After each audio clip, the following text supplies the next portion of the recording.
Good morning, everybody. I suppose good afternoon to some of you on the East Coast. My name is Desmond Cole, and welcome to Free Them All, a National Day of Action.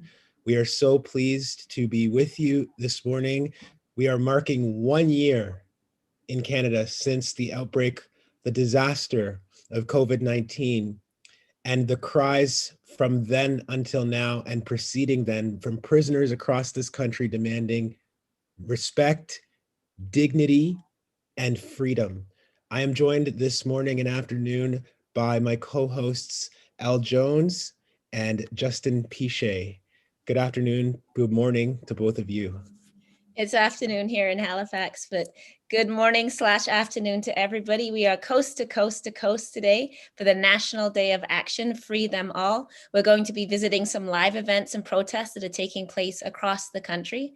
And we're also going to be checking in with advocates, formerly incarcerated people, people doing the work across this country in different interviews, different presentations. We're going to have some recordings from inside prison. So stick around all day. We're here for about 5 hours as we cross the country to show not only the solidarity in this country with prisoners, but of course to renew the demands we've been making, not only through the year, but really for many generations, to end prisons, to free people, to return resources into our communities and away from punishment, and particularly at this time to express our disgust and the shame of this government that has continued to allow this pandemic and the conditions associated with it to spread in prisons against all human decency and rights. And Justin, you've been extremely active, not only through this year, but through your work at the Criminalization Punishment Education Project. So welcome. You're co-hosting with Desmond and I, and you've obviously been at many of these protests and behind the scenes at other Abolition Coalition's events. So good to have you. Nice to join you. So yes, Justin, yes, start us off. Why are we here? Give people some idea of what the demands are, what's happening, what's been going on through the year. Well, we're here because there's a prison pandemic, and there's many people suffering behind bars right now, whether it's from COVID or whether it's from COVID-19 measures that have been put in place inside prisons in the name of public health. Including torturous lockdowns with segregation-like conditions, where prisoners have been cut off from programming, cut off from visits, cut off from other ways to mark their time or pass the time as best they can within a site of human caging. At the end of the first wave of this pandemic, so mid-July, there were 829 cases of COVID-19 linked to our prisons, 600 prisoners, 229 staff members. Now, that in comparison to what's gone on since is comparatively low. And that's in part because jurisdictions across the country freed people through diversion and decarceration measures. In fact, one of every 5 prisoners was either diverted or decarcerated from custody during that first wave across the country. And in some jurisdictions like Nova Scotia, there was like close to 50% of the prison population that had declined. Now, by the time we get to December 1st, we're starting to get into the second wave.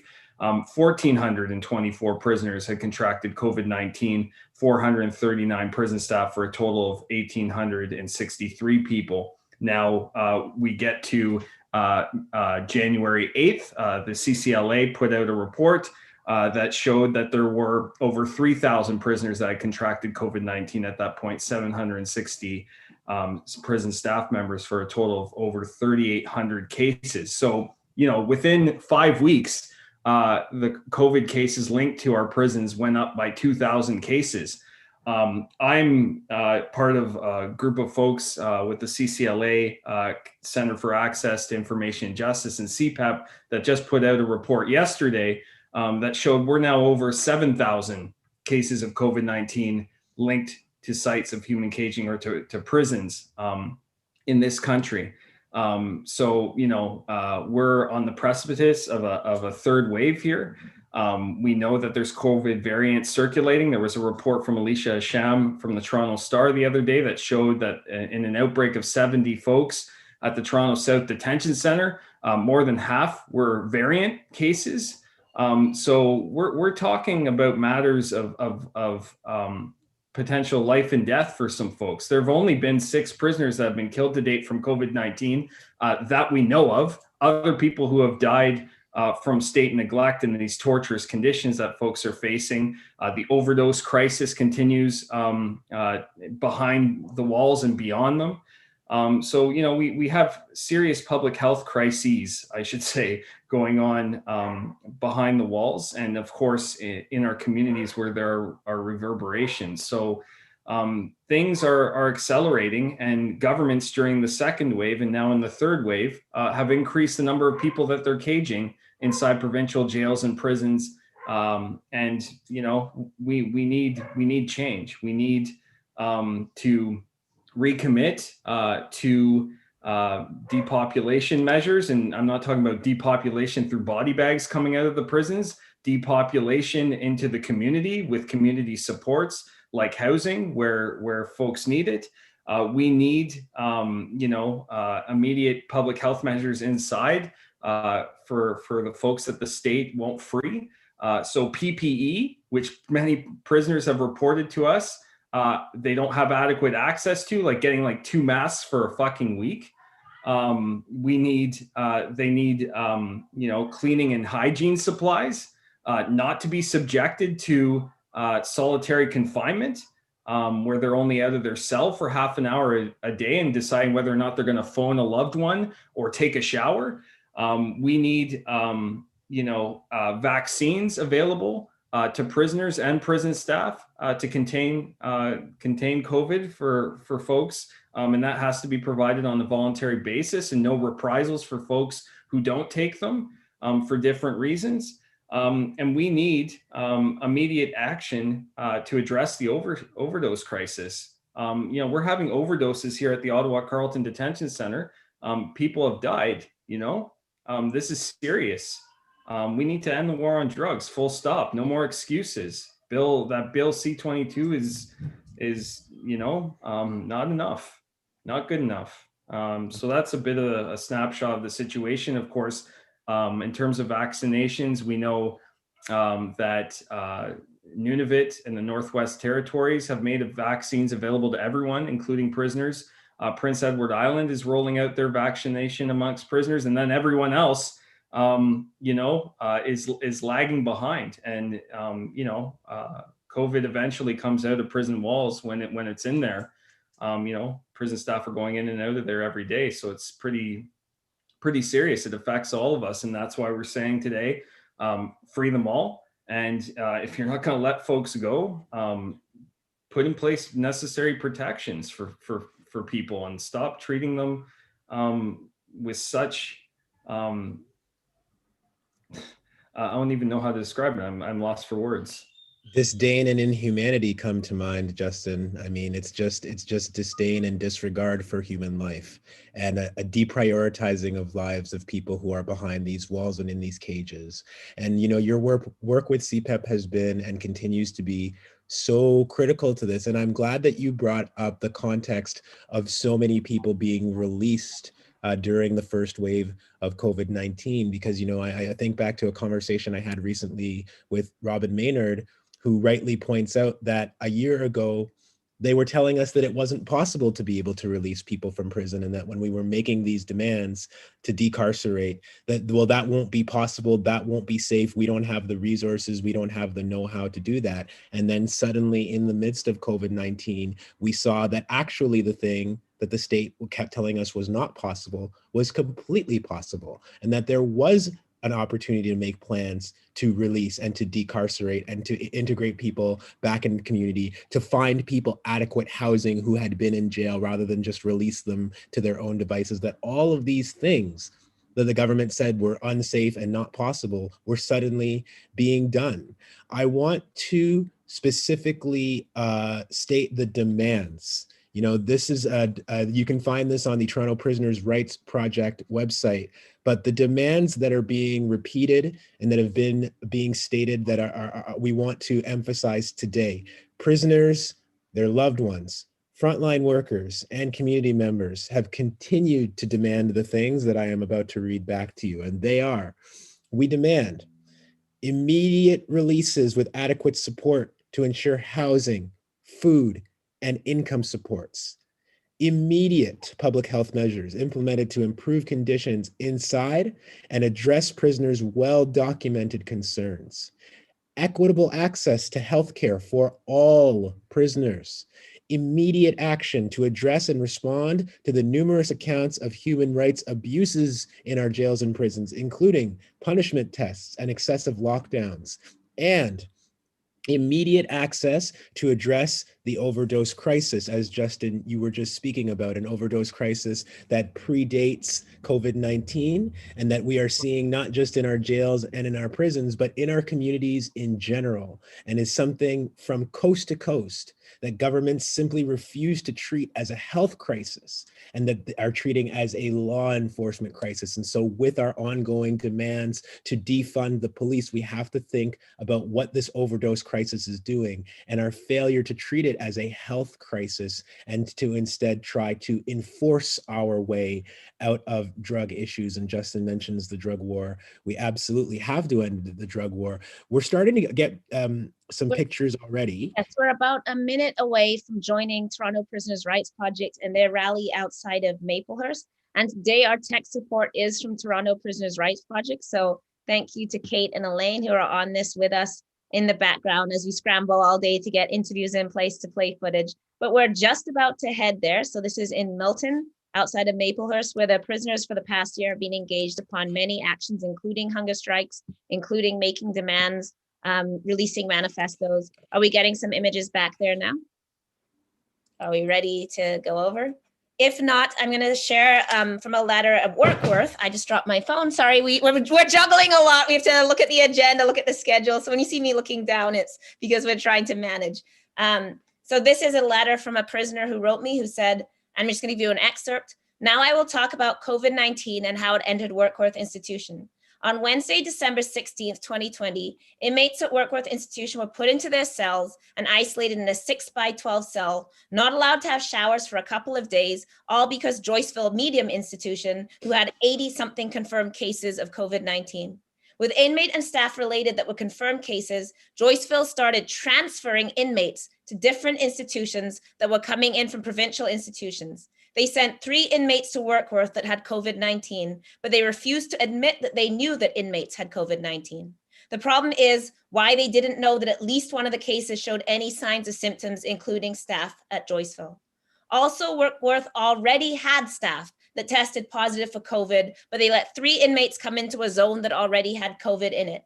How do I know this? Well, I was told I had to isolate because I came into contact with a staff member that had COVID, and I was isolated in my cell for a week.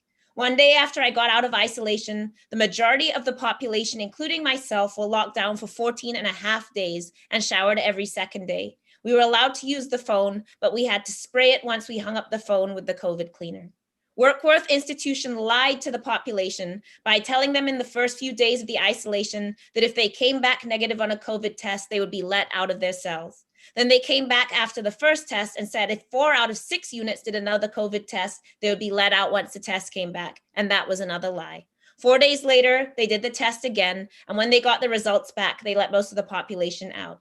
This will have to be litigated because the current system in place failed the inmates' Charter of Rights. So that's just an excerpt telling you what was going on in these prisons, how this infection spread through negligence, through the government directly violating many of the policies they said they had in place, such as halting transfers, and then they continued to transfer people, and then using punitive measures such as lockdowns instead of health measures such as releasing people, making sure people had treatment, and going against all public health recommendations only in order to continue securitizing people and keeping them in prison. Are we ready to go over to Maplehurst at all? Or sorry, go ahead, Desmond. Yeah, as we prepare to we're seeing these images of the big banner being unfurled near Maplehurst. For those of you who don't know, it's about an hour to 90 minutes north of Toronto. And on February 15th, prisoners at Maplehurst began a hunger strike. Since January, there has been a COVID-19 outbreak declared at Maplehurst, and it is believed to be the largest COVID-19 outbreak at any Ontario jail or provincial jail or in the province. And following the outbreak, the Ministry of Labor actually went to Maplehurst and they issued 9 orders for unsafe working conditions and closed new admissions to the institution. So again, when the Ministry of Health was actually in there, they declared this is not a safe place for people to be, but that was from a labor perspective. So if Maplehurst is not a safe place for people to go to work, how can Maplehurst be a safe place for people to actually be incarcerated? And I want to read you from Toronto Prisoners' Rights Project yet again. Human rights violations and poor living conditions at the jail persist and are exacerbated by the COVID-19 pandemic. This has pushed prisoners to put their lives at risk in order to demand that their rights, safety, and lives be respected. The administration at Maplehurst's ongoing use of egregious measures, including torturous 23-hour lockdowns and the transfer of prisoners between institutions across the province, is not an acceptable public health response to controlling outbreaks. We've got a feature photo now, feature images. We've got people standing by outside Maplehurst with banners. You can see them there that says contain COVID, not people. And we know that there is a caravan that is planned for later today. So people who are out here demonstrating right now with and in support of prisoners at Maplehurst are going to do this demonstration this afternoon, and then they're going to caravan all the way downtown into Toronto to the Toronto South Detention Center, which has also been the site of a large COVID-19 outbreak. And that's going to be part of the action we'll be following today. I hope you guys can see these images of people standing. Audio of speeches? Yeah, I think we're trying to look to get some audio of this.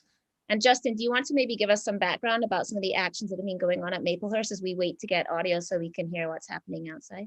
No one makes money when the violence stops. Hate brutality is the way to make it.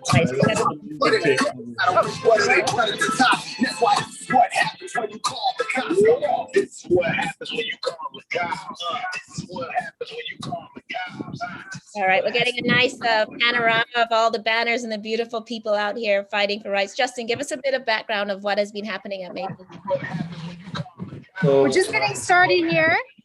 Here we go. We'll have to have our speakers come up soon.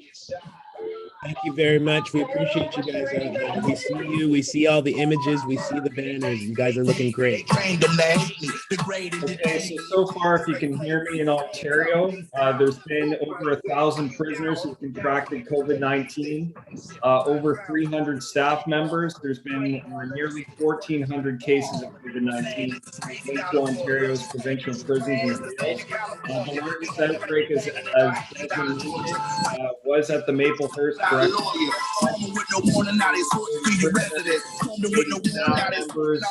so an outbreak over 300 folks.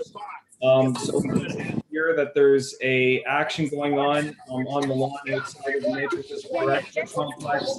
That they will then head in cars to the Toronto South Detention Center for another rally there later this afternoon. And CAP will also be doing a march in Ottawa, making demands to the government of Canada as well as the government of Ontario with respect to what's going on there. So that's a bit of a snapshot in what's happening in so-called Ontario today.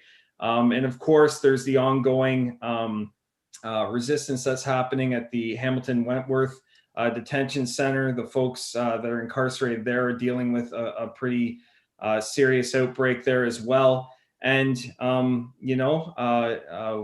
we need all governments to take action to contain COVID, not people. To engage in releases and provide necessary protections instead of exposing folks to solitary confinement, segregation, torturous conditions behind the walls. Thank you, Justin. Thank you, Justin. And you hear Justin talking about so-called Ontario. And when you listen to these broadcasts and live streams, and maybe over the course of the last little while, when you hear people in some of these spaces and actions talking like that, so-called Canada, so-called Ontario, you might wonder, well, why are they saying that? So-called Toronto. I am actually broadcasting to you from Toronto, which is the traditional territory of the Haudenosaunee, the Anishinaabe, the Mississaugas of the Credit, and the Huron-Wendat. And the reason that we say so-called is because we never want to forget that the territories that we are on are the traditional territories of Indigenous peoples, of First Nations, Métis, and Inuit peoples across this country, whose territories have been usurped from them by this colonial state that calls itself Canada. And so we want to honor and remember those who were here for millennia preserving these lands before we got here. And we particularly have to do that when we're talking about incarceration, when we're talking about prisons, because of the unbelievable harm that our prison incarceration carceral system is doing and has been doing to Indigenous peoples. And so part of the way that the colonial state controls this land is to criminalize the Indigenous peoples and to have spaces like our jails and our prisons be places that continue, just as residential schools did, to take away people from their families, to separate families from one another, to deny people access to their cultural traditions, to their spiritual traditions, to their languages. This is what prison continues to do, and we can't fool ourselves into believing that because things like the era of residential schools are over, that we don't do these things in Canada. Canada continues to be governed by an Indian Act. Canada continues to deny its treaty obligations to Indigenous peoples across this country. Canada continues at the barrel of a gun through the RCMP and through provincial police forces to go onto unceded Indigenous territories and try to take over those territories so that it can get access to minerals, to oil and gas. We can never forget that when we say so-called Ontario, when we say so-called Canada, it's because of the ongoing resistance that we're talking about and the struggle for Indigenous peoples in Turtle Island for sovereignty. Jessica, are you behind the camera? Do you want to, I know you have music going on, but is it you behind the camera? And can you maybe speak to us a little bit about the work you're doing? If you can hear me right now. No more Yes, I can hear you right now. Sorry about that. Sorry, so could you give me the question again? Oh, I mean, we can also listen to the speech, that's all right as well. No more asking you about the work going on here, but we're listening to the speech, so we're okay. You Okay. can't stop the revolution. Black power is the solution. You can't stop the revolution. You can't stop the revolution. Black power is the solution. You can't stop the revolution.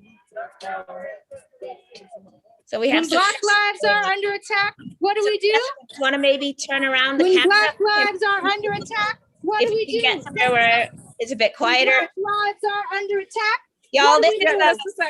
this is true community work here. We're on a budget, so people are making do with the technology we have. There we are. Hello. Hi, how are you? Sorry, I'm gonna try to get somewhere where I can hear you. Yes, perfect. And we can see the signs from Milton here. So we're now seeing what this looks like, where we locate our prisons and carceral facilities right in the middle of this industrial park area. So you want to introduce yourself, say a bit about the work you're doing? Yeah, so we're here at Maplehurst Correctional Center. We are calling for the immediate release of all prisoners. We are asking for adequate supplies for COVID-19. We're asking for informed information and informed consent for vaccinations and the ability to access vaccinations. And we're going to be making our way to Toronto South in about an hour as well. Perfect. And can you explain for people what so what are these facilities that we're talking about? What is Maplehurst? So Maplehurst is a correctional complex here in, oops, I'm losing you. Here in just outside of Toronto in Peel region. And it is located right next to the Vanier Center for Women as well. So these are part of the provincial correctional complex in Canada. And Toronto South Detention Center, where we'll be going later on today, again, is provincial detention center here in Toronto. Jessica, can you tell us, it's Desmond Cole, can you tell us about how families and prisoners are informing this action that's happening today? Absolutely. So we run a hotline to the Toronto South Detention Center, the Vanier Center, as well as the Maplehurst Correctional Complex, I believe it is. And so we've been talking to folks inside centers for quite some time now. And so what we do is we communicate the demands that come from the inside. So all of our work is very much centrally informed by the demands and the needs of prisoners as well as their loved ones. So we see our role as helping to communicate and helping to create a platform for the voices of folks inside. I just want to say thank you all for coming out. We're getting started. If you want to run, I know I pulled you out so we can talk to you. If you want to go back and take us back on this tour, we can watch this for the next few minutes. So is that all right? Thank you so much for speaking to us. Join the speeches. All right, wonderful. Thanks. Thank you. Thank you. So we're going to follow along with Jessica, who has to walk while we watch. So, and here we are, we're coming back in and the speeches are getting started. It's wonderful to see everybody socially distanced, as we can see on this lawn, the beautiful banners, we're seeing the demands. And it's always just, I think, important to acknowledge the work that goes into these kind of actions. Just the art of the banners and the care that is taken so that people can show their love and support to people inside. And, you know, we've been talking, and you might be hearing, if you're not from Ontario, you might be hearing about the idea of a third wave. And that is because, you know, as has been the case in many places in the country, there is a lot of kind of really inconsistent government action when it comes to COVID-19. And even this very weekend in Toronto, where I am, the government has said now, you know, let's have outdoor patios again. Let's have certain kinds of outdoor gatherings again. And meanwhile, we are now reporting today 1,829 new cases of COVID-19 in Ontario. So we are back up close to the 2,000 new cases a day threshold. And so when before Justin was talking about the concern inside of institutions, it's because we know right now that COVID-19 is back on the upswing in Ontario and that we're not controlling it. And that means very dire circumstances for people who are incarcerated. I want to see if we can get some audio of looks like a first speaker here at Maplehurst. So are folks familiar with the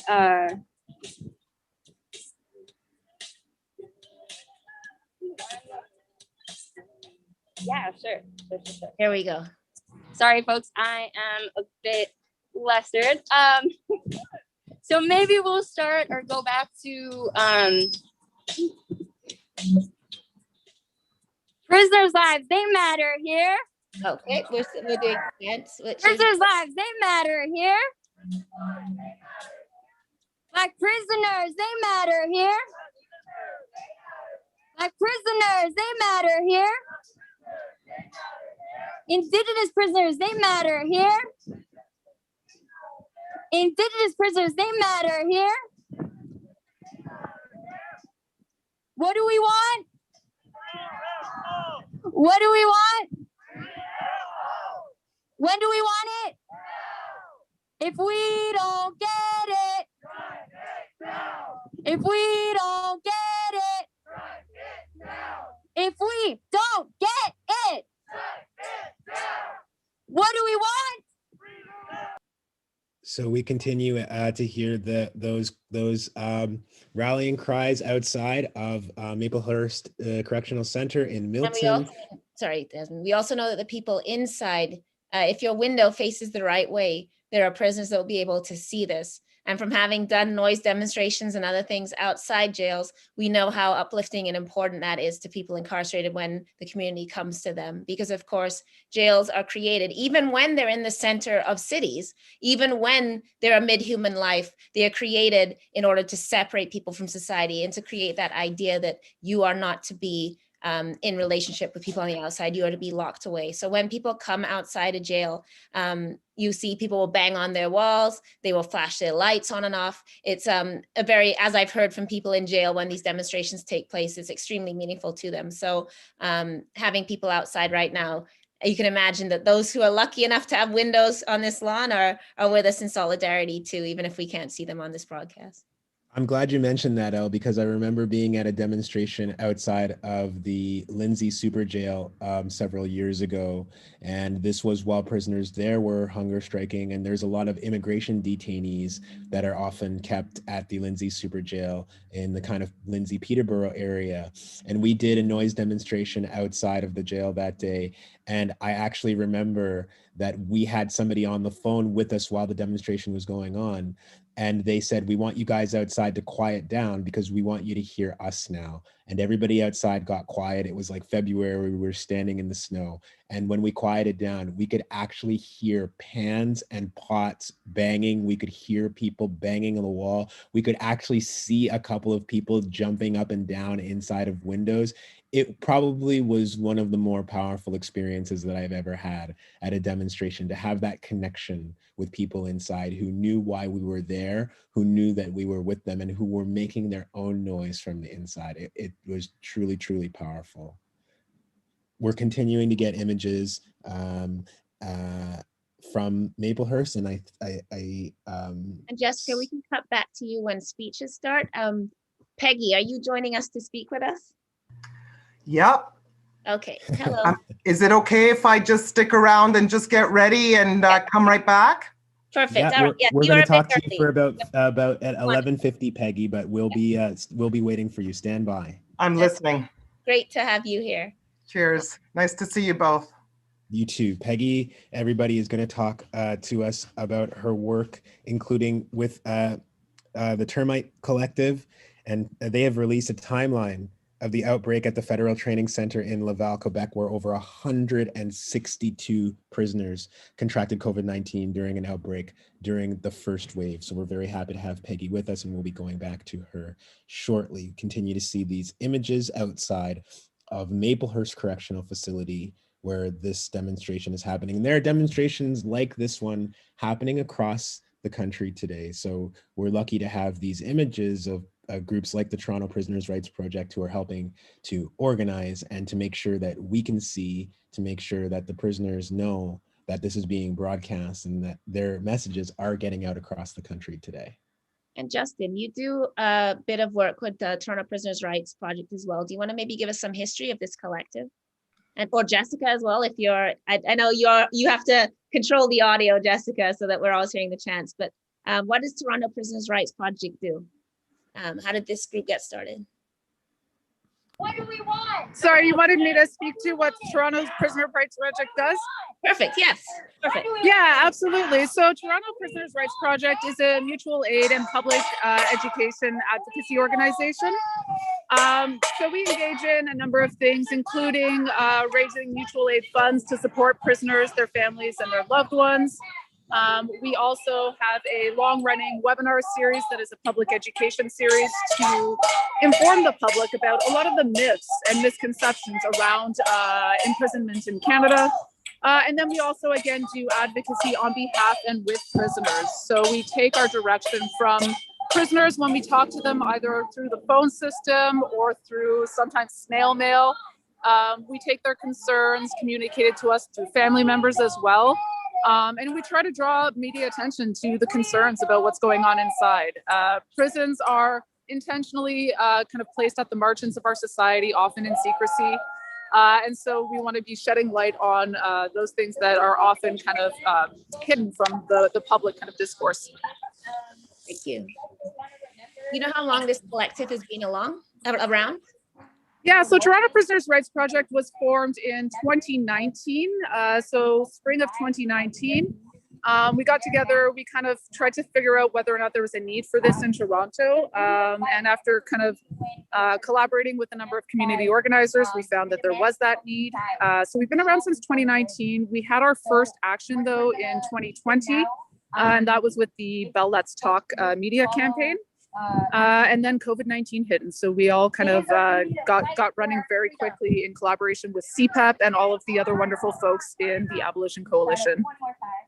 And Jessica, we'd like to ask you too, I think, a little bit about the South Detention Center in Toronto, where you'll be heading after this action. I think a lot of people aren't aware that Toronto actually is home to detention facilities, and that in the middle of our city, people are being kept in cages today and have been so for decades. Can you tell us a little bit about the Toronto South Detention Center where you'll be heading later this afternoon? Yeah, so the Toronto South Detention Center is one of the only remand-only facilities, I believe, in the province. And what that means is that the majority of people that are being, or all of the people being held there are being held on a status that's known as remand. So folks inside have not been convicted, they have not been sentenced, they're being held pending trial. And so that means legally, people in Toronto South are all innocent. And so that's something to keep in mind, even though we don't support the incarceration of anyone under any circumstances.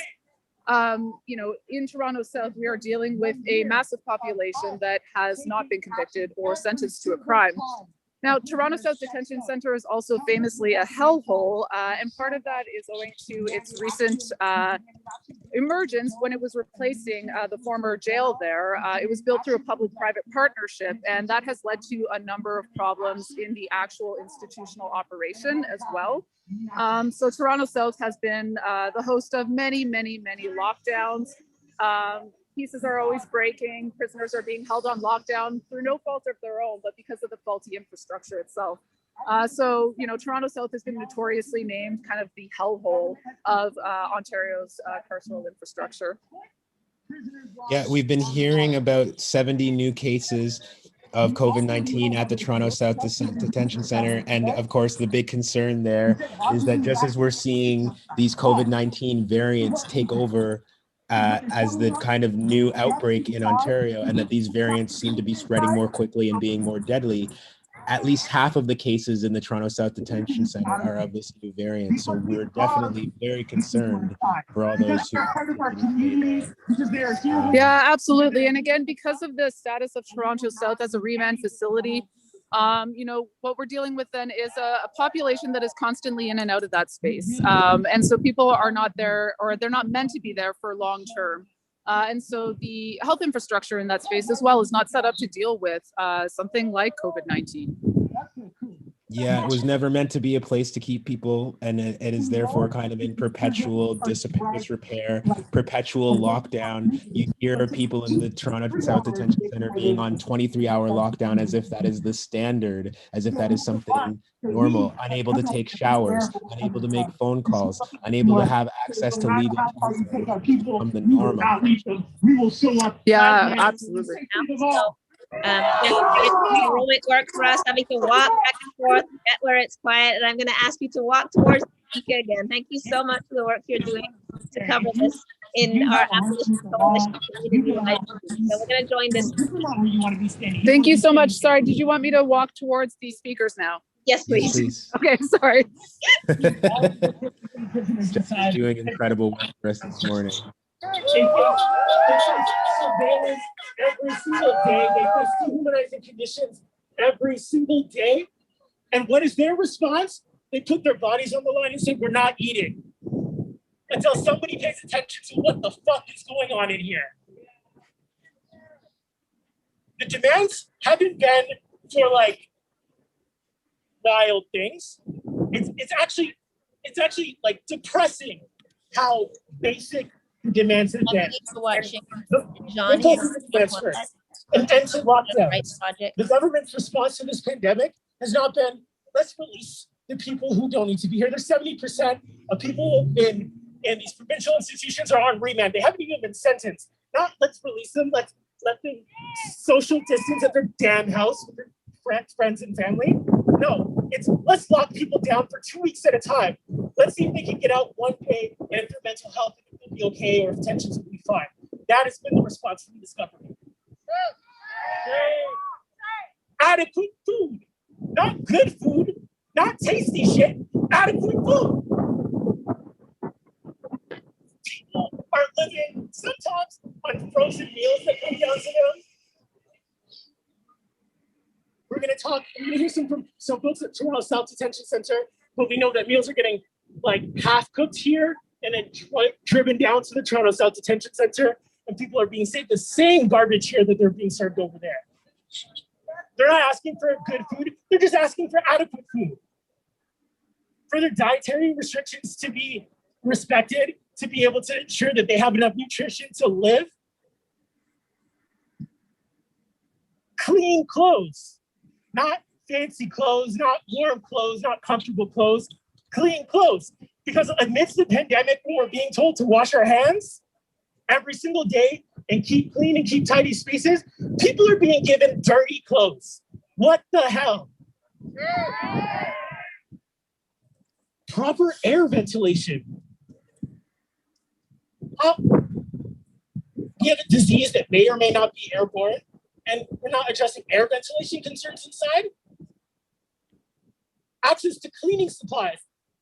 The prisoners are not even asking, yo, the people who get paid come in here and clean our range. They're saying, give us some shit to clean up after ourselves, and we can clean up after your mess. They're asking for canteen access and canteen options. In response to this pandemic, the options in canteen have just been slashed, have just been cut. And so the already like enormously expensive shit that people can get, they can't even get that. And they're trying to use the stuff to be able to get like their shampoo, their body wash, just the normal shit that you need to live. That is already considered like the extracurricular stuff. You know, I talked about the bad food inside. A lot of people depend on the food that's on canteen to be able to supplement their diet so that they have enough protein, they have enough calories to be able to get them through the day. This is what people are dealing with.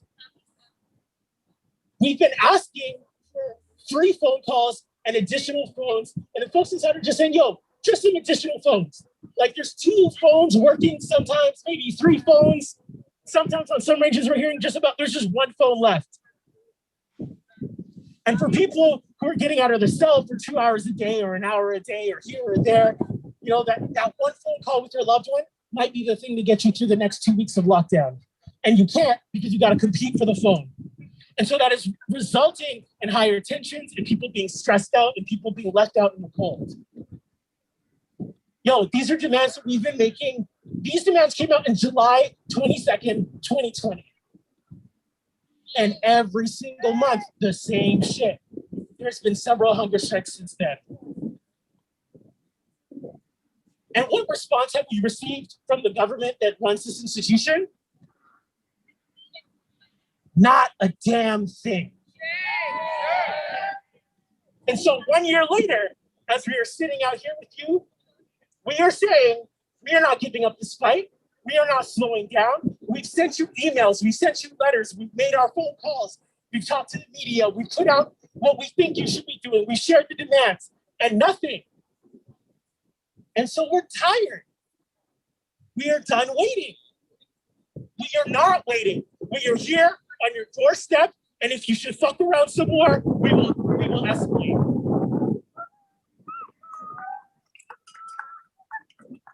We will not stop until all people that have been locked up in these cages, human beings, not animals, not toys, human fucking beings are locked up in these cages, and we will not stop until every single one of them are free. Make some noise, say free them all. Yeah. Free them all. Free them all. Yo, these jails don't keep our community safe.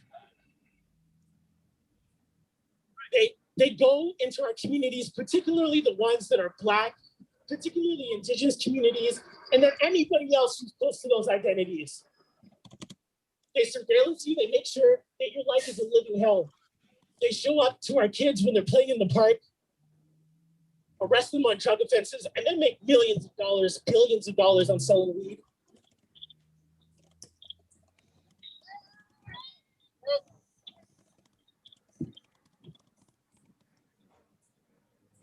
And then they strip people away from their communities. The very people that oftentimes are supporting their families, that are holding it down for their families and their loved ones. They take them, they say, come on, let's incapacitate you. Let's not even give you an opportunity to rehabilitate. Let's just make it so you can't do a damn thing. Yeah. You can't get the books you want to read. You can't do some reading. You can't do some learning. You can't go get a job. You can't make some money. You can't support your family. In fact, if your family wants to support you, they got to pour hundreds, thousands of dollars to be able to make sure that you're okay. Who is that keeping safe? We are here to demand real safety. We are here to say that this ends today. And if it doesn't end today, we will show up every single day until it does.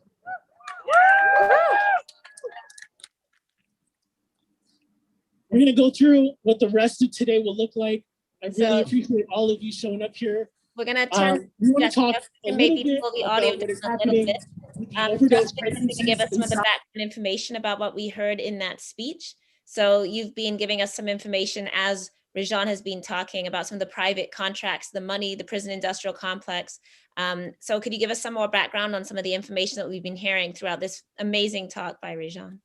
Yeah, really great speech by Rajan, holding it down as usual. Toronto Prisoners' Rights Project. Folks in Canada and so-called Canada think we don't have people making money off of human caging, but we do. The prisons that you're seeing being built, the design contracts, the building contracts, the financing contracts by the big banks and pension funds, the maintenance contracts over 30 years, that's all privatized. The food contracts in many jurisdictions across this country are privatized. Compass Group, you're on notice. You have the contract for food in Ontario jails and prisons, the frozen meals that the Ministry of the Solicitor General is feeding folks. That's you that's making money off of that. You also have contracts in places like university, including the university I work at, the University of Ottawa. You're making money off of prisoners. And I think that institutions elsewhere, universities and the like, should be divesting from relationships with you so long as you profit off of human caging. Canteen, that's a monopoly as well. If folks want to supplement their diet because the food's so crappy inside our jails and prisons, not even respecting the Canada Health Guide, that's privatized too. And prisoners end up paying a lot of money for goods that we can buy for a few dollars. The phone, as well is a sole source contract that prisoners don't have a choice but to use. And, families are sending in money to supplement that. That contract in Ontario was previously held by Bell. It's now an American company that they're transitioning towards. That gets expensive to keep in touch with folks. The prison, one of the things it does very well is it separates people from their community supports, from their family members. How does that contribute to safety? And people are profiting off of it. And that just continues a cycle where, we have this prison industrial complex that just, devours people and devours their money and that of their loved ones. I could go on. There's all kinds of ways that human caging is privatized by stealth in so-called Canada. So I pulled up a slide for the Toronto Prisoners' Rights Project jail hotline. If you have a loved one inside and you want this number, that number is free. As they say, they're taking calls from Toronto South, from Vanier, and from Maplehurst. So that number is 416-775-9239. That's 416-775-9239. And people can also donate to the Toronto Prisoners' Rights Project for these kind of initiatives. So we're going to bring in— I think we should bring in Peggy, are we not? Yeah, okay, that's wonderful. Hopefully, Peggy, you're still standing by. And Jessica, thank you so much for continuing to stream. And this caravan, as Rajan was about to tell us, they will be leaving and traveling to Toronto South. But we're going to join Peg from the Termite Collective, and we're getting ready to join Solidarity Across Borders outside Laval Detention Center. So Peg, are you ready? Are you good? Sure. Yeah. Yeah, hi everybody. I'll talk a little bit about what I know what the Termite Collective does and what it has done, and some other folks here in Montreal. So from the outset of the outbreak, the Termite Collective had sent out a list of demands that were not unlike the list of demands that were sent out by a whole bunch of folks who knew anything about prison and other institutions where people were held, I suppose, hostage. And also what was obvious at the beginning of this pandemic, that it wasn't such a radical idea to get people outside of these institutions. When the World Health Organization is also asking for decarceration and for mental health and maintaining mental health of all those who are incarcerated in one way or another, to communicate as much as possible with people outside. What we do know is that things were shut down. March 14th, everything was shut down. No visits, no passes, everything was shut down. But the conditions inside didn't change all that much. PEP wasn't distributed, cleaning products wasn't distributed, guards were walking around without masks. So although everything shut down in terms of people coming in and maintaining some kind of contact with the outside, things inside looked bleaker than ever in terms of how their protective equipment was going. So from what we know, for a full month, I think by the end of April, where prisoners distributed masks and had a clean mask one every 4 or 5 days, supplied one every 4 or 5 days. Still no bleach, no way of ensuring that your surroundings were clean. They made a COVID range where people were pending testing, and once, if tested positive, were dragged there, given 15 minutes to gather their stuff, including anything that they had purchased to hopefully go through whatever symptoms COVID would give them. No time to gather that stuff, and sometimes actually dragged from one range in the outside to another range. The other thing that I did want to point out that I think is quite telling is, in spite of all the lip service that CSC has been given, I know for over a year now, there are people who are security cleared to be volunteers with the CSC, including escorts. So people could go outside, and people who could go and enter prisons. For all the lip service that they're doing regarding maintaining contact with the outside, telephone calls, video chats, this has not been going out. If, as far as I'm concerned, if they were locking people or blocking people from going inside, their number one focus, aside from making sure that everybody was protected hygienically, was to ensure the mental health and contact with people outside. They have not, and from my knowledge, contacted any volunteer to be put on anybody's phone call list. And in fact, people have been pushing CSC to ensure that they be put on a list for telephone calls. The other thing that hasn't happened is that it's illegal to send prisoners postage stamps, for example, to ensure some kind of contact. It is illegal to send postage stamps in prison. As far as I'm concerned, that would have been something that, if they're what they say, that they want to ensure the well-being of those they incarcerated, has any validity at all, stamps should be free. Phone calls should be free.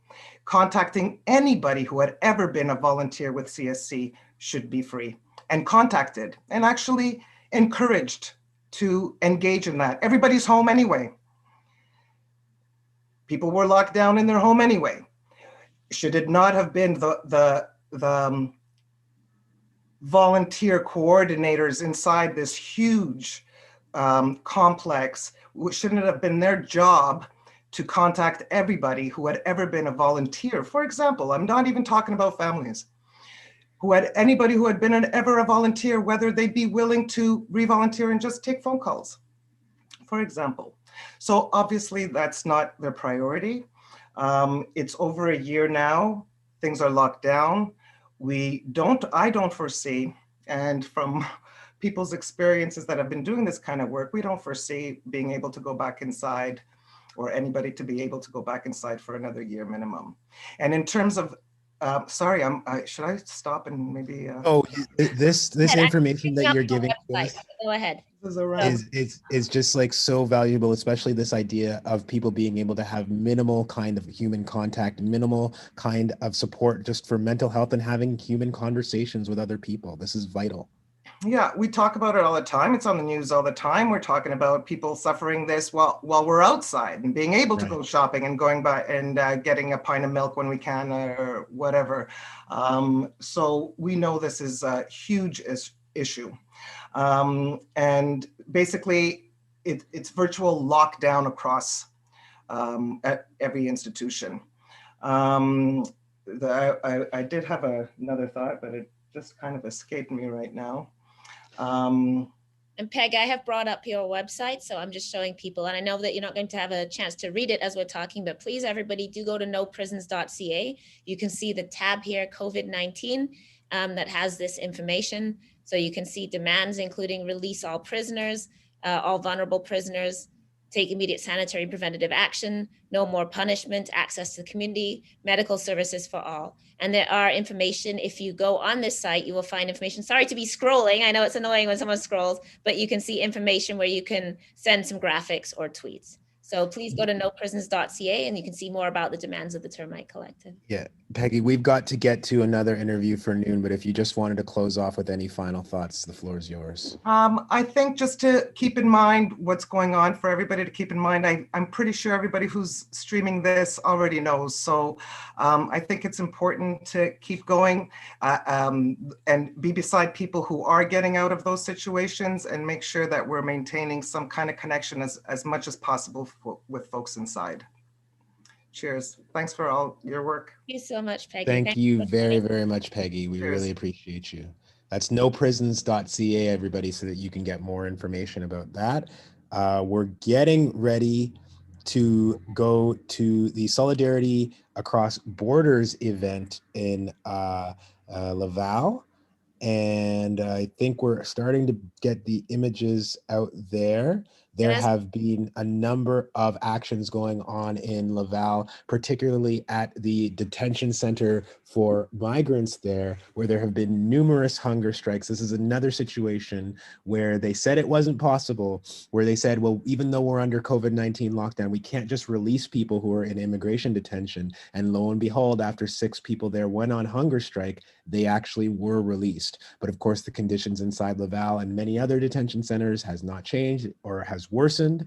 And so once again, people are engaging in hunger strikes. And once again, this action this afternoon is going on to bring attention to the plight of people on the inside. So we've been talking about COVID-19's impact on jails. We've been talking about the impact on prisons and penitentiaries, but we have to remember that there are other carceral institutions. Al, I know you've done a lot of work on this.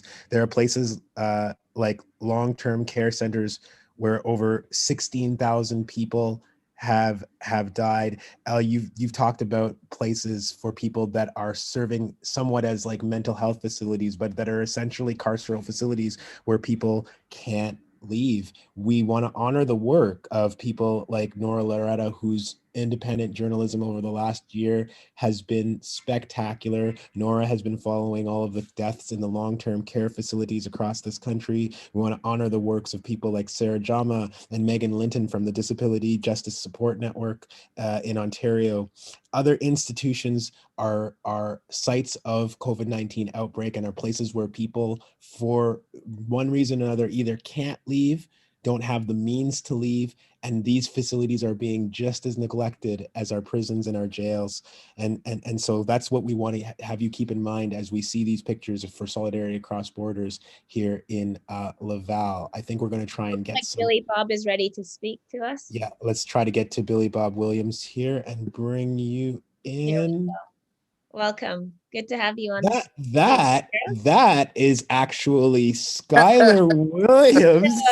Skylar Williams from the Six Nations of the Grand River. I was not expecting to see your face this afternoon, brother. How you doing? I'm well, thank you. Give me one. Sorry, yeah, I know the name. We had to be on court one day, and it would look bad for me to be in court as Skylar Williams that day, and so that is the name. And every time I go on a Zoom, this is what happens. And so I was very happy to get the invitation to come and join y'all. And I didn't know, Des, that you'd be here as well. And Al, absolutely great to be able to see you guys' faces. I mean, COVID and everything keeps everybody apart. So we're just so pleased to see you. Tell us where you're standing right now. Right now, I'm in the back of 1492 Landback Lane. And so I want to make sure everybody the beautiful space that we have out in the back here that, has yet to be touched by bulldozers and excavators that have, made way for the massive 1,400 home development that we've now been at as of yesterday, 8 months. Skylar, I've been able to have the privilege of coming to visit you a couple of times, and we were just talking earlier.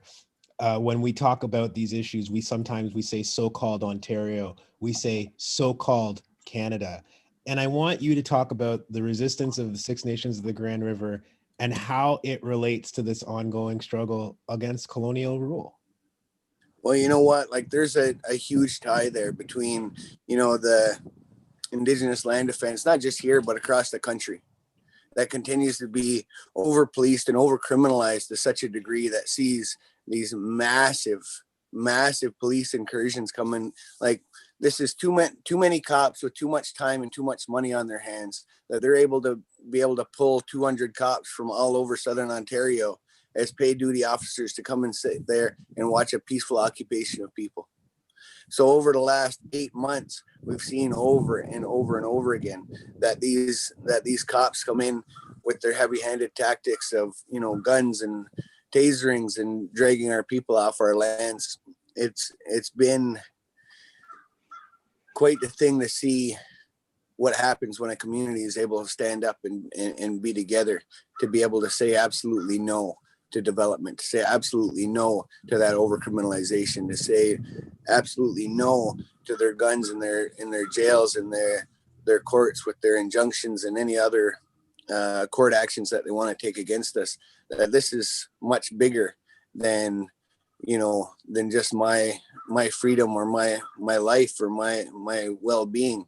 Like, this is for all of those grandkids that are all of those great grandkids that we haven't seen yet. And so we want to make sure that we have at least give them an opportunity to have an argument when it comes their time to make this fight in 50, 100 years. And hopefully this fight won't have to be there for them. And Skylar, oh, sorry, go ahead, Desmond.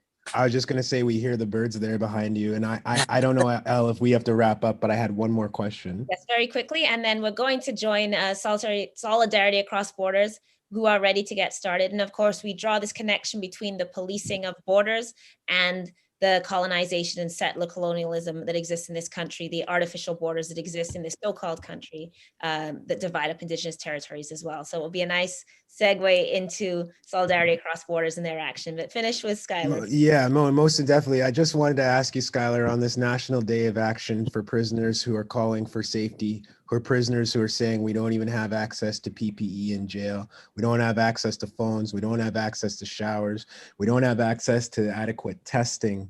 What message you want to send on behalf of the struggle that you are engaged in right now?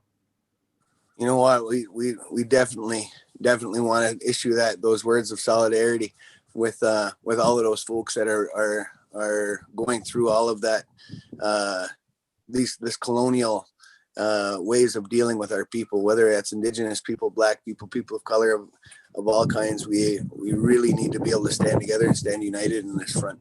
And so the better that we're able to do that, the more that we're able to make sure that those voices never go unheard, that this over policing, the over incarceration rates that Black, Indigenous, people of color have dealt with now forever.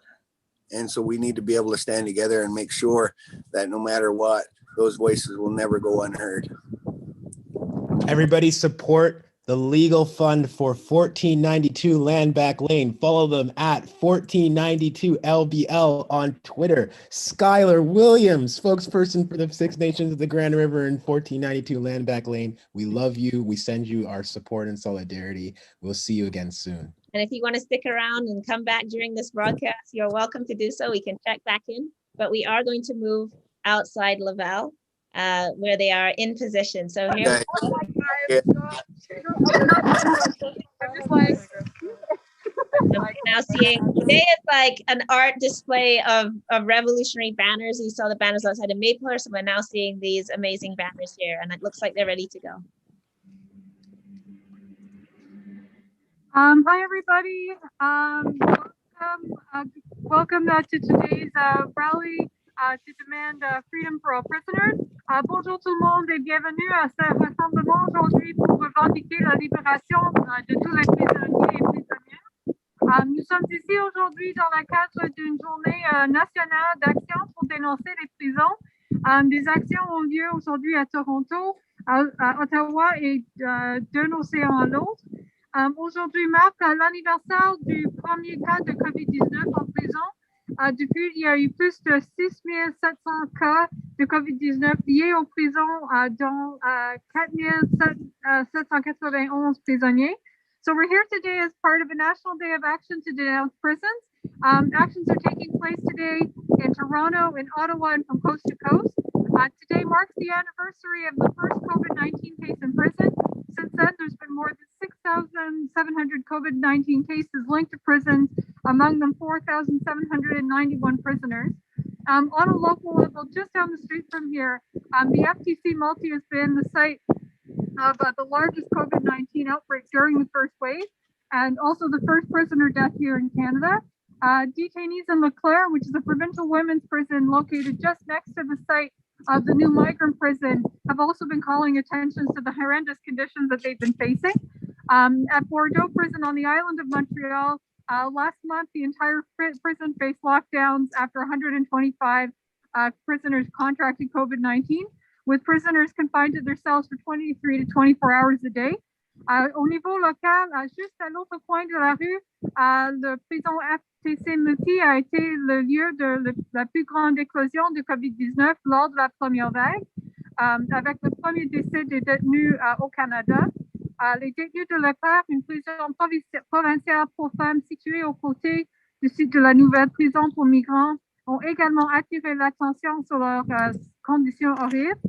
À Bordeaux, le mois dernier, la prison a été fermée, les prisonniers ont été confinés après que 125 prisonniers ont contracté le COVID-19 et les prisonniers ont été confinés dans leur cellule pendant 23 à 24 heures. Ici, à la prison pour migrants, le mois dernier a été marqué par une explosion de COVID-19 avec au moins 3 détenus testés positifs pour le COVID-19. Les détenus ont dénoncé leurs conditions, notamment la mauvaise ventilation, l'impossibilité de pratiquer la distanciation sociale, l'exposition constante au virus par le va-et-vient des gardiens et le recours à l'isolement cellulaire comme stratégie mal avisée pour contenir la propagation du virus. En réponse, un groupe de 7 détenus ont lancé une courageuse grève de la faim de 5 jours. Bien que la grève soit terminée pour l'instant, leur demande de libération reste plus urgente que jamais. So here at the Laval Migrant Prison, this last month has witnessed a COVID-19 outbreak with at least 3 detainees testing positive. Detainees have spoken out about the conditions they're facing, including poor ventilation, an inability to social distance, constant exposure to the virus through the coming and going of guards, as well as the use of solitary confinement as a misguided strategy to contain the spread of the virus. In response, a group of 7 detainees launched a courageous hunger strike for over 5 days. While the strike has ended now, their demands for release remain as urgent as ever. So the last year has shown us very clearly that prisons and systemic racism are public health crises, whether they're in immigration detention centers, in federal prisons, or in provincial facilities. The only way to contain the virus is to free all detainees. Alors, cette dernière année nous a montré que les prisons et le racisme systémique sont une crise de santé publique, que ce soit en centre de détention, aux prisons fédéraux ou dans les établissements provinciaux. La seule façon de contenir le virus, c'est de libérer tous les détenus. Nous sommes ici aujourd'hui en tant que membres de Solidarité sans frontières, du groupe anticarcéral, du groupe Soignons la justice sociale, ainsi que Black Lives Matter et Human Rights Watch, pour dénoncer les prisons et revendiquer les conditions qui s'en vont avec, ainsi que de demander la libération de tous les prisonniers. So we're here today as members of Solidarity Across Borders, of the anti-carceral group, Black Lives Matter and Human Rights Watch, to denounce prisons, the health conditions and consequences that they bring, freedom for all detainees. Nous allons commencer en présentant un enregistrement de la part de Milena, qui est présentement détenu ici au centre de prison pour migrants à Laval. So we're going to start by playing a testimony from Milena, who is currently a detainee here at the Laval Migrant Prison. Hola, ¿a quién puede interesar? Estoy detenida en el centro de Laval. Hace un mes, 4 días, lo cual estoy enferma físicamente y mental. No como nada, me alimento de agua azúcar porque la comida que dan ni se puede comer. Este lugar no es para nadie, las condiciones son pésimas, no hay buena higiene, los baños tienen hongos, el agua que tomamos de la llave de los baños y el fregadero. Los cuartos ni los limpian, las toallas manchadas de sangre, las mascarillas hasta 3 semanas con la misma. Queremos nuestra libertad. Las personas que nos cuidan, algunas tienen gripe y se quitan las mascarillas. Ya hay 4 personas contaminadas. Soy asmática y es un sitio sin ventilación. Me siento súper estresada. Las 24 horas están detrás de mí. Ni siquiera me dejan dormir. Sabemos que no estamos en nuestras casas, pero nadie merece estar en un lugar como este donde nos estamos enfermando mentalmente. Esto no es justo. No es necesario tener a una persona tanto tiempo encerrada para darle una solución a nuestro caso. Por favor, pedimos que nos tomen en cuenta y den una solución rápida. Exigimos y queremos nuestra libertad pronto. Alors, juste pour traduire son déclaration, son nom et son voix ont été modifiés juste pour protéger son identité.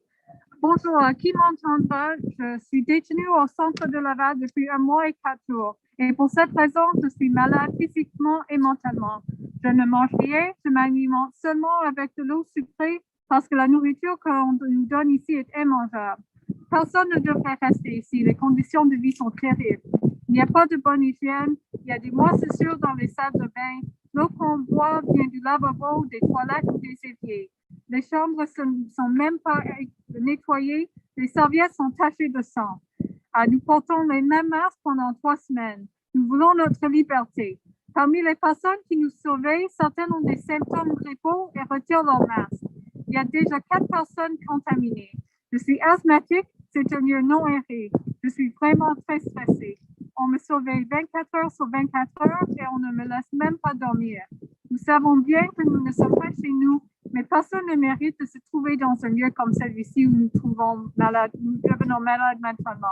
C'est injuste. On n'a pas besoin de laisser une personne enfermée aussi longtemps pour résoudre cette situation. S'il vous plaît, nous demandons qu'on tienne compte de nous et qu'on apporte une solution rapidement. Nous exigeons de trouver notre liberté au plus tôt. So just to translate into English, hello, to whom it may concern. I have been detained at the Laval Center for 1 month and 4 days, and for this reason, I am physically and mentally ill. I don't eat anything. I drink sugary water because the food we are given here is inedible. Nobody should stay here. The living conditions are terrible. There is no good hygiene. There is mold in the bathroom. The water you drink comes from the toilet sink or the toilet bowl or the sink. The rooms are not even clean. The towels are stained with blood. We wear the same mask for 3 weeks. We want our freedom. Some of the people watching us have flu-like symptoms and are taking off their masks. There are already 4 people infected. I am asthmatic and this is a non-ventilated place. I feel really stressed out. I'm being watched 24 hours a day and they won't even let me sleep. We know we're not in our homes, but no one deserves to be in a place like this where we become mentally ill. It's not fair. Locking up someone for so long is not necessary to resolve their situation. Please, we ask that we be considered and that we be given a solution quickly. We demand to be freed as soon as possible. Nous allons maintenant entendre Maria Perez, qui est aussi détenue ici au prison pour migrants à Laval.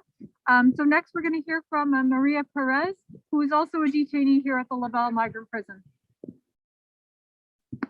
Hola, soy María Pérez. Seré migrante en un país tan libre como Canadá, donde las soluciones en el centro de migración es tener un abogado que no contesta sin generalizar, donde la incertidumbre de no saber qué pasa y uno no tiene familia ni amigos a quien acudir, donde tu requisito es tener una persona que tenga papel de desempeño, que te haga ser positivo, y si no lo tienes, esperar que pasen 30 días o idioma y esperar en qué momento deciden enviarte, pero si no hay vuelos, peor. Esto acaba con los nervios, agota la mente, donde el único error es querer reunirse con tu familia. Lo único que puedo pedir es que se me resuelva mi estatus migratorio y continuar mi vida. Ojalá seamos escuchados con todas estas injusticias. Sé que no somos perfectos y tenemos errores, pero somos seres humanos. Quisiera que a todas las personas que estamos privados de nuestra libertad nos solucionen el estatus migratorio. Un estatus para todos y todas.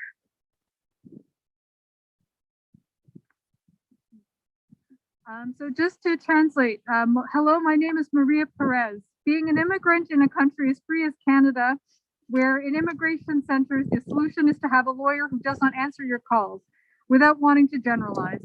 It is living the uncertainty of not knowing what is going on without having friends or family to turn to, and where the requirement to be released is to know someone with proper papers who will vouch for you. And if you don't, then you have to wait 30 days or more. All of this without understanding the language. And wait for the day they decide to send you back, but there are no flights. It's worse. It's nerve-wracking. It's exhausting when our only mistake is trying to reunite with our families. I can only ask that my migratory status be regularized and that I can continue my life. I hope that we will be heard as well as all these injustices. We are not perfect people and have made mistakes, but we are human beings. I would like to see a regular status granted to all people deprived of their freedom. Status for all. Bonjour, je m'appelle Maria Perez. Être immigrante dans un pays aussi libre que le Canada ou dans les centres d'immigration, la solution est d'avoir un avocat qui ne répond pas à tes appels, sans vouloir généraliser. C'est vivre dans l'incertitude de ne pas savoir ce qui se passe, sans avoir d'amis ni de membres de la famille vers qui se tourner, et où la condition requise pour sortir est de connaître une personne ayant ses papiers en règle qui se porte garant de nous. Et si tu n'en as pas, il faut alors attendre 30 jours ou plus. Tout ça sans comprendre la langue. Et attendre le jour où ils décideront de te renvoyer.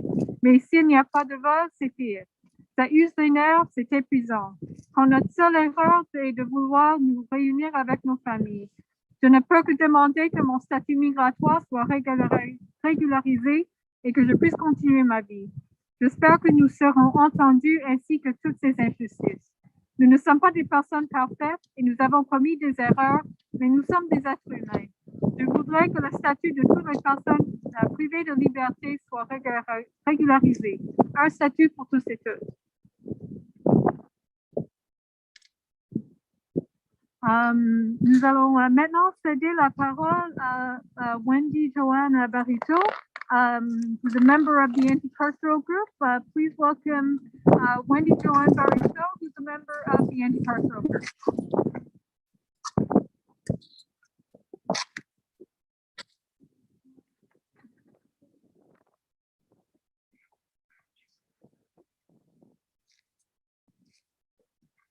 Hello, everybody. I'll try to translate word for word from English to French, but my memory's not that good. Hi, my name is Joanne Wendy Barito. I'm presently serving a life sentence. I've been out in 2018, started my advocacy within the walls of Joliette. Literally had to transfer out of Joliette to FBI to be able to get out of jail because action without consequences does not exist in a prison justice system. And we see it because everybody wants to be anonymous, just so there's no repercussions. So, and this is the same case when it comes to COVID. A lot of inmates have actually called out and been retaliated against for speaking their voice of what was happening inside of federal systems with COVID-19. People were taking their phone privileges out just because they talk to media in three-way conferences, which is absolutely ridiculous. We have inmates at Archambault that are forced to take COVID-19 tests, or else they'll be put in quarantine. And once they take the test and tested negative, they'll still have to go through a 14-day quarantine. So either way, they're in quarantine. They got 30 hours regimes in some institutions where they're in their cell for 30 hours.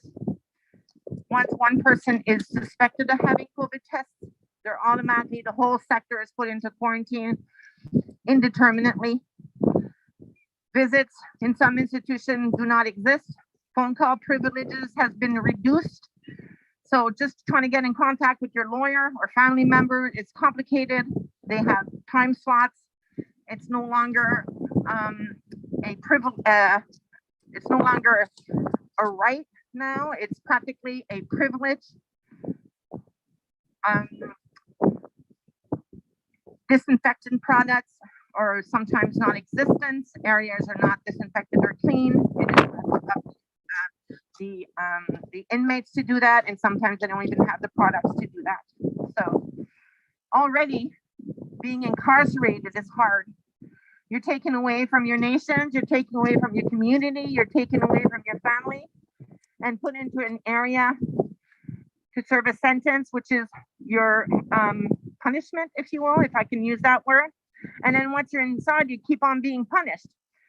I mean, how many times do you need to get punished for a thing? I mean, you're already taken away from everything that you know. Everything is surveilled. You're checked every 2 hours. And then once you're in there, they keep punishing you again. And if you have the temerity to voice your opinions, to put grievances that usually take 3 years to be completed, then you're retaliated against. I spent a week being woken up at night every 2 hours because I had put a grievance in through one of the guards, and their friends didn't like that. So they were kicking on my door every 2 hours. Practically, well, what? Lack of sleep. I totally broke down. And this happens all the time in different ways.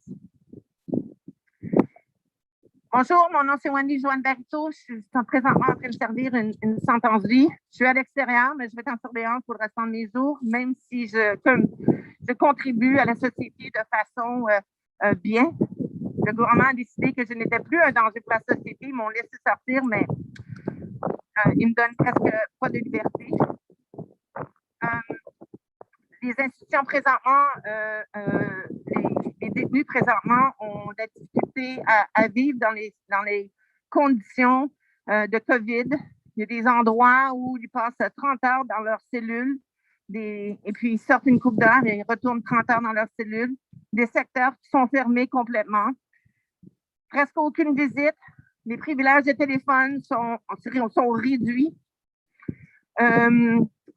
Ils sont quasiment forcés à prendre les tests COVID parce que quand ils refusent, ils les mettent en quarantaine. Quand ils prennent les tests COVID et que les résultats sont négatifs, ils continuent leur quarantaine. De toute façon, la détention est déjà très difficile. On sort une personne de sa communauté, de sa famille, on les éloigne. C'est leur punissement. Puis un coup rendu à l'intérieur, on continue à punir et à punir, à punir. Et quand les gens font valoir leurs droits, indiquent des grievances, ben, ils sont retaliés contre. Ils ont des conséquences. Les privilèges de téléphone sont enlevés. Il y a du harcèlement au niveau des gardes. Moi, on m'a empêché de dormir pendant une semaine, à tous les soirs, à toutes les 2 heures, juste pour dire qu'ils voulaient s'assurer que j'étais encore en vie. Ils cognaient, ils m'ont gardé réveillée pendant 2 heures. J'ai été obligée de faire des plaintes.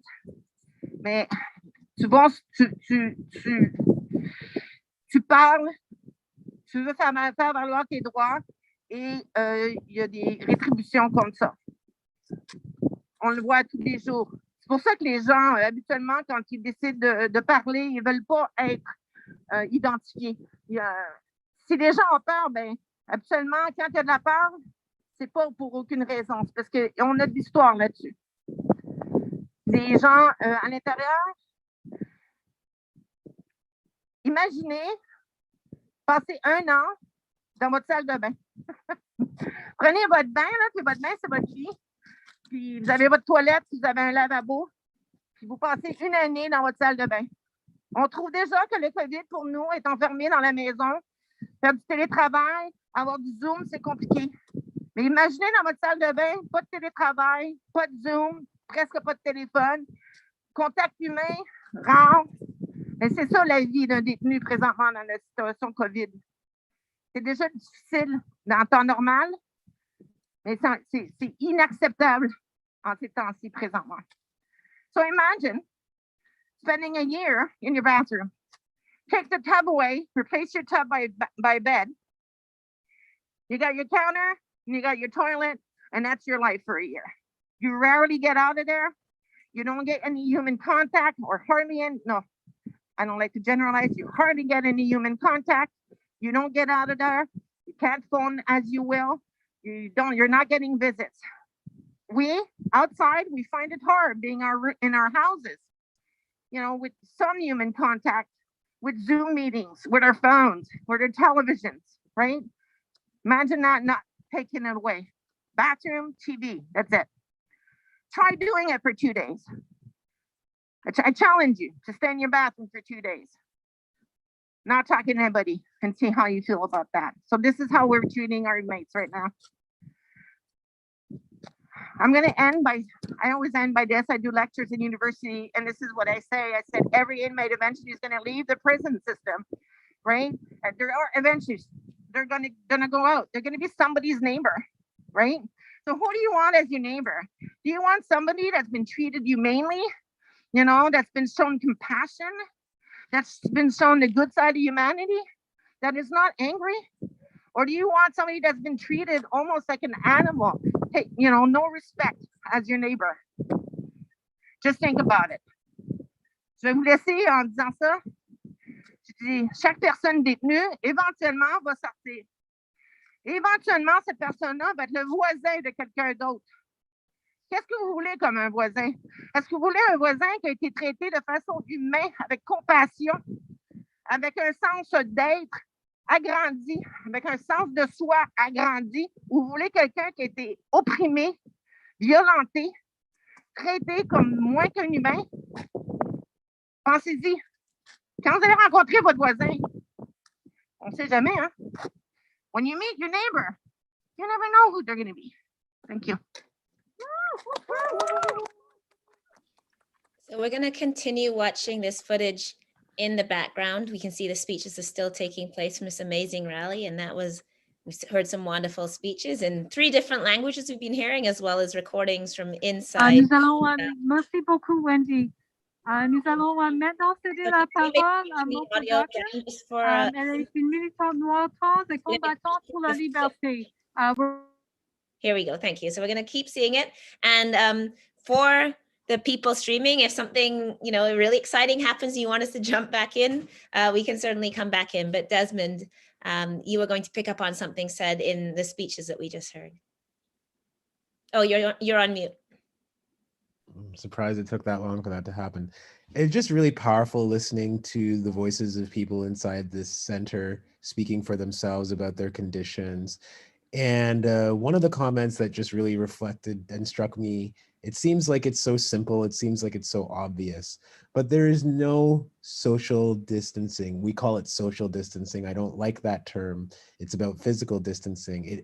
In fact, the social distancing that is prison and incarceration every day is part of the reason that it is such a devastating practice.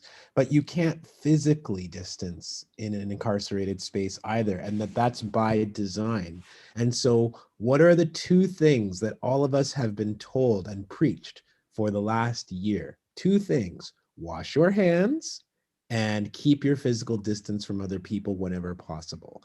And when you're in an incarcerated space where there is no soap, there isn't even adequate soap, and it is not physically possible to maintain a safe distance from other people, what message are we sending to people about our expectations for their health and safety? We're actually telling people it doesn't matter whether you live or die. It doesn't matter whether or not you contract this virus. We are not going to change anything of how we have set up this facility in order for you to be able to be safe. And so there can't be any real discussion, I suppose, or argument in a space where you refuse to even give people the ability to wash their hands or to stay physically distant from one another. In that kind of scenario, you are condemning people to be ill, you are condemning people to death. And I just want people to think about that, because we were supposed to have gotten rid of the death penalty in this country. We were supposed to have gotten rid of the idea that because, not that we who are on this live stream today believe in the system as it exists at all, but the system is set up in a way that it is called corrections, that people are supposed to go away for a time and then they are released back into the community. And we have decided that jail is a space for all of our tortures and punishments. When you tell people you can't wash your hands, even though there is a pandemic going on, you're condemning them to death. You're condemning them to suffering. And that is not even by its own rationale how this system is supposed to work. And so I'm just really pleased to be able to hear from people on the inside. Again, in Laval, the amount of risk that people have been taking, the hunger strikes that people have been going on in order to expose things like we don't have soap. I just want to honor that today and to say that we know that the conditions in these institutions are a setup. We know it's a setup. We know that people don't have the choice to keep themselves safe. And that's why we're raising our voices alongside of those who are on the inside. So as we continue to see the footage from Solidarity Across Borders, and we can see the speeches being made, and we honor every single one of the speakers, we did want to turn at this time to some recordings that have been made by various activist groups. So by Toronto Prisoners' Rights Project, myself, CPEP have been recording some of the prisoner calls. So we're going to turn to some of that while we keep our eyes on what is happening outside of Laval. So I guess I'm gonna, and some of these we may play part of and then cut off just so we can fit in. So this is from inside Workworth Institution, and I hope that this is going to work as I try and play. So give me a minute. Desmond, you might have to wait. Yeah, How you doing? My name is Frank. All right, is that, can everybody hear that? Yeah, we got the audio. Perfect. All right. So Desmond, did you want to finish what you were saying and then we can play the audio? No, I'm done. Please, let's introduce this first clip. So this first clip is from Frank Dorsey, who is in the inmate committee inside Workworth Institution. And I am going to cut this call partway through so we can fit in others, but he gives us some background on what is happening currently. Hey, how you doing? My name is Frank Dorsey. I reside at Workworth Institution in Ontario. I am on the inmate committee. I'm the vice chairman of the inmate committee. I just wanted to talk to you about some of the stuff that's going on in Workworth and in Ontario. The first thing that I wanted to talk about is the COVID. I'm probably one of the first inmates that received the COVID shot. I received both vaccines of the Moderna. I've experienced some side effects at the beginning, but I don't have no side effects now after taking it. So I'm basically feeling good right now. Now, as we move on down the line, I think in the next 3 weeks, every prisoner in this institution will be offered a vaccine within 3 weeks from now. So all the guards have been given their first vaccine shot that wanted the vaccine shot in this institution. Some of them haven't taken a vaccine shot because they're afraid. And I think that when it comes to prisons, I think basically you have to look at herd immunity to be able to try to open up prisons to the way that it used to be. So, for instance, we have been isolated to our units. Each unit has been isolated. Each unit carries about 100 guys. We have 7 units. So the total would make about 550 inmates inside the institution. But the 5 main units carry a little over 100 people in each unit. So we have been isolated to our unit. We go outside for recreation for 1 hour. We go for a job. So we're allowed to work for 1 day, and we go to that work on whatever day your cohort is going to work. So that's how we do it inside Workworth when it comes to anything. So we keep all the movement restricted so no one can move around. I think the big thing that we've had during the COVID is that we had a lot to deal with. I see a lot to do with mental illness. People are suffering more, as people that are outside are suffering, but people are suffering more from being isolated. And like I said, there's been, since there's been this pandemic, it's stopped a lot of drugs from coming inside the institution. So you have a lot of drug addicts that have no way of getting drugs no more. So this institution and a lot of other institutions, they have problems with making alcohol and selling alcohol. So now we have more inmates that are suffering from a new addiction that they probably never ever suffered from in their life before. And that would be, they were already addicted to substances, but now they're addicted to alcohol. So, and with alcohol, we all know that for some reason in prison, it creates a lot of violence, it creates a lot of tension, and that's where a lot of incidents happen at that time. So hopefully in the next little while that we can, try to get back to some sort of normality when it comes to being released out of our cells, out of the units, and we will probably be vaccinated in 3 weeks, like I said, and then so it'll be 2 weeks after that, 28 days after that, you'll get another second vaccine, and then I think that we'll probably try to hopefully reach herd immunity, which would be 70%. This week we had Red Cross come in, and they had 3 doctors from the Red Cross come in, and they were talking about the variants that are happening all over the place, and we the inmate committee had a lot of questions for them. And one of the things is that after you are vaccinated, can we spread the virus still? And they said that you could actually spread it still, but it would be a low percentage of you spreading the virus. We asked them, what's the sense of taking the vaccine now if there's new variants that might not help and get into people's systems still? And they said that it stops you from going to the hospital, and it stops you from death. So that's why you take the vaccine as it goes right inside this institution or any other institution. I think a lot of people in the institutions are going to refuse this vaccine, in my opinion. I don't think we're going to reach herd immunity, but I think though that they're going to try to scare them out of it. I think they're going to try to scare inmates into, do you want to get back to having visits? Do you want to get back to having private family visits? Do you want to get back to be able to go out there and play sports? And if we don't reach herd immunity, we can't do that. All right, so I'm going to pause it there. There is a little more that he talks about. We are now going to move. So that was inside Workworth Institution. And Desmond, if you want to set up the next clip, we are moving to Yeah, we've got a clip from Ottawa Carleton Detention Center in the Ottawa Carleton area.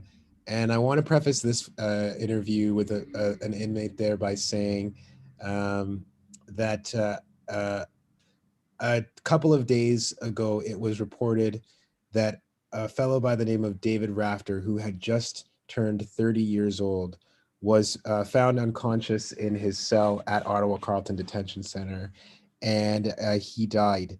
The suspicion right now is that he died of a drug overdose. And so I wanted to bring this back to Justin Pichet's point earlier about the overdose crisis across this country and the lack of care that our public officials are paying to that crisis. It's just so terrible to hear that a man who had just turned 30 years old was found dead in his cell due to a possible drug overdose. This is the kind of thing that's happening routinely in these institutions. And you're about to hear from a prisoner who's describing some of the long-term challenges that they have been facing at Ottawa Carleton Detention Center. Have you got this queued up, Elle? Okay, let's go with this. Hey, keep it down. Go ahead, brother. We're recording. Hi, I'm calling here from OCDC. It's March the 20th, 2021. Calling here to say about the condition. When COVID first started a little over a year ago, there was a mass release of people on bail and short-term offenders that were sent home. We've seen no uprise in any incidents of crimes or anything in the community. And it's now a year later, and there's many of us still imprisoned in horrible condition. In 1 year, we've spent over 180 some days of lockdowns, and we're jammed full again. The ministry's got to realize they should release more of us back to the community. Shit. Scientific proof or no data that shows there's a rise in crime when they released the large batch at the start. It should be done again because we're overcrowded. The healthcare is lagging and way behind in OCDC. The guards are miserable because they have to come to work and they're short staff all the time. Our safety is at risk because there's not enough staff to look after the place. And now they're talking about building another jail in Campbell. They cannot even staff this jail here. I think it's time to defund the government, spend more money on projects in the community that can help rehabilitate and educate people rather than the way they try to rehabilitate you here by jumping you 10-on-1, beating you, pepper spraying you, dragging you down the hallway, and embarrassing you. There's a better way to do it. The government's just got to wake up and realize it. So there we go, a really powerful indictment of the system. And I really appreciate that person told us about how there was fear mongering, right? That there was fear mongering that some of the people being let out of Ottawa Carleton Detention Center going back into the community was going to create some kind of problem, and that it actually didn't. That the world didn't fall apart as people always forecast when prisoners were voluntarily released. And yet he's saying a year later, so many of us are still in here and we're still suffering. We're going to now move to Toronto South, and we know that the caravan that we saw earlier in the day when we were watching the rally outside of Maplehurst, they are headed towards this facility. So we heard a bit about this facility, so now we're going to hear one of the recordings from inside. My name is Paul Kupesh. I was arrested in 2015. I've been at the Toronto South Detention Center for just under 6 years now, and I'm still before the courts. I pled guilty in 2016, and I'm still waiting a DO hearing. So I'm before the courts, and I experienced a severe lockdowns in 2016 when they went for the court guards here were on strike, and they effectively locked us down for almost a year during that time. And then now we're being locked down under COVID, so it's stress where the person is under these deprivation in a sense and not given basic necessities like showers, phone calls. And because of my case, I can't interact with my lawyer, and I can't provide certain documents to the courts because I'm always locked up in my cell, and I haven't been able to see my family for the visitation for almost 6 months now. I wasn't able to see them, and my family was coming basically at least once every 2 weeks since my incarceration since the beginning, and they've been totally set back where they're unable to visit. And because I've been proactive in my rehabilitation, I made a lot of effort to be involved in the programs here, and all those have been withdrawn since COVID now. The social workers and different people are telling us there's no programs available, and there's things that I relied on a lot of the volunteers for because I've been in for that long for support, and I wasn't able to get those things, and I'm still struggling with the daily lockdowns, and the fear of basically the units next to us is under severe lockdown, and you hear the medicals constantly about the COVID. And originally the institution was taking some strides in the first wave, and now we're here with the third wave, and they haven't been giving us the things that we were getting before, like showers and phone calls. They've been really withdrawing a lot of that. So we're not presently getting what I believe the things we need, and it's still affecting us. So otherwise, can you stop recording now? All right, so that's inside of Toronto South, and we can hear about the terrible conditions. We're still watching SAB holding strong outside of Laval, and yes, we'll return to some recordings in a moment, but Desmond. Yeah, we're still continuing to see those images outside of the Laval Detention Center, people continuing to give speeches. I gotta say, those banners that are being held up in the back that you can see there right now, not one more deportation, it says there in French, pas une seule déportation de plus. Those banners are just so incredible. And I sometimes just think about little things like the time that people take to create stuff like this. It's just so beautiful and so powerful to add to the message.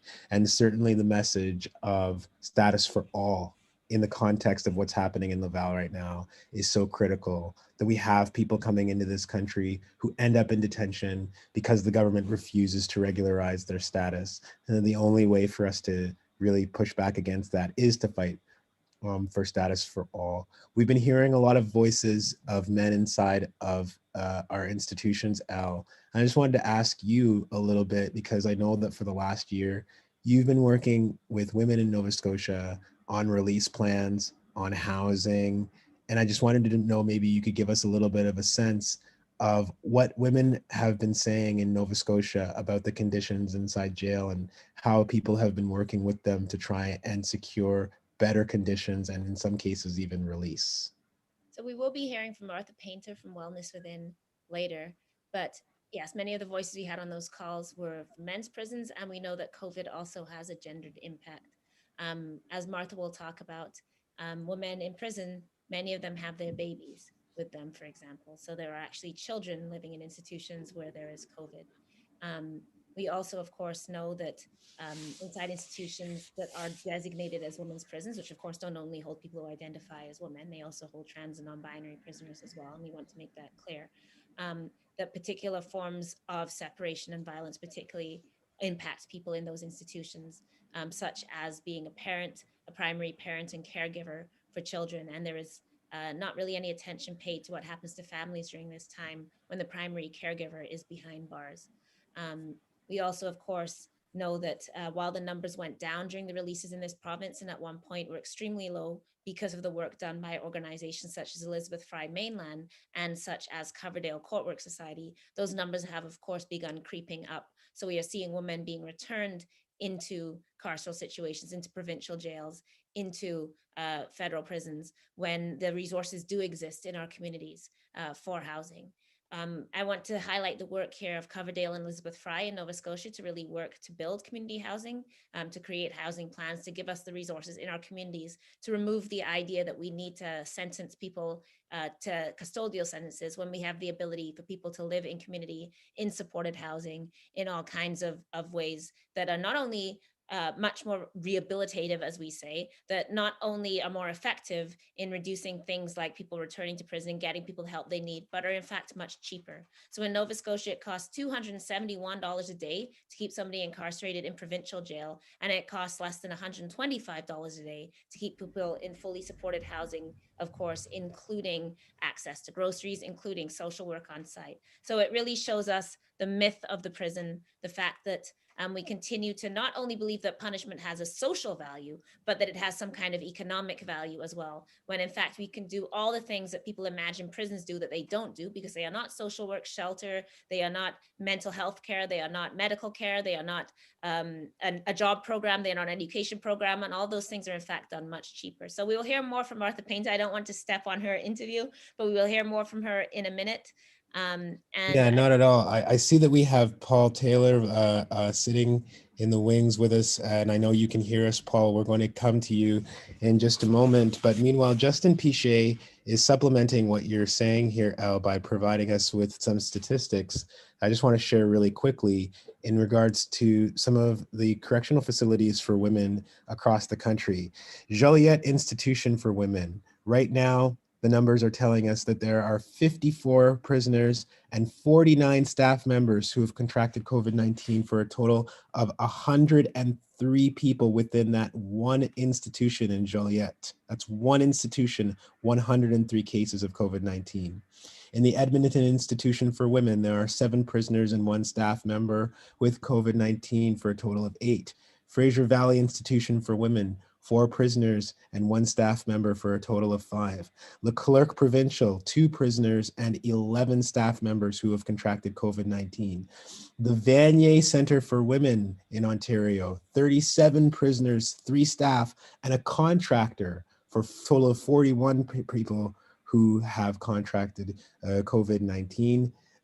Women's Correctional Center, 29 prisoners and 4 staff for a total of 33. These are all numbers since the beginning of the pandemic. We also have Pine Grove Correctional Center, 17 prisoners and 5 staff. So, you know, these are the kinds of conditions that we're talking about. This is the kind of negligence that we are seeing. And I just wanted to give that context because Justin Tichet is always so good with providing us with these numbers and with the details. I think we are going to go to Paul now, who's looks like he's ready to join us. Hello there. Thanks so much for having me. Good afternoon, Paul. We are hearing you loud and clear. And if you could just introduce yourself to our audience this afternoon, I would appreciate that. For sure. Hi, my name is Paul Taylor, and I'm the executive director of an organization called Food Share Toronto, and I've been a longtime anti-poverty activist. And in my work at Food Share, just to orient this a little bit, you know, we work to respond to the crisis that is food insecurity, a crisis that has existed long before the pandemic. And while we're also committed to identifying and working to address the systemic and organizing principles that have caused and hold food insecurity in place, you know, capitalism, colonialism, anti-indigeneity, anti-Black racism, ableism, and ultimately the ways our governments have allowed these issues to disproportionately affect our communities, you know, Black, Indigenous, and other POC communities. So I wanted to be here today in solidarity with you as part of this National Day of Action, because the very same forces and organizing principles that cause our communities to have, you know, least access to food and are criminalizing poverty are also criminalizing our communities and continue. I was listening to the numbers that Desmond was mentioning, and ultimately they're continuing to sentence us to death through incarceration, which, you know, is no more evident now in the middle of this deadly pandemic. So I join you today in solidarity with those that our systems, our governments, our institutions have made the most vulnerable and that have inflicted continued violence upon. I wanted to ask you, Paul, there used to be a prison farm project across this country, and many of those farms got shut down. And of course, we know that prison farms are not a solution to incarceration. Our solution is not, let's just make incarceration nicer, but it still does illustrate something about food insecurity in prisons in particular. So I wondered if you had some insights into that, or you wanted to speak a bit about the food supply in prisons. We heard a bit about the private food contracts, the kinds of unnutritious bad meals, frozen meals being shipped out across the province. So yeah, I've talked to a lot of folks, you know, connected to the John Howard Society and a few other groups who describe the types of food that's available in prisons, and it's horrific. And you know, one of the things that I love eating food. I love being able to celebrate food. You know, I love hanging out with my mom growing food. And I think what we do is we really take these opportunities away from people to celebrate and connect with our food. So the types of food that are made available in institutions in this country are atrocious. It's atrocious. And I think, you know, the opportunity to connect people with growing their own food, I think is really key. What we have seen some of is, you know, people being expected to do some of this labor without compensation. And I think it's really important when people are doing work that they're paid for their labor, regardless of whether or not they're incarcerated. So that's one of the things I think is really important to highlight. But yes, being able to connect to our food, grow our food, and eat well shouldn't be something that people have to be fighting for. This should be a fundamental human right in this country. thank you, Paul. And I do want to cite here Emma's Acres out in BC, run by Sherry Edmonds-Flett, who's been a great abolitionist and friend of lifers in prison, of course, started by Glenn Flett, a man serving life. And they use that program to reintegrate, to release people. So it's a prison farm program where people who are incarcerated and people who are victims of violence come together, and they use that space as a transformative space. So people who are interested in that, that's Emma's Acres, run through Link, L-I-N-C. You can find that online as well. Go ahead, Desmond. Yeah, I was going to ask Paul about, like, you know, your work with Food Share going back many years. I'm sure you've seen a dramatic shift in just the last year since COVID-19 descended into this country and worldwide. And I'm just wondering if you can help us make a connection between the kind of desperation that always exists for food and how it's being exacerbated during this pandemic and what that actually means for people's general, like, well-being and safety in a city like Toronto. Yeah, I would say, you know, actually across the country, we've seen as a result of the pandemic, you know, we looked at numbers before the pandemic started, and there were about 4.4 million people that were food insecure in this country, which is an underestimate. And that number has skyrocketed to 5.5 million people. And I think what we've done is we've, since about the early 80s, we've constructed charity as our response to systemic issues like poverty and food insecurity. So governments have downloaded their responsibility, or their moral and legal responsibility, to advance the right to food onto charities. Charities and folks in community that I think are trying to do what they can because they feel a moral imperative, to respond to more and more people in our communities who are struggling with access to food. But ultimately, the types of food that's being made available, these are often not models that are for us, by us, for food insecure people, by food insecure people. It's often middle class white folks from other neighborhoods who are in essence distributing their leftovers or corporate waste. So I think we're seeing a lot more of this kind of enshrined in the city. What has me excited is some of the work around like groups like the People's Pantry that are bringing a different kind of analysis, one that is pushing away against traditional notions of charity, and that is saying we need to be looking out for each other in ways that keep us safe because our governments aren't doing so. So I think that has me excited, but I'm really cautious about the further entrenchment of charity as a response to largely systemic issues. Most definitely.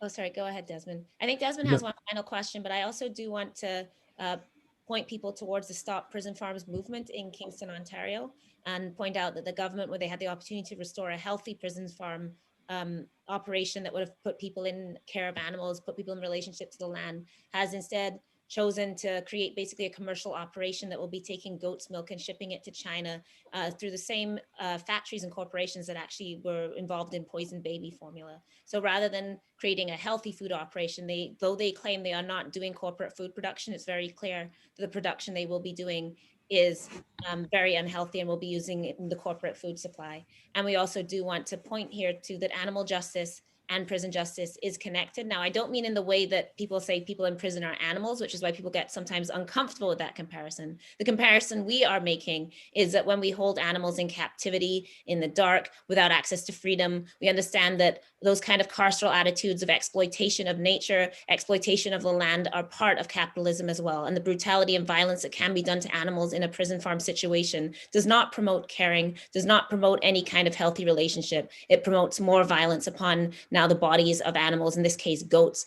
that will essentially face many of the same conditions that prisoners themselves are living with. So many of the animal rights activists, I point you to the Animal Justice website that also draws some of these connections. And Desmond, I know you have one final question for Paul, and then we have freelance free people lined up to speak to us.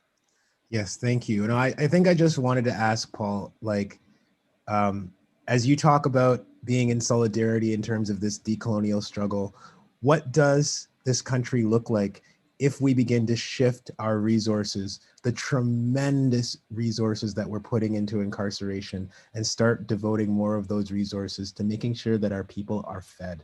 What happens, what starts to happen, and what starts to change in our communities when we start to change our priorities in this way? It's fundamental to our liberation. It's one of the ways that that our liberation is halted. I think we're able to engage with our communities. We're able to build relationships in meaningful and sustained ways. We're nourished, and I think if we have the capacity to access the food that we need, it's so much safer overall. We look at things like healthcare costs that decrease and all those sorts of things that are costs that are needless sometimes as a result of inaccess to food. So I think our communities have an opportunity to profoundly change if people could, at the very least, access decent, culturally relevant, affordable food. Paul Taylor is the executive director of Food Share, and we're very, very happy to have you joining us this afternoon on this National Day of Action. Thanks very much, Paul. And can people make donations, Paul? Let the public know how they can help support. Yeah, I would say two things. Sure, foodshare.net for making donations. They can also, purchase a good food box if you live in Toronto. But I would say most importantly, let's make sure that we're holding our elected officials accountable. They have the resources through taxation. They have the resources through the statistics that they're able to collect. I'm not willing to let them off the hook because we have given them a significant responsibility and they're obviously not fulfilling their end of the social contract. So that's one of the ways folks can help. Thank you so much for having me today and for all the work you're doing. Thank you. Thank you too, Paul. We appreciate you. Have a great day. And we are now shifting to the prairies, and we are joined by freelance free people. We have Molly Swain, Carrie Auger, and Abby Stadnick with us, I believe. I definitely see Molly and Carrie. And so welcome. Thanks for having us. Thank you. Can you tell us a bit about Freelance Free People? Sure. So Freelance Free Peoples is an Indigenous-led anti-colonial abolition group, and we do work that's regionally based, locally based, to end prisons and policing in the prairies. And can you talk a bit about some of the histories of incarceration on the prairies? And this is for everybody, so give us a bit of information. There hasn't historically been a lot of prison activism on the prairies. You guys are really getting started and gone into high gear, but can you tell us a bit about the prison landscape out there? Go ahead, Molly, and then how about Carrie? We'll go in order. Go ahead, Molly, first. Sure. So of course, the history of policing on the prairies and also prison starts with sort of Canadian expansionism into the region in the sort of like mid to late 19th century, right? So of course the RCMP was developed to clear the land of Indigenous people to make way for settlement, and was part of the effort for Canada to violently quell Indigenous resistance to colonialism. And we see sort of, the penal system come down really hard on Indigenous people during this time, mass hangings, the murder of our political leaders, that happens sort of in tandem with the creation of reservations and the script system for Métis people. And sort of that, Indigenous peoples kind of refer to that era as the Reign of Terror, and that reign of terror has never really ended, right? And so the sort of institutions of the penal system have really only expanded and intensified since that period. When it comes to, Indigenous resistance and prisoner resistance, that's been happening as long as there has been, these systems and institutions in place. And I think Abby can probably speak more specifically to those. So Abby, welcome as well. Hi, yeah. Thanks for having us. Sorry, what I sort of lost track of the question. Are we talking about the current conditions? Yes, we would love to talk about the current conditions as well. Sure. I think probably much the same as you're hearing from other folks across the country. But we know in terms of our focus as an Indigenous-led group, we know that, of course, most prairie prisons are made up primarily of Indigenous peoples, and so we can really see sort of the targeting of Indigenous people through the carceral system as an arm of state violence against Indigenous peoples. And so our work here over the past year has been primarily with supporting prisoners inside who are organizing various actions in response to the conditions that we find in carceral institutions across the country. A lot of things I heard people talking about earlier in terms of lack of access to hygiene supplies, PPE, all of those same kinds of conditions, as well as folks not being able to access their usual programming, but also cultural programming is quite important for folks, and also access to elders and cultural advisors. So all of that has been also shut down. But our work has been supporting prisoners who are organizing hunger strikes. So we've seen a lot of hunger strikes in Saskatchewan especially, we've seen a lot of hunger strikes over the past couple of months in response to COVID conditions. And so we've been sort of organizing on the outside with folks inside. But one of the things that I wanted to mention here briefly is just the concern about reprisals against prisoners who organize. So for sure, one of the people that we've worked with most closely actually is currently just gained access to his phone after having had it taken away for 7 days, including on his birthday. And that was for sharing his number with someone else so they could have phone privileges. So that, I mean, that sort of level of repression of communication is sort of astounding to think of, right? And that in part is because that person is really really mobilized a lot of people in that in the Saskatoon Correctional. So you see those reprisals on all different kinds of levels. I mean, he's been insecure for quite some time, and now without phone access for a week. And so all those sorts of things that of course amount to torture when you're inside your cell for 23 hours a day. And then even when you get out, you don't have access to a phone. Anyway, I've said enough on that, but thanks. Oh, we really appreciate it, Abby. Carrie, we've been talking a lot today about possibility and about the notion that our governments have long told us that the kinds of things we've been seeing in the last year were not possible. So we demand release of prisoners. The government says, well, that's not possible. But then, for example, in Manitoba, we saw an almost 30% decrease in the amount of people incarcerated. And I'd just like you to maybe talk a little bit about like what this means when we see that these things are in fact possible when people make the demand. Yeah, I guess I think a lot about, I guess maybe my own process of coming to understand my indigeneity and coming to understand Nihil worldviews, you know, specifically I'm thinking through language, the Nihil language, and thinking about how when I started to learn Nihiliwan for the first time, I started to understand myself in a world that I previously didn't have access to. And that world introduced me to what it means to really be in good relations with people. Like when we truly say like all my relations, what does that really mean? Our obligations and responsibilities to each other and how we care for each other. But I didn't understand that until I started to learn my language. And I think that a big part of abolition is like that. Like we come to know and we come to remember and we come to understand things when we have the language and ways to communicate about a world that has been possible and is possible right now and will continue to be possible. But I think so much of it is how we're able to communicate that to our relatives and to share in that understanding and to, I guess, create and relearn a language that fosters and supports that kind of love and that kind of care that is so totally removed from, I guess, the Canadian landscape in a lot of ways. Most definitely. I see Molly nodding and smiling a lot along with what you're saying, Carrie. Molly, would you like to add to that?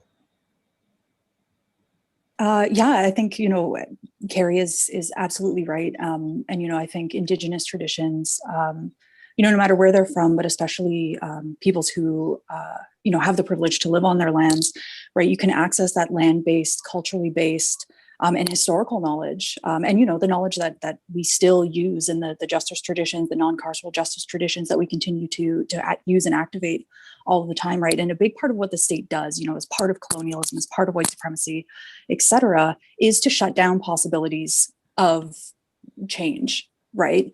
To make everything be very static, right? And so when we turn to our traditions and when we turn to sort of our own histories and our own practices for abolition, it opens up all of these possibilities. And so we know, you know, that these alternatives are true, right? And you know, obviously we see with the government, you know, its own hypocrisies, right? And its own application of power where, you know, it doesn't have to justify what it just does it, right? And it can sort of talk out of both sides of its mouth, right? But when we, you know, really base sort of our understanding of abolition and our abolitionist praxis in our own traditions, right? It requires an entirely different way of relating to one another that, you know, I think really allows us to both sort of imagine otherwise, as Daniel Heath Justice says, but also to, you know, remember otherwise and to put those memories and those imaginings into action. Thank you. I'm going to ask one more question, and then if everybody can take it or in whatever way you want to take it. We heard earlier from Skylar Williams from 1492 Landback Lane, who drew a lot of the connections, obviously, between the criminalization of Indigenous people currently and settler colonialism. So I wondered if each of you maybe could take some time to also connect what we see with the high, I don't even like the term over-incarceration because then it implies there's some acceptable rate of incarceration. So the just disgusting rates of incarceration of Indigenous people. And can we also tie that to things like Idle No More and other movements that are taking place? So maybe each of you wants to take some of that just to put us in the broader context of how imprisonment, like carcerality, punishment exists for Indigenous people. I guess I'll start with you, Carrie. Okay. Yeah, I just, I guess for me, it's sort of just a constant a reminder that prisons and policing are like an ongoing, like a part of a carceral continuum that has existed for Indigenous peoples since settlers first came.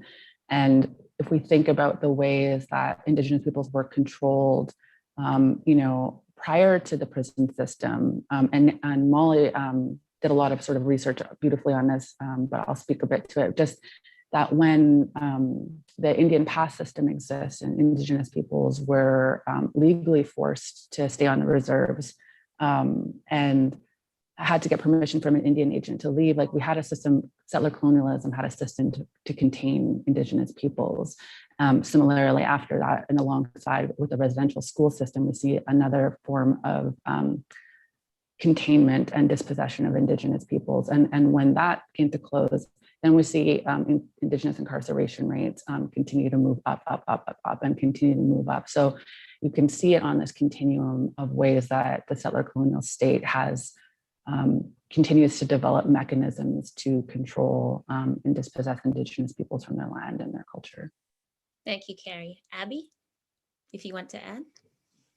I was just thinking about a story that that I read that was written by Métis man at the Saskatoon Correctional, and it's a fictional story, but it's based on his own life. And he talks about how when he was a youth, where he was living, he had friendships with the coyotes and the horses, and then he was taken away from his family and put in juvenile detention. And he talks about then escaping from juvenile detention and coming home and sort of having the coyotes waiting to welcome him home.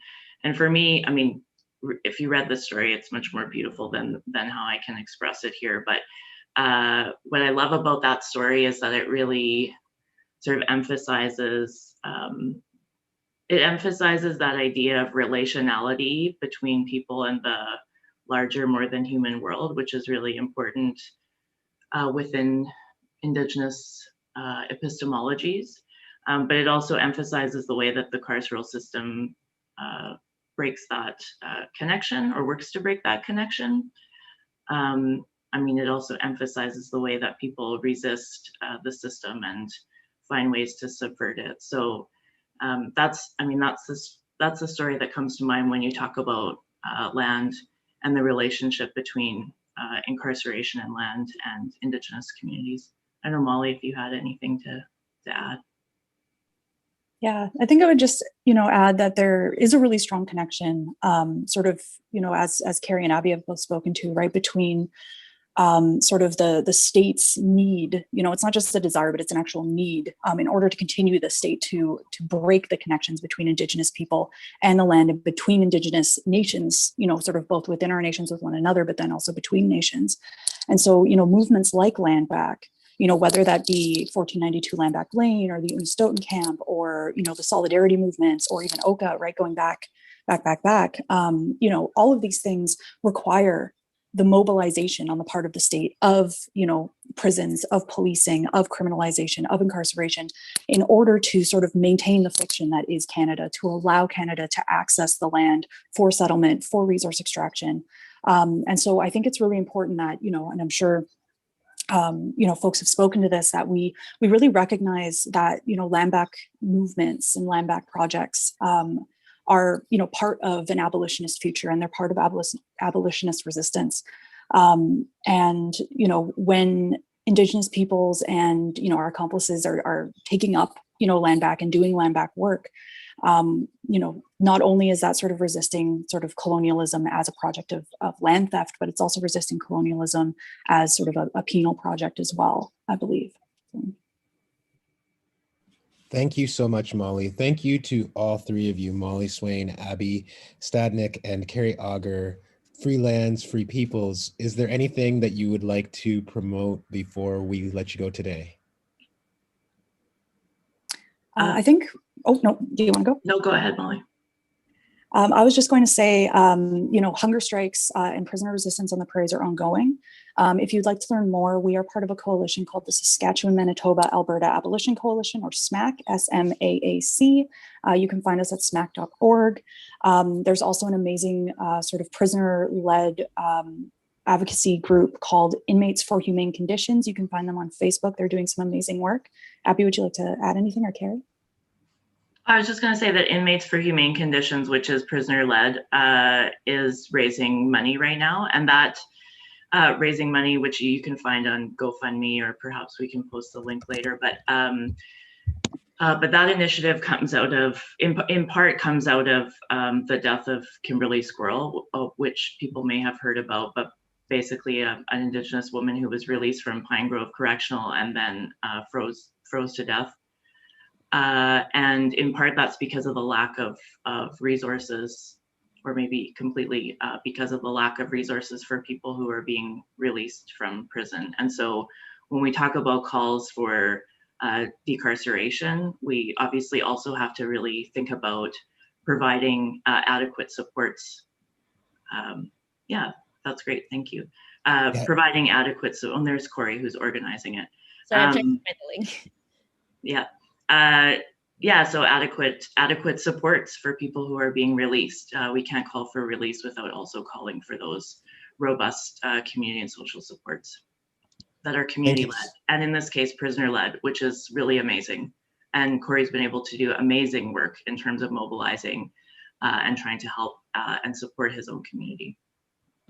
So people can also follow Inmates for Humane Conditions on Twitter. I just did it myself. It's at _humane,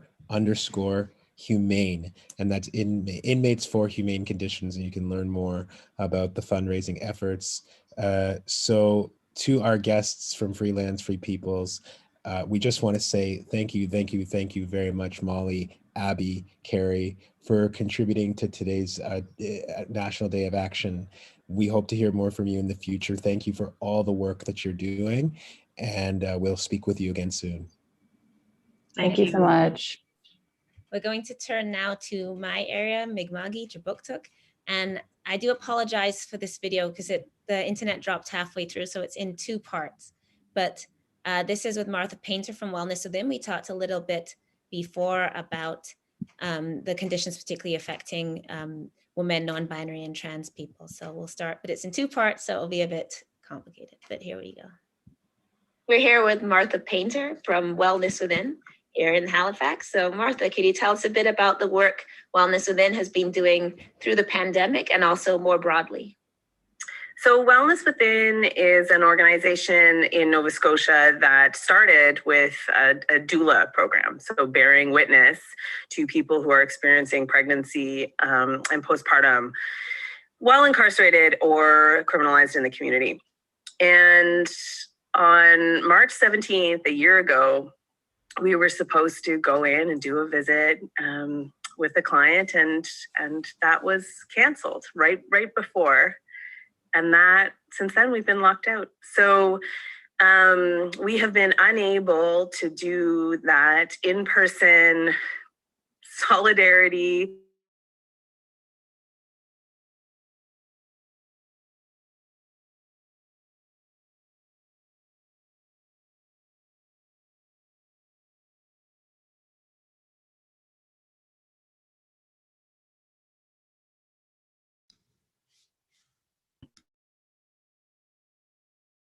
A real blow to the essence of our mandate.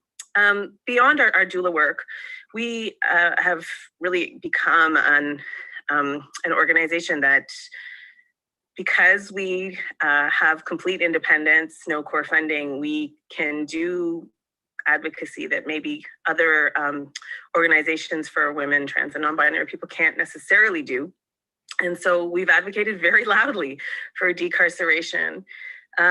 It's not just my background, I'm a registered nurse, and it's not just the public health threat of COVID within the institutions that we know. The outbreaks are raging still, and prisons have been one of the sites of the worst outbreaks, period. It's not just that. it's the incredible emotional mental health toil for the families that toll that it takes on them, and the toll that it takes on moms, parents inside to be separated from their families in the most stressful, effed up time in literally our lives. So so we've been advocating for decarceration, and we, Nova Scotia did really well at the beginning, first wave, but the numbers have creeped back up. So right now in the provincial prison for women, called the East Unit of Burnside, there are 26 people there. And we, at one point, had gotten it all the way down to 6. So, and our other work is we do some research work to really document. None of it's surprising, but it's documented. So we do the research that looks at, how families are affected by incarceration and incarceration during COVID this year, right? No public body is counting how many parents are in carceral facilities. No one is publicizing how many kids have their parents taken from them during incarceration and during COVID. So we're doing that research work. We continue to do that, of course, by Zoom or more likely by telephone, and mostly when folks are out, right? And the last bit of our work is our education portfolio. So usually we go in 2 times a month and have workshops on whatever the folks in the East Unit want to talk about. And we can't do that. And we haven't even been able to sort out a way to do it. And that is where we cut out. So I'm just going to jump to the second piece. Sorry about this, everybody. I'm just jumping to the second part of the interview, and here we go. And the last piece of our mandate is education. And so usually in the before times, we would be going into the East Unit and doing workshops twice a month on whatever the folks in the East Unit wanted to talk about, parenting, women's health issues, reproductive health issues, those kind of things. So we haven't been able to do that, and we haven't been able to sort out a way to do that by Zoom, despite trying really hard. So what we have continued to do is public education about how COVID has affected folks inside, and in particular, the gendered implications of continuing to incarcerate people during this public health crisis. So we FOI-popped the numbers of babies that are with their moms in the mother-child program, the federal program. So in each of the federal institutions, kids under 5 can stay with their moms. And in the first wave of COVID, that's when we got our FOI-pop data, there were 8 babies in prison during COVID, right? So just raising the alarm that this is super not okay. Like, what are we doing? What could be wrong with us that we think this is the solution to the incarceration of women? Let's put their babies in there too during a pandemic, which some of the worst outbreaks have been in prison. It just makes no sense. So anyway, that, and then, a big part of our portfolio is just building the self-esteem and autonomy and power that comes from knowing about your body and knowing about reproduction. Training doulas so that that workforce of sorts is expanded. We did manage, there was a brief period in the fall when things were safe and with masks on. We had an awesome doula workshop, like training over the course of, 3 days, I think, in Bagnagag First Nation. So that was amazing. We haven't been able to quite do that again, but we're hoping. Why do you see the doula work as connected even outside of a prison? How do you see doula work as connected to this issue of gender justice and incarceration for women? Can you draw that connection for people? Yeah. You know, I started out as somebody who was really, really involved in abortion work since my teenage years. And really, there's a connection between obviously the body sovereignty that is so essential to being able to govern your reproduction. And then that body sovereignty that comes with birth work and what you are allowed to do because you are in control of yourself, and all of that is stolen from you when you are incarcerated. So there is I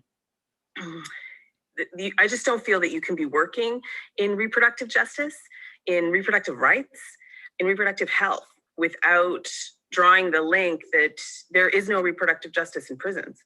You don't get to be sovereign over your body. And the more people are trained, because we're still so stigmatized and so, God, we're prudes about body knowledge. And the more people know about it and realize, oh yeah, this is how the body works, and this is how these systems work, and this is how we can resist these systems, whether that's healthcare systems like the ones that I work in, or the carceral regime. Being able to govern yourself, that's power. So despite where you might find yourself, you have that. And that, anyway, that's something that we can do. So it's something that we should do. Thank you. Is there anything else you want to add? I was trying to that you think is important? Yeah.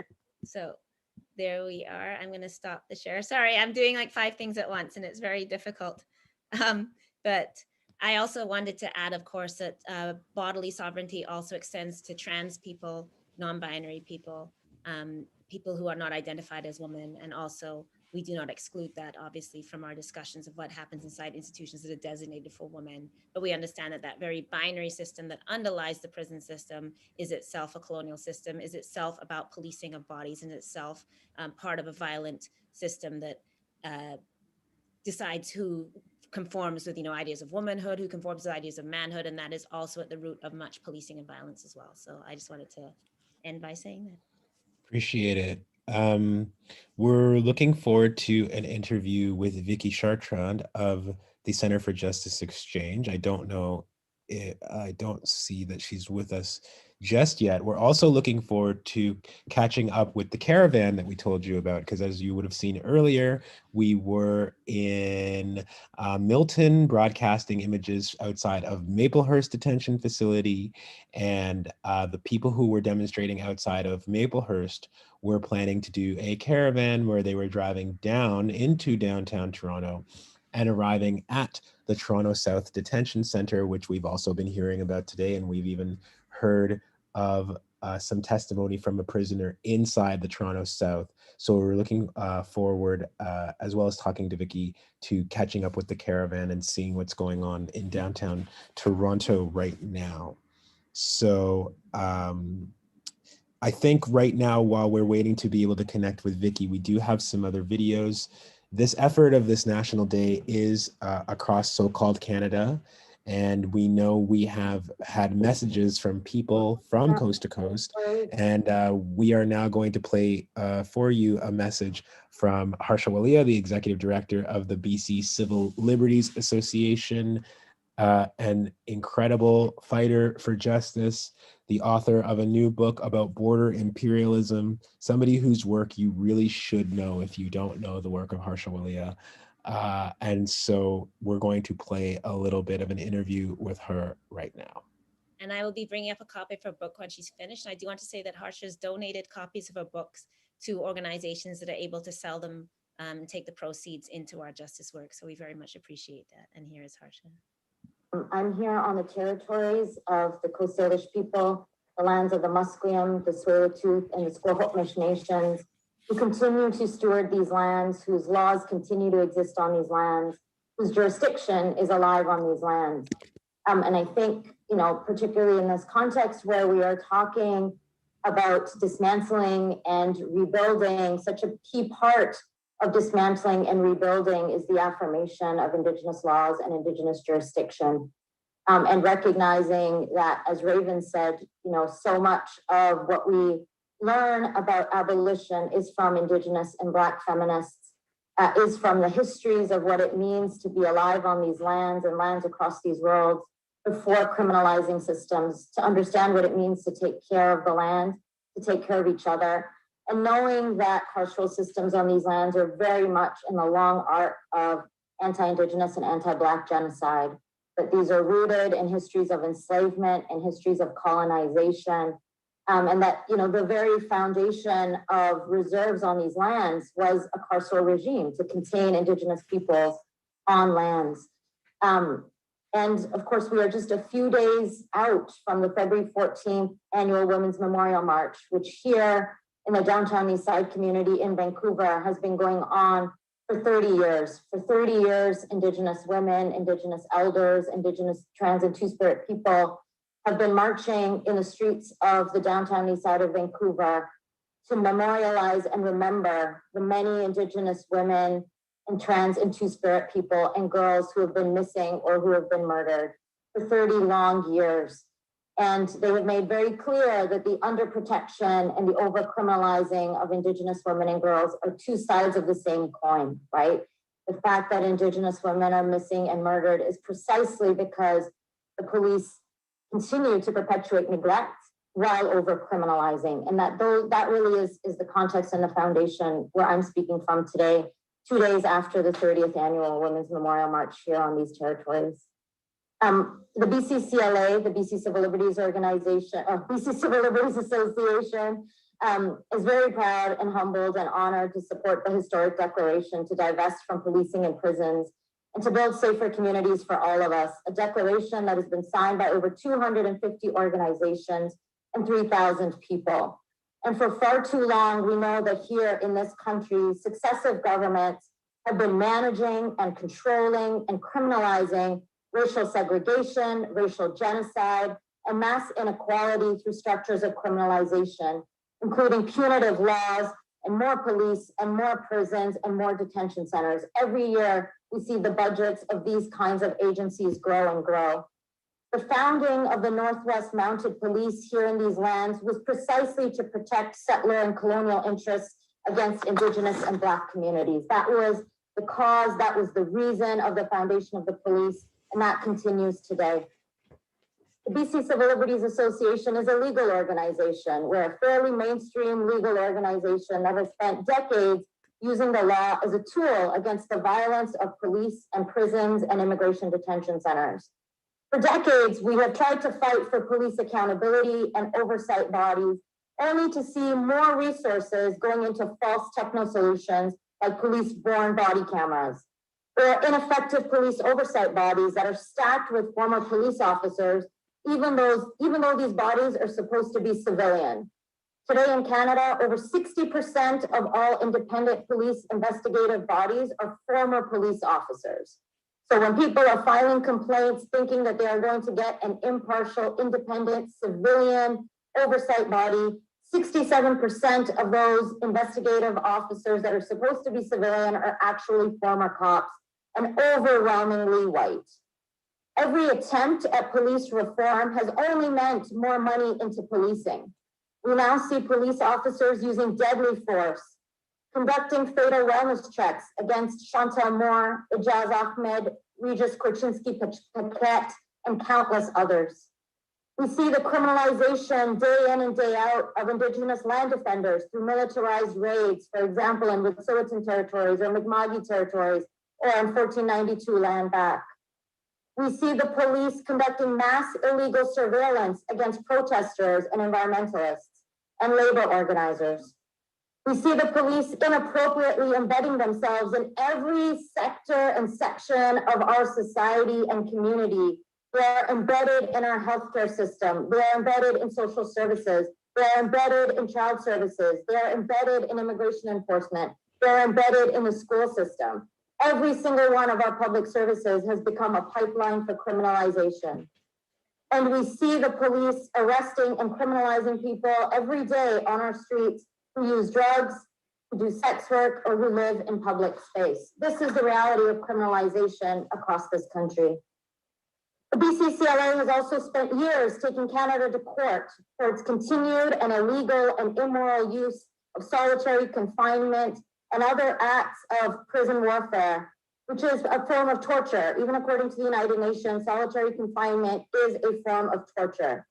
We beat Canada in court in these cases, but we still see prisons and jails using practices of dry celling, structural intervention units, administrative segregation, and just new and new and new and new names for ongoing carceral warfare, including during the pandemic.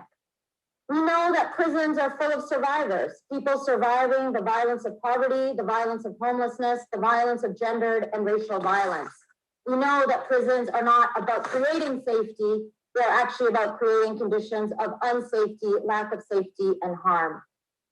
Right now, we're in the midst of many, many, many overlapping crises on these lands and in this country, crises that are manufactured.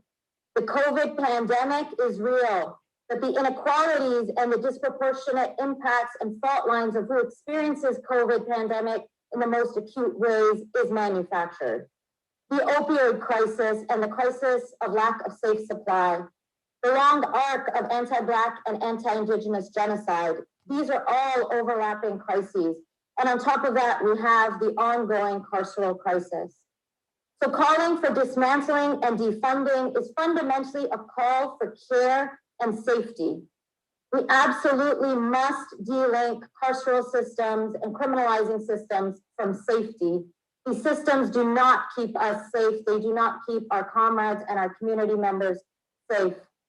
Police, prisons, detention centers, forced mental health detention, child apprehension, these are all forms of violence and state violence and racial capitalist violence that we absolutely must dismantle today.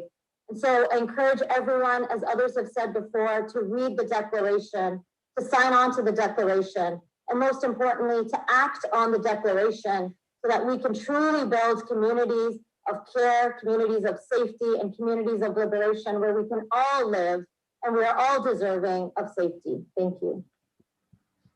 And that declaration is, of course, the Choosing Real Safety Declaration, which you can find at choosingrealsafety.ca, I believe.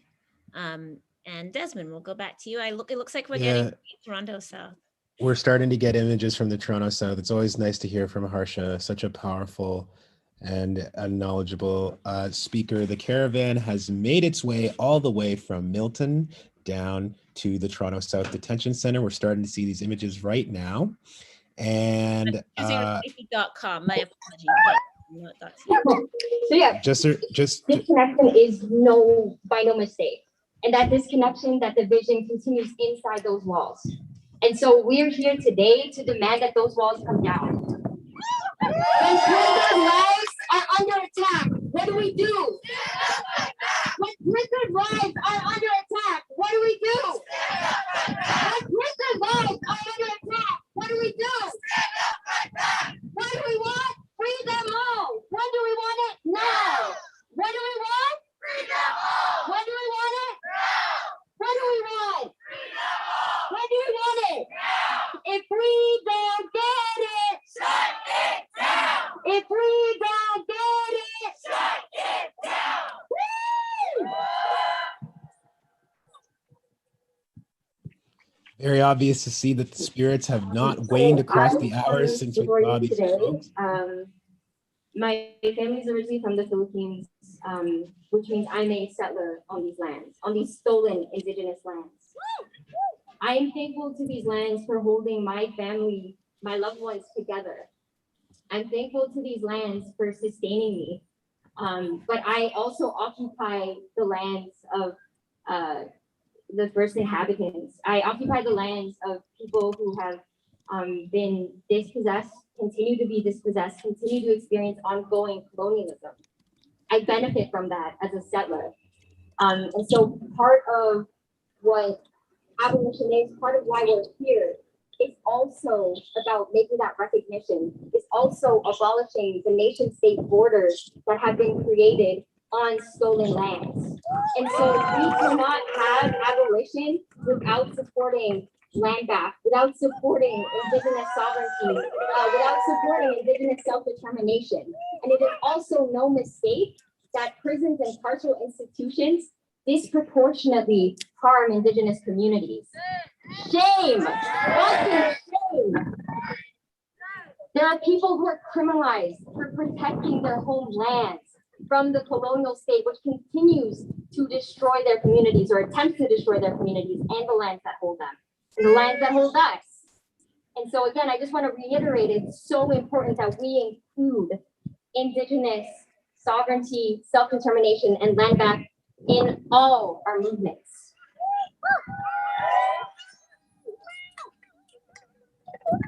It's also important that we recognize the relationships that hold us together, our relationships to the land, our relationships to one another, and the responsibilities that are inherent in those relationships. The shared humanities, the shared histories, the shared experiences, and the shared futures that those relationships hold. Because we all benefit from freeing them all. So what do we want? What do we want? What do we want? When do we want it? When do we want it? If we don't get it, if we don't get it, woo!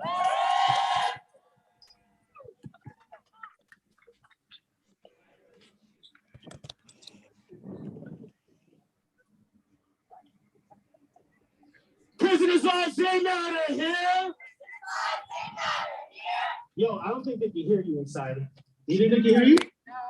Prisoners lives they matter here. Prisoners lives they matter here. Prisoners lives they matter here. Prisoners lives they matter here. Thank you, thank you, thank you. We know that prisons don't keep us safe. Who keeps us safe? We keep us safe. Who keeps us safe? We keep us safe. Who keeps us safe? We keep us safe. Yo, by now we know that intimately. The people inside these walls, specifically the people inside these walls, have been putting their bodies on the line to protest the inhumane, the disgusting treatment that they've been receiving inside. For those of you that were with us at Maplehurst, you heard about some of the very basic demands that folks at Maplehurst were looking for.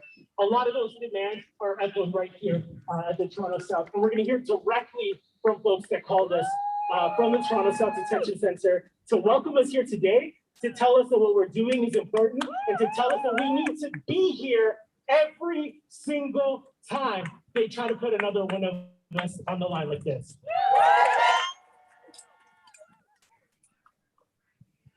This action is one of many today across the country. People are taking action in front of prisons, in front of jails, in front of government buildings, all with the same demands.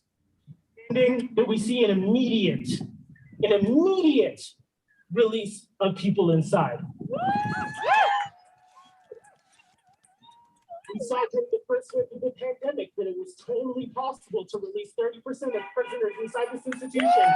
Some shit fall apart.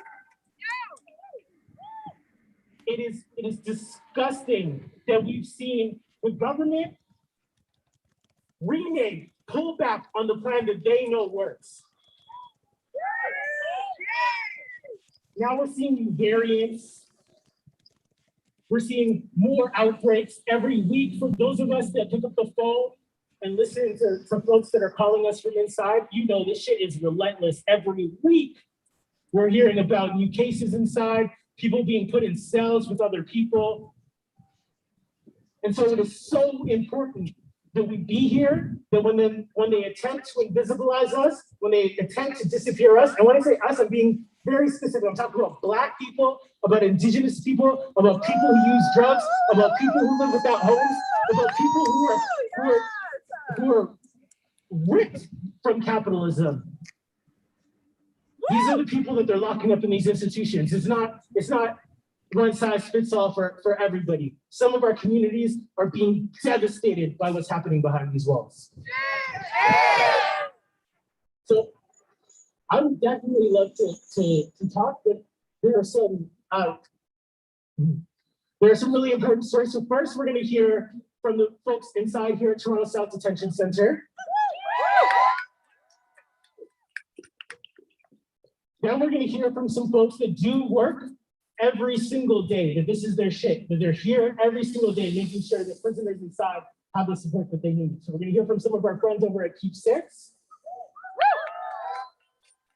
We know that this is an international struggle.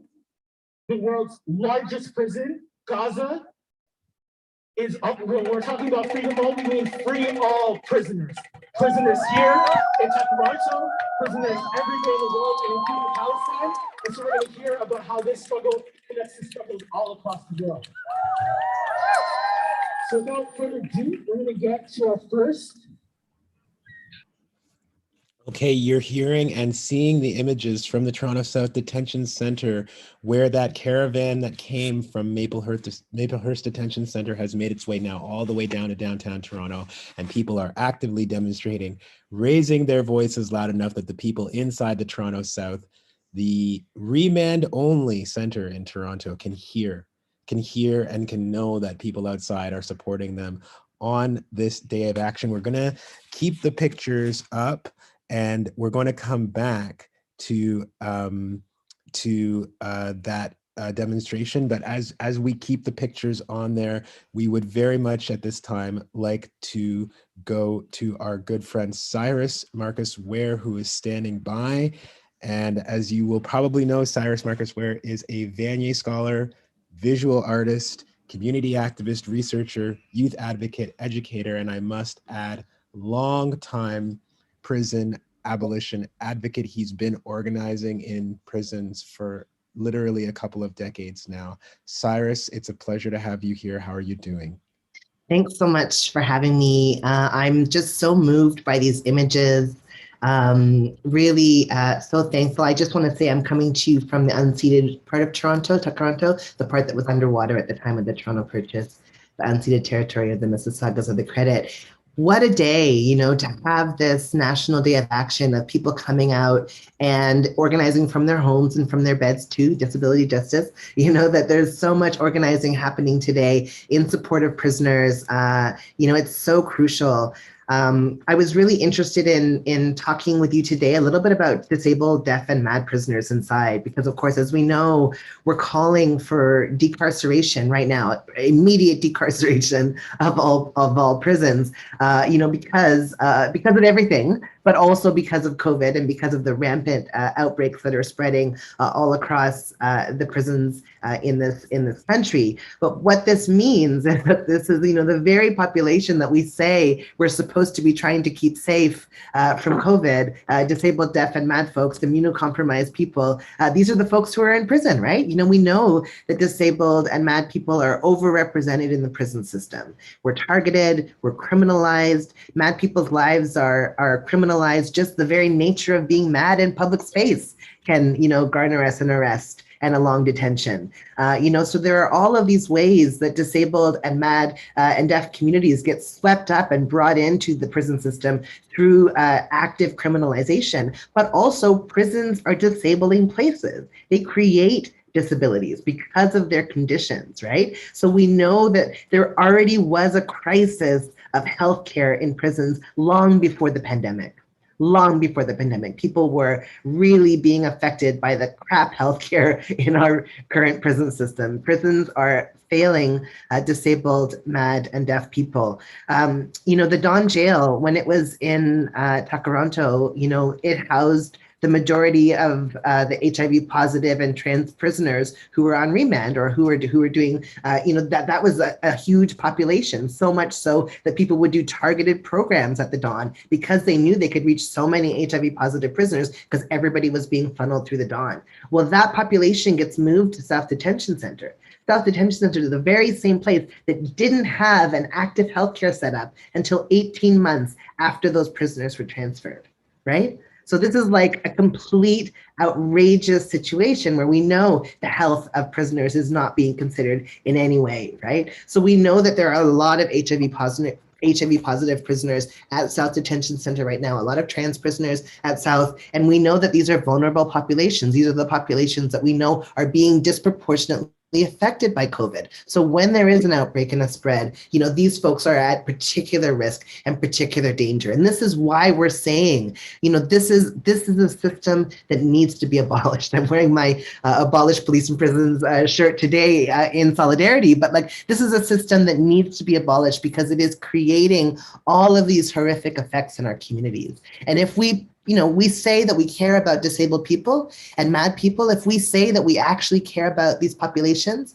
then we need to do something about police and prisons because they're being criminalized, they're being targeted, and as a result, they are dying, either being shot in the streets as mad people are, or being killed, through the disabling effects of the prison system. So I just wanted to really talk about, the reality of who it is that we're talking, who are the prisoners in South right now? Let's name it and let's recognize that it is a large population of disabled folks in there. It's a large population who are at a high risk of COVID who need to be let out now. So free them all, Desmond, free them all. We are saying all day today, free them all. And your comments really make me reflect on Mocha Dawkins' testimony about her own experiences in the Toronto South Detention Center and her decision to actually leave there because it was just such a confining and violent and dangerous place. So I really appreciate you bringing this up, Cyrus, and I want to expand on it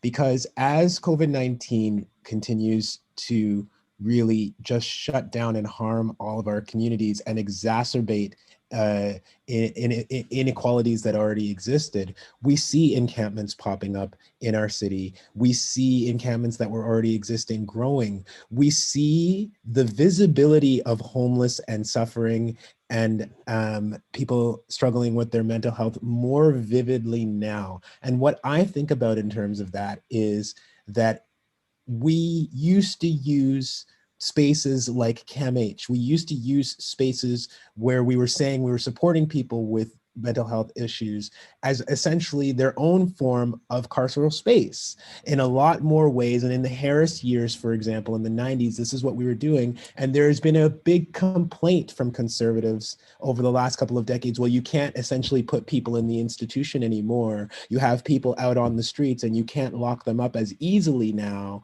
as you used to be able to do that. And I'm wondering if you can help us reflect upon what it means that the only solution that we ever seemed to have for people who were out and were suffering was to create a new carceral space for them. And now that that's not as socially acceptable anymore, we don't have an alternative. I mean, let's be real. These 18th century and 19th century asylums, were translated into and continued through the prison system, right? And we know CAMH has a forensic ward that is a locked ward. We know that they are a carceral institution. They participate in carceral logics, right? So the only solution in our current sanest society for the experience, for the presence and existence of my people, of mad people, the only solution that society has for our experience, our beautiful experience of madness, is to detain us, to kill us, or to disappear us, right? So it's always in this act of never being able to fully participate in society because we must be disappeared. We must be erased, right? So in fact, madness has existed throughout human history. In fact, madness, although it can have experience, there are parts about being mad that are hard, but there are parts about being mad that are beautiful and gorgeous. And as a mad person, I deserve to live. I deserve to have freedom and liberation. I deserve to be able to be out on the streets. I deserve to not be criminalized just because my brain works in a different way than, say, the mainstream, right? So we know that there is a real issue with sanism in our society. We are so fearful of madness. We think about it, in our families of origin, in the ways that madness gets portrayed in TV and movies. We are so fearful of crazy, that we pathologize it, that we criminalize it, that we disappear it, right? So the solution to ending this war on mad people is not to bring in more social workers and more psychiatrists. It's not to bring in more carceral employers, people who are going to employ the carceral state. The solution, in fact, is to listen to mad people, to take direction from mad people, to say, what do you need when you are in a crisis? what would help you when you are in a crisis? What are the first two or three things you want me to do when you're in a crisis? And maybe calling the police is never going to be on that list. Maybe calling the hospital is never going to be on that list. So what do you actually want or need when you're in a crisis? Plan with Mad People While We're Well to make a plan for when things turn into a crisis. We know that we need to show up better for Mad people. We can do better than we're currently doing. Yes, there is a huge population of Mad and disabled people in the encampments. Mad people are underhoused, chronically underhoused, we're underemployed, there's all of these ways that the system treats Mad people and prevents us from being able to succeed. We don't get to thrive in the same way, and our lives are marked for death.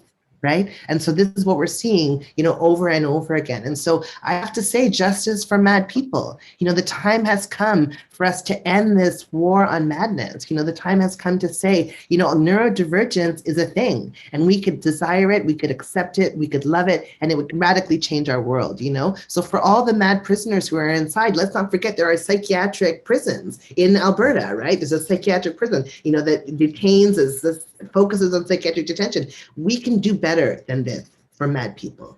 Mad people deserve much more respect than we currently get. So when you talk about this war, Cyrus, and you talk about Mad people being essentially assigned to death, I can't help but think of Bill C-7 and the conversation that's been happening in this country about medically assisted dying, and how disability justice advocates, Sarah Jama and the Ontario Disability Justice Network, yes, shout out always to our sister, Sarah Jama, but they have been raising concern about this idea of medically assisted dying. And I think there's a misunderstanding in this country. There is a misunderstanding about why the disability community has been so concerned about this kind of legislation. And I just wanted to maybe give you a moment to talk about why, when you talk about assigning Mad people to death, how it relates to these kinds of laws.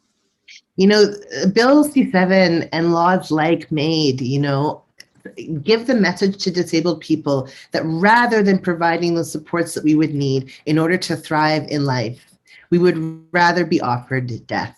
So the solution always to the issue of systemic ableism in our society is to offer us death. The solution to saneism in our society is to offer us death, right? So rather than changing the material conditions in our social world that would allow disabled people to have access to great healthcare, to have access to housing, to have access to employment, to have access to social supports, to have access to all of these things in order to have a thriving, beautiful life, rather than provide those things, they would rather just say, why don't you die?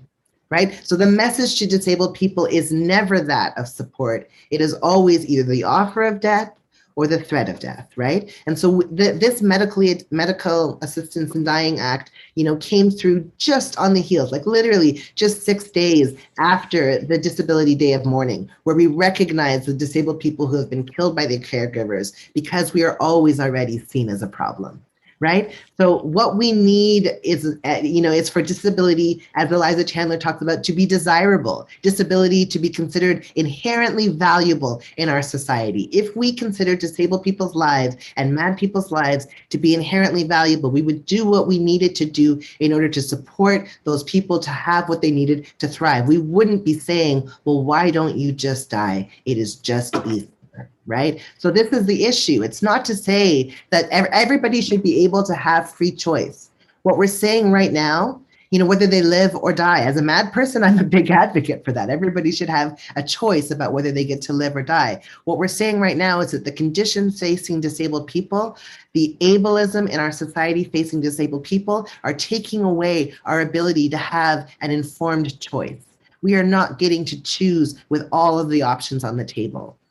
With no social supports, with no housing, with all of these barriers, we are not being given all of the options to succeed. So we're not making an informed consent, and that is the problem.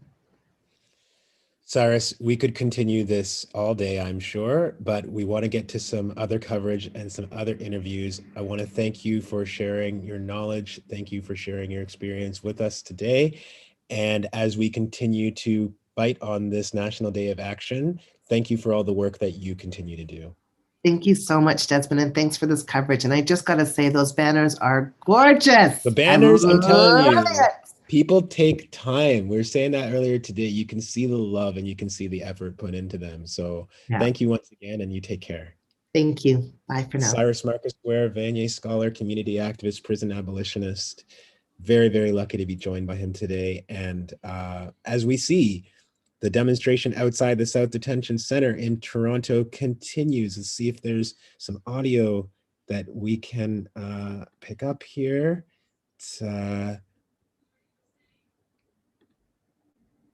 I wasn't able to see them, and my family was coming basically at least once every 2 weeks since I had my incarceration since the beginning, and they've been totally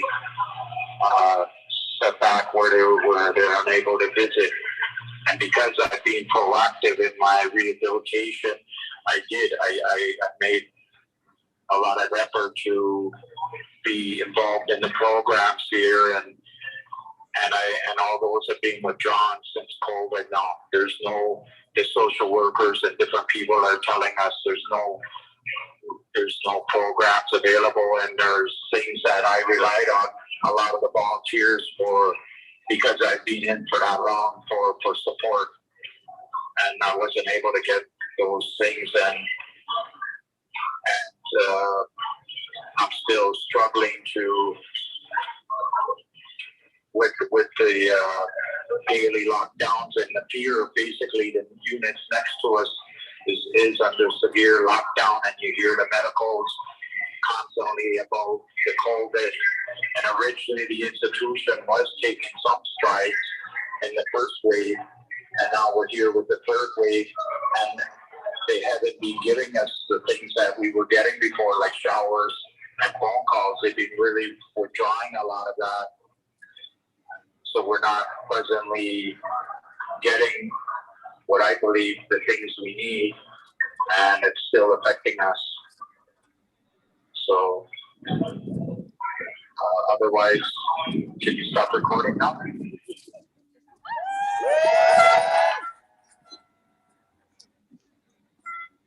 So we can see that they are actually listening to the tail end of an interview that you would have heard from us as well outside of the and we're just going to keep the picture up there. But as people continue rallying outside of there today, I want to invite my co-host Justin Pichet to come back in with us if you're there, Justin. Elle Jones has left for a little while because Elle has been invited to be part of a demonstration today in solidarity with people in Haiti. Because of course, as you may know, people are demonstrating against the illegitimate government of Jovenel Moïse, which is being propped up, of course, by our country here in Canada and by the administration of Joe Biden in the United States. And so Elle went to be part of that. These struggles are all connected, our decolonial, anti-colonial struggles. You know, I think that was something that was really well brought in by people like Schuyler Williams and others today, how all of these struggles are connected to one another. But Justin Pichet is back with us, and maybe Justin, just want to ask you to reflect on what some of the stuff that we've been seeing and hearing from folks this afternoon. A tremendous amount of solidarity for people who are incarcerated right now. I think we're seeing that all across the country through the events and through the interviews. And this is not just about people who are incarcerated, it's about all of us, right? What happens behind the walls doesn't stay there. And we have to constantly remind ourselves of that. Prisons are the most costly, least effective, most unjust way of responding to social harm social harms that we've criminalized. And it's really, really great to see this, that folks are working towards an abolitionist horizon where we can one day free them all. And that will mean that we have communities that are providing for people's basic needs, whether it be housing, whether it be their health and mental health, income supports, and so on. So, that's what we're seeing right now here from Toronto South. The TPRP throws down again. There's a pretty big turnout. Look at that artwork, and everybody can't get over the banners and the amount of energy that's gone into these banners, and the same thing that was in Laval. It's just pretty amazing what people are doing. One of the things that really strikes me about this time that we're in, Justin, is the reduced access by the media to our government officials, to the decision makers and to the lawmakers and to those who are supposed to be accountable for things like the conditions of our prisons. So it's a lot harder in a pandemic to reach someone like Bill Blair, for example, the so-called Minister of Public Safety. But what is the latest that you've been able to hear from all of this intense pressure on officials like Minister Blair? Is there any new response or any new information from government about these deplorable ongoing conditions in our institutions, in our correctional facilities? It seems like they're hiding ministers of imprisonment across this country. Like there was a big push, for instance, to get Minister Tell in Saskatchewan to resign amidst significant outbreaks in those prisons. And, Scott Moe, the premier there, had basically said, no, she's not going to resign. And we're not going to listen to folks who are demanding releases and just treatment for those behind bars, folks that are in need of protection. So it's just stonewalling and then hiding these ministers that are under fire. Bill Blair, we haven't heard much from him since the vaccine controversy in January, right? Where, Aaron O'Toole, the conservative leader, came out and said that, quote unquote, criminals shouldn't be getting vaccinated. When the news came out that 600 elderly prisoners in the federal system were getting vaccinated because they are, because the government's following public health advice saying we need to vaccinate people who are receiving care in these congregate settings. And so they moved forward with that, and Bill Blair did defend that decision, which was, that's something. But meanwhile, 95% of federal prisoners haven't been vaccinated yet either, right? And prison staff haven't been vaccinated federally yet either. And based on research that the report we released yesterday with the CCLA, we're understanding that Northwest Territories and Nunavut started vaccinating all people, which presumably includes prisoners, in mid-January. PEI has started to roll out prisoner vaccines this month. And then the other jurisdictions, they're either saying phase 2 or they have no plan at all. And so, if you're going to be exposing people not only to the violence of imprisonment, but also to the violence of potential or actual COVID transmission and these segregation, torturous conditions, where are the vaccinations? We're talking about necropolitics here. Well, I mean, quite so. We've seen the backlash. You mentioned Aaron O'Toole. Doug Ford took his opportunity. He never misses an opportunity to be an inhuman piece of shit. And so he was also very much joining this call of fake outrage, saying, you're going to vaccinate prisoners now. How dare you vaccinate prisoners? They never miss a trick, but I always find it interesting that where we have a leading edge of inhumanity with the conservatives who will just come out and tell you they want people to die, that the negligence of the Liberal government is really producing the same result. They just don't come out and say it in the kind of malicious way that the conservatives do.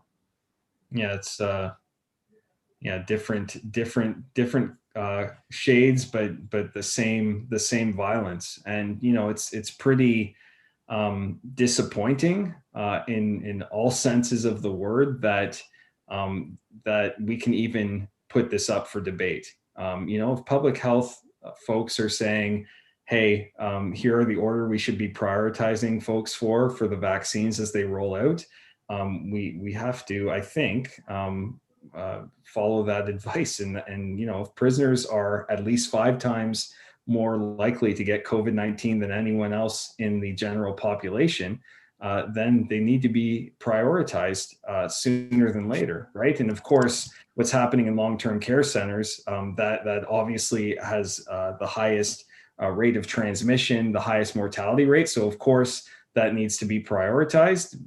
But sooner than later, if we don't release prisoners to the degree that is possible, if the state's going to keep people locked up, the vaccinations more of them need to be going into the prisons.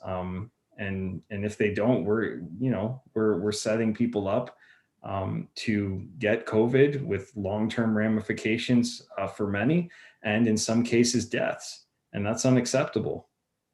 Yeah, I mean, the politicians will all tell us that they are simply following the health advice of the medical experts, but we know that that's not true.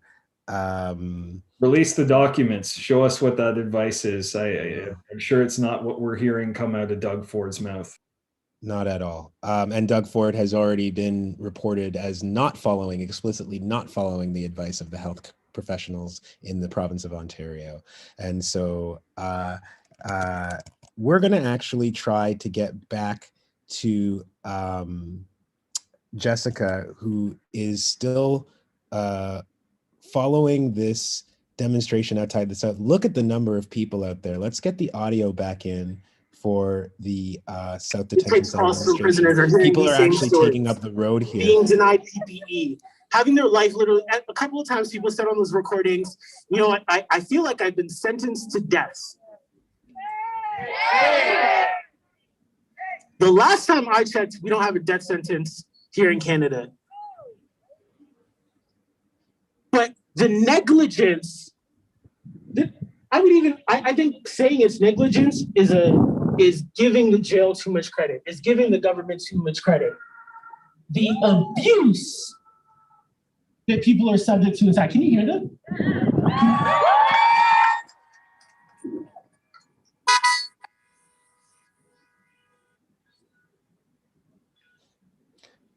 Jessica Evans, if you can hear us, what a moment right now where people are actually able to hear noise being made from inside the South Detention Center. We can hear that. Yeah, it was beautiful. We can hear them inside and they can hear us out here. The crowd is very large. We see that you've been able to even pick up the street. You're giving us excellent pictures here. Spirits seem to be very high. Absolutely, yeah. Folks are energized. We've just heard a number of recordings from folks inside Toronto South Detention Center. Abhorrent conditions, obviously, but certainly it's energized us to be even more angry. Are having their fucking lives up. What was the reaction to the caravan coming down from Milton into downtown Toronto? So the caravan went fairly well. We stuck together on the highway. There were a couple of undercover cop cars kind of tailing and trying to get into the middle of us, but no trouble and no major reactions. I think we had about 30 cars coming down the highway. That's wonderful, though. It was really wonderful. Had been killed by police. We're going to continue to listen into Rajon's speech here for a bit. Okay, wonderful. I'm going to step in a little bit closer though, then, so you can hear him. Thank you. No, but the settler state doesn't know anything else. This is how they move. This is how they act. This is what they're about. It has been 1 year. 1 year of dealing with COVID-19 inside. Prisoners have let us know what the conditions are like. People that work inside prisons and do this work on a daily basis have let us know what the conditions are like. We've all called for basic things. The hunger strike demands here at the Toronto South Detention Center were access to the yard, exercise, and recreation facilities. People are going weeks without any fresh air. An end to targeted and discriminatory designation of the security threat group. If you were just black or brown, or they're like, you're probably a part of the gang, and you're going to get the security threat group designation. Included in that, it's not mentioned in the demands, but included in that, what we now know too is that this institution and many institutions like it have been testing with prisoners, trying to put rival gangs in the same unit to see what'll happen, to see if it'll, try to seclude one whole unit to one gang to see what'll happen, as if We're talking not about people in movie theaters. People have asked for provisions to access to appropriate religious programming in space, including smudging. Assalamu alaikum to all of our Muslim brothers and sisters out here. We know Ramadan is coming up shortly, and a lot of prisoners last year were not given food at a time that will allow them to fast. We're denying people the right to practice their religion as if that is not someone's basic human right. They're calling for access to free phone calls. And we talk about phone calls up and down, right? But as you heard, people are depending on these damn calls for their mental health, for their well-being. When shit gets worse, they want to talk to their loved ones to say, yo, how is it going? What's going on? What is the score? You know, I need some support. That's being denied. More quality items on canteen, including hygiene products at a fair price. The prices inside, I'm sure folks will tell you in a second, the prices inside are wild. They're like nothing else. Like you're not going to a convenience store and paying those prices. And folks in here can't work, so they have to have people supporting them. So if you don't have support, you're just left by yourself. If you do have support, you're drowning hundreds of thousands of dollars, or thousands of dollars, or hundreds of dollars into this institution. They're looking for increased access to TV channels that meet the diverse needs of their interests. TV channels having access to the news, having access to something to watch. Some of these demands seem really basic, but it tells you how intolerable the conditions are inside, that when they are so bad, all we need is a little bit of TV to help break up the torture.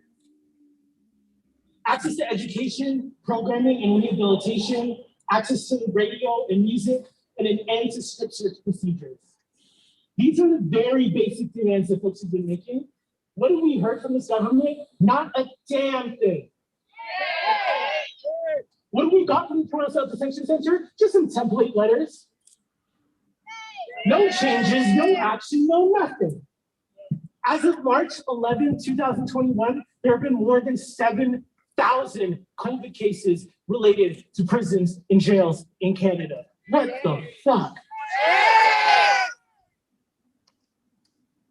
Things are bad. They're gonna get worse. And we're gonna be here and demand justice until we get it.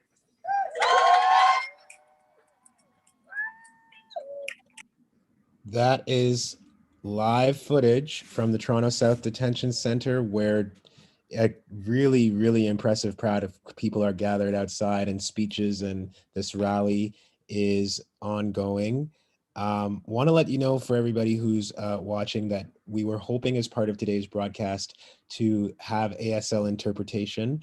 We were not able to accomplish that for this broadcast. However, I want to note that we will be captioning this for accessibility and archival purposes. So if you come back to watch this later, we will be adding the captioning after the fact, and we apologize for the fact that we were not able to secure ASL interpretation in time for this afternoon's event. You know, we've been broadcasting some speeches to you, and I want to play you another one right now. This is a conversation from Raven Wings of Black Lives Matter Toronto. This is part of the Choosing Real Safety series. You heard Harsha Walia from Vancouver earlier, from BC Civil Liberties Association. And we also have a similar conversation from Raven Wings of Black Lives Matter Toronto, which I would like to share with you right now.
Hi, folks. We're having audio issues, so we're going to go back to the speech at Toronto South Detention Center, and we'll come back to Raven in a moment.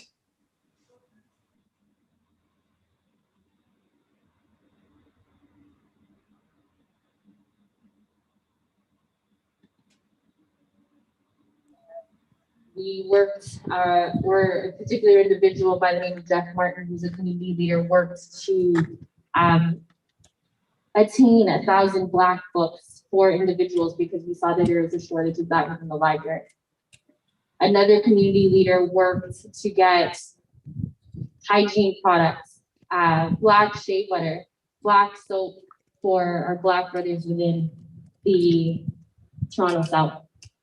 These are provided as gifts for them during Kwanzaa, which is celebrated by our Black brothers in December. These items were received, our brothers received them, and then due to searches, they were taken away and thrown out. And this is an occurring occurrence. There's been no atonement, there's been no acknowledgement, and as Richard said, we need to hold these ones accountable. And so I want to thank everyone that has come out today. This fight is long. For some of us, this fight has been going on for many, many years. For many of us, it's very personal. But we need to ensure that we're providing the support for that, because what we're going through on the outside is only a fraction of what they're going through on the inside. Woo, woo, thank you. Thank you for the moment of silence. For anybody that does frontline work for prisoners, this shit is hard and it's long and it's draining and like some of the most debilitating stories that you hear. But it is also some of the most encouraging work that you can do. You know, the folks inside are like, you know, you get on the phone with them and you're stressed out and you're having a bad day, and they get on and they're like laughing with you and they're trying to raise your spirits and they're trying to hold you up. And you know, they're the ones that are checking in on their families and their loved ones, that are mediating conflicts from afar, that are, you know, when we're talking about what does community safety look like, when we talk about what we need to change as individuals and what we need to do as individuals, we can learn a lot from the people inside that are taking care of each other in some of the most violent conditions, that are taking care of all of us in some of the most violent conditions. When we win for prisoners, we win for all of us. Because the demands that we're talking about are housing for all. The demands that we're talking about is income security for all, food security for all, the ability to learn what the fuck you want to learn.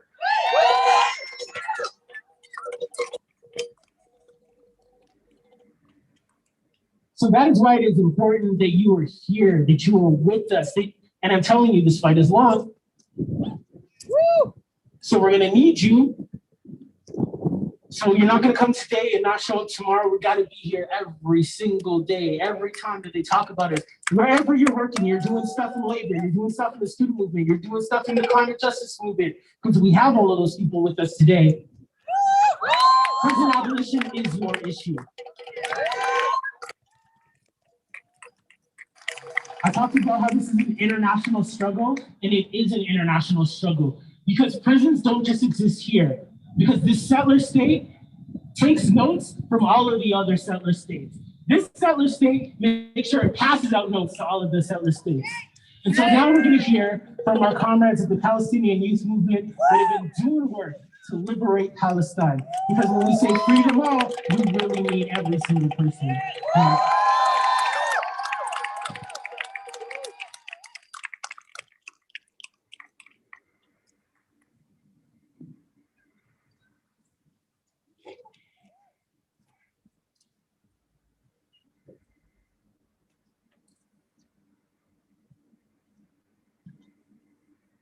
Hi, everyone. Thank you, Rajon, and thank you to the Toronto Prisoners' Rights Project for having us here today.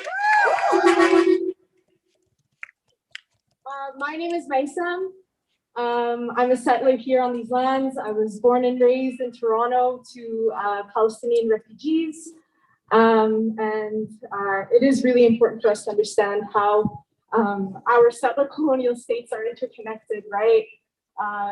South Africa, apartheid leaders learned, or oppressors learned and studied the Indian Act, right? And then from there, our colonizers in Palestine studied those systems as well. And so I'll continue from here. I'm here today to speak on behalf of the Palestinian Youth Movement. Thank you. And the Palestinian community to stand in solidarity with the struggle of imprisoned and incarcerated people on Turtle Island, to link arms between the imprisoned Palestinian people and the people here that we are rallying for today. During this pandemic, we have seen the effects of our very violent society, where the most vulnerable amongst us have been hit the hardest. Prisoners and folks who are targeted by policing systems have been forsaken by this colonial government and its institutions, but we will not be the ones to forget them.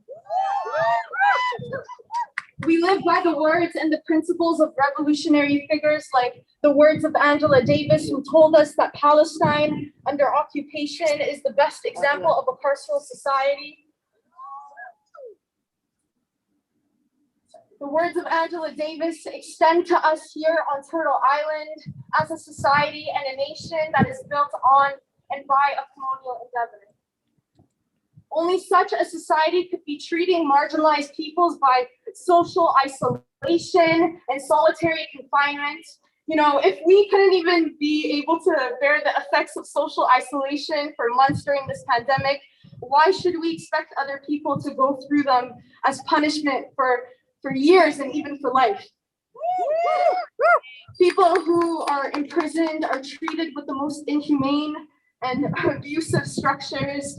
Through this pandemic, we have seen, and now I've learned, over 7,000 prisoners contract COVID-19 across so-called Canada and be denied the rights of medical treatment and denied care and dignity.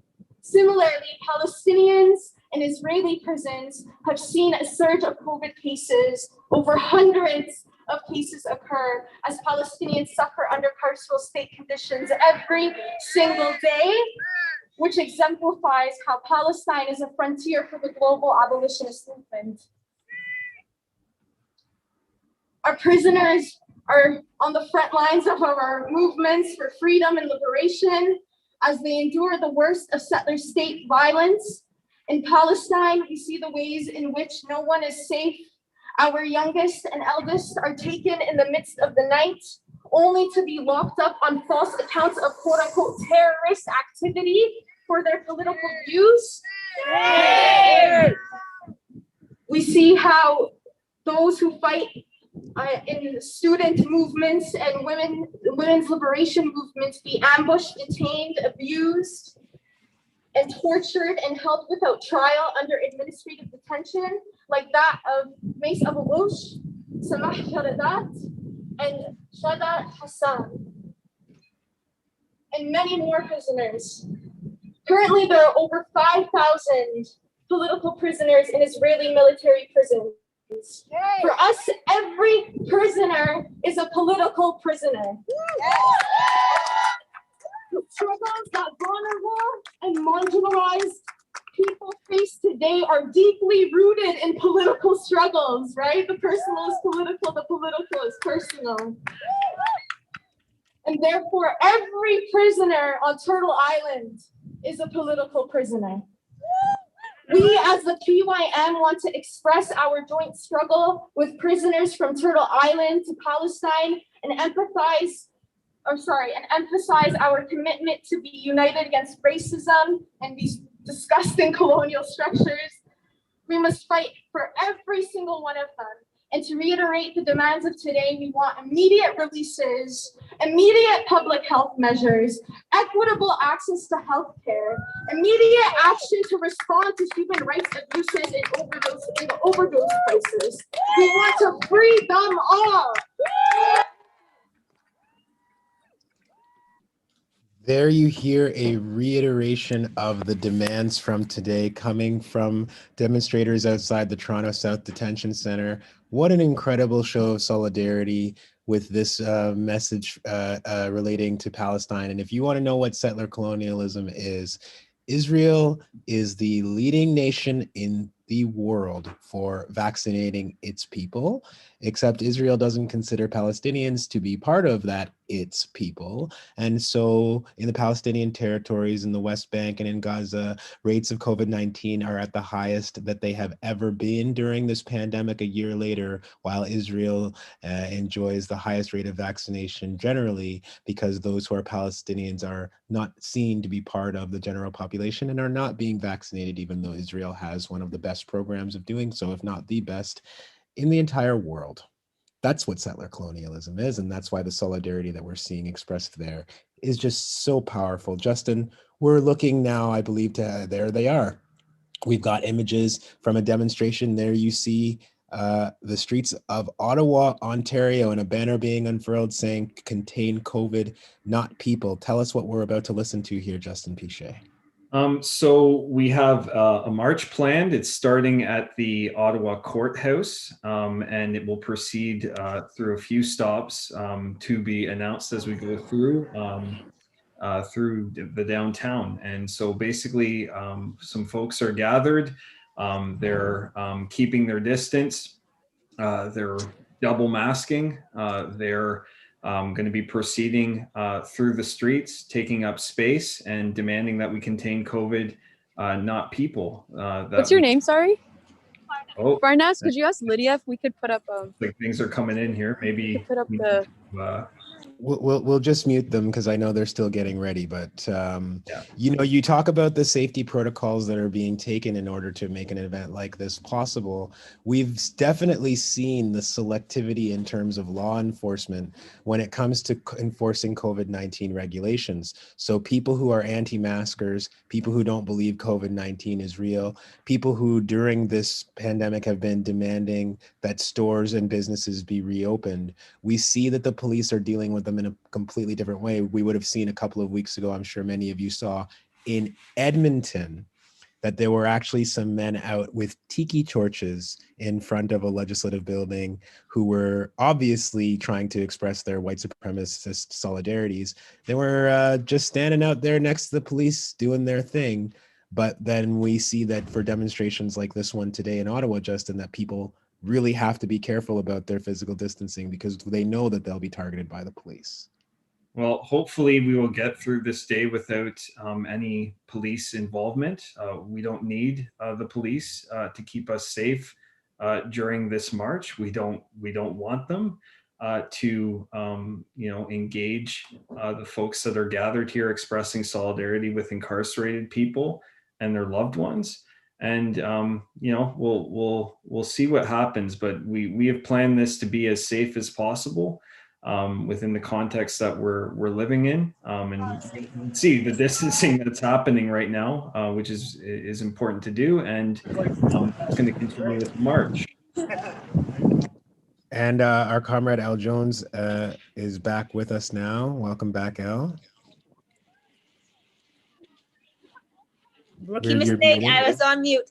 As you, I'm sure, told the audience, I was just at an event from Atlantic Canada to Haiti. So taking notice of course, Canada's as well as America's imperial operations and the resistance of the Haitian people and drawing those connections. So I am back and here we are. We are still outside Toronto. No, we're actually outside Ottawa here. Okay. We're outside Ottawa and they look like they're just set to begin their demonstration in downtown Ottawa. So we see the signs there. We see the Contain COVID, Not People. And we see a quite significant gathering of folks downtown. Ottawa is one of many cities that is holding this nationwide day of actions today and making it real by going out into the streets and making the local communities aware of what's happening in our jails and prisons across this country. And I'm sure, Justin, you may have already set the stage for us, but where is OCDC like in relationship to? I'm always interested in the geography of these prisons, right? Some are very far out and remote and we can't get to them. And then sometimes more disturbingly, such as Winnipeg Remand, some are right in the centers of cities. And we have these geographical places where right as people move back and forward, you have other people that are contained. And of course, in Ottawa, that landscape takes on even more significance where you have, Parliament buildings and then prison centers. But where is OCDC in relationship to other things in Ottawa? So OCDC is also known as the Innes Road Jail. It's actually not situated in the downtown core. It's out in the east end of the city in Orleans, and it's basically it's kind of far away from other kinds of buildings. There's a big field near it as well. So it's hard to get to for folks who are being picked up, for instance, in the core of the city and being forcibly separated from their loved ones or their communities. So it is not easy to get to by bus, that's for sure.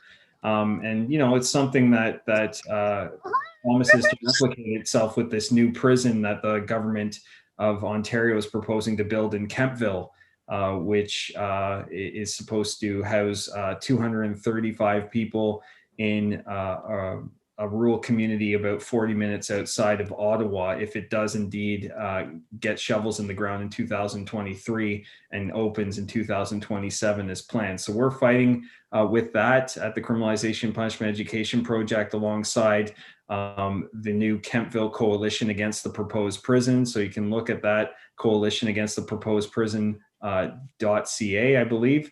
And that struggle is going to go on.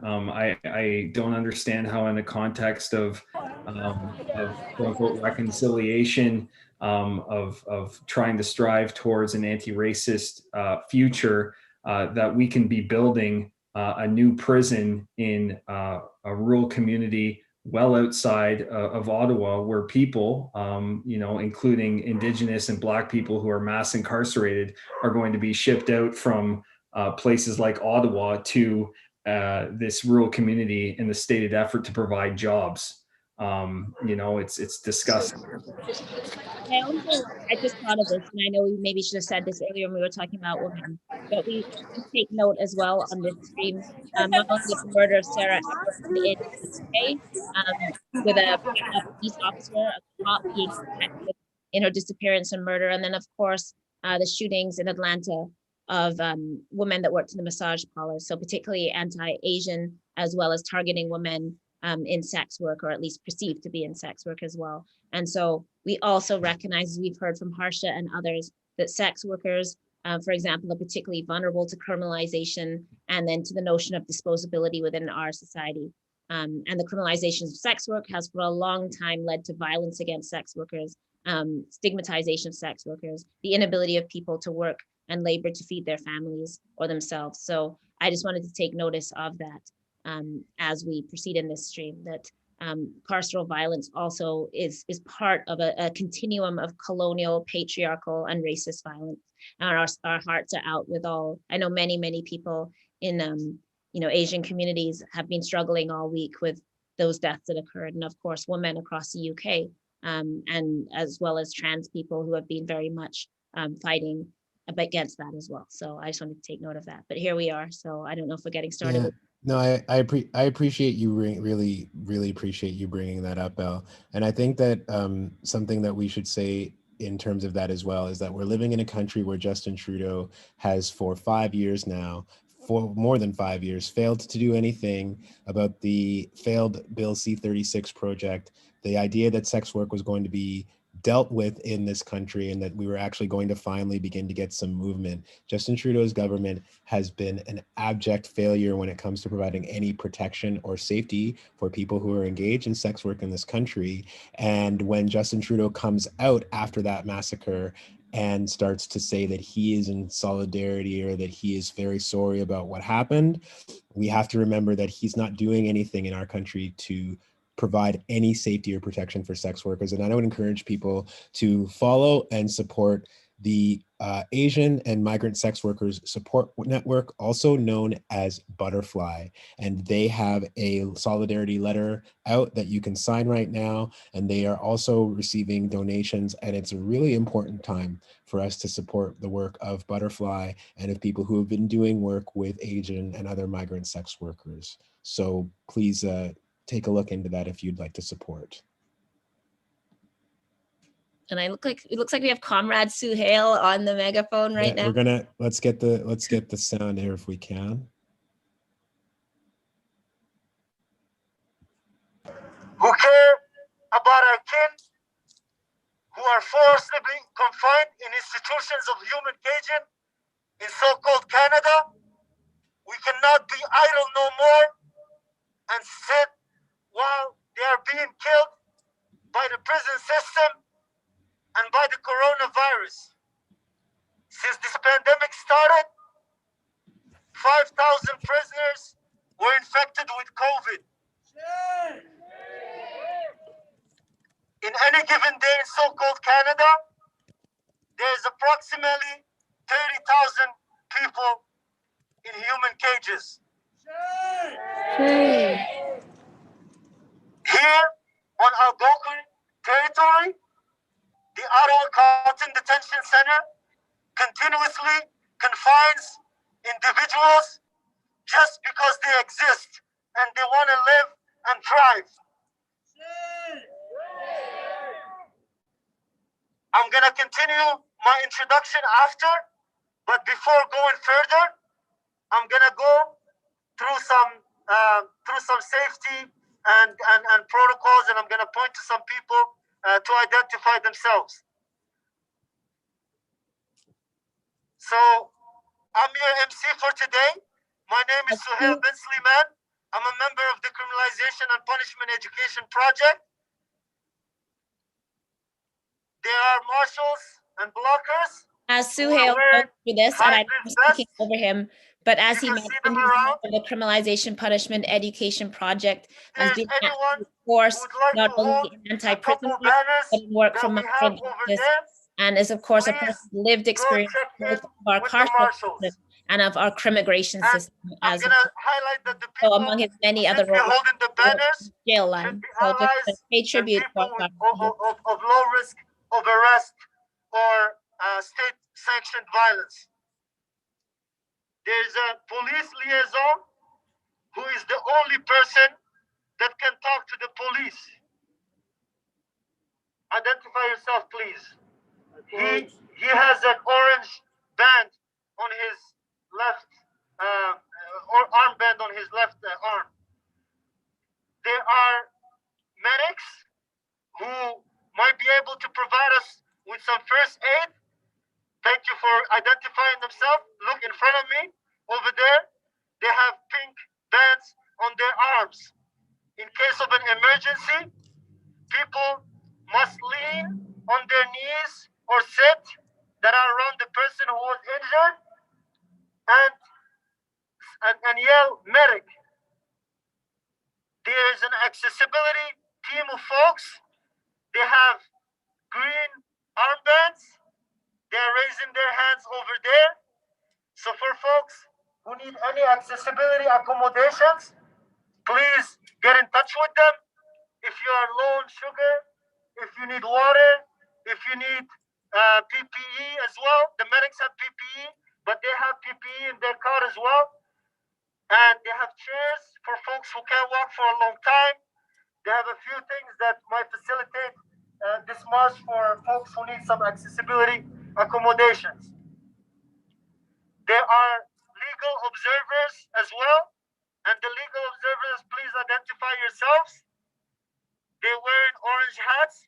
In case of any police contact, do not speak to the police. The marshals will be there to act as a barrier between. So this is actually important. I realize we're watching. So come up. but I do need to also draw attention to some important aspects of organizing that are taking place as we watch this. So we're actually seeing a really nice demonstration of abolitionist practice and ethic in the way we enter a space as well.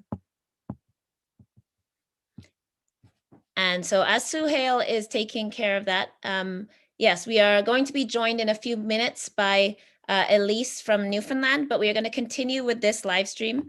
I know that Suhail is giving the directions, and I think there's some really important things happening here in terms of how we contact the police, particularly, for example, at this time when many people who are sort of arriving into these movements maybe don't understand the importance of why we don't talk to police or CBSA agents, for example. And we have some people within our movements that with perhaps good hearts and good intentions, but don't necessarily understand the kind of violence that takes place when our comrades, some of whom are facing deportation, some of whom we've heard today are actually on life sentences, on lifelong parole. And so what Suhail is doing here in setting our kind of values and the ways to engage in that space is also a demonstration of some really important understandings that go beyond a protest space, why we do not stand beside border agents and cops and then call for reform, why we have to separate ourselves as abolitionists from the state powers, why we have to learn to build self-determination, to mutually fund ourselves, as we heard from many people today about the various mutual funding for food security, for jail lines. That is all us moving to community ways of organizing ourselves. So I'm sorry, you can bring back Suhail. I know that we're getting ready from speeches and we have a split screen. So I think, we're just getting two different views. So if we want to bring the audio back, that's fine as well. That, it will be, very unfortunate if that happens here. So please, folks, double masks. If you need a second mask, you can ask the medics or the accessibility team.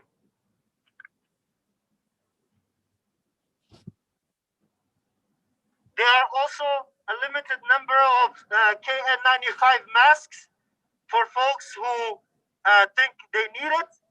So please be in touch with those folks I said. So we have a few stops in this march. We didn't announce them publicly for safety reasons. Please follow the lead of the marshals as they lead us to different stops. There is always a risk of arrest, and please know that. We have posted safety measures, and if folks don't know about those safety measures that we have posted on the Instagram, please ask the legal observers to share that information with you. So the first stop here, it's the courthouse. Why did we choose the courthouse? Naturally, because it is one of the structures that puts our people in prison. Shame. Through this building, thousands of people are transported to human cages on a yearly basis, just here on Algonquin territory. We are calling for no more prisons on stolen land. The prison system is a structure that is used by the colonial state in order to enforce and perpetuate colonialism. As we see, indigenous peoples are mass incarcerated within this era. We need to depopulate carceral spaces through diversion and decarceration measures that actually keep our communities safe, because police, cops, cuffs, and prisons do not simply do that. I will invite my comrade Jackie in order to lead us into this action and center the importance of the indigeneity of the land. Please, Jackie, come.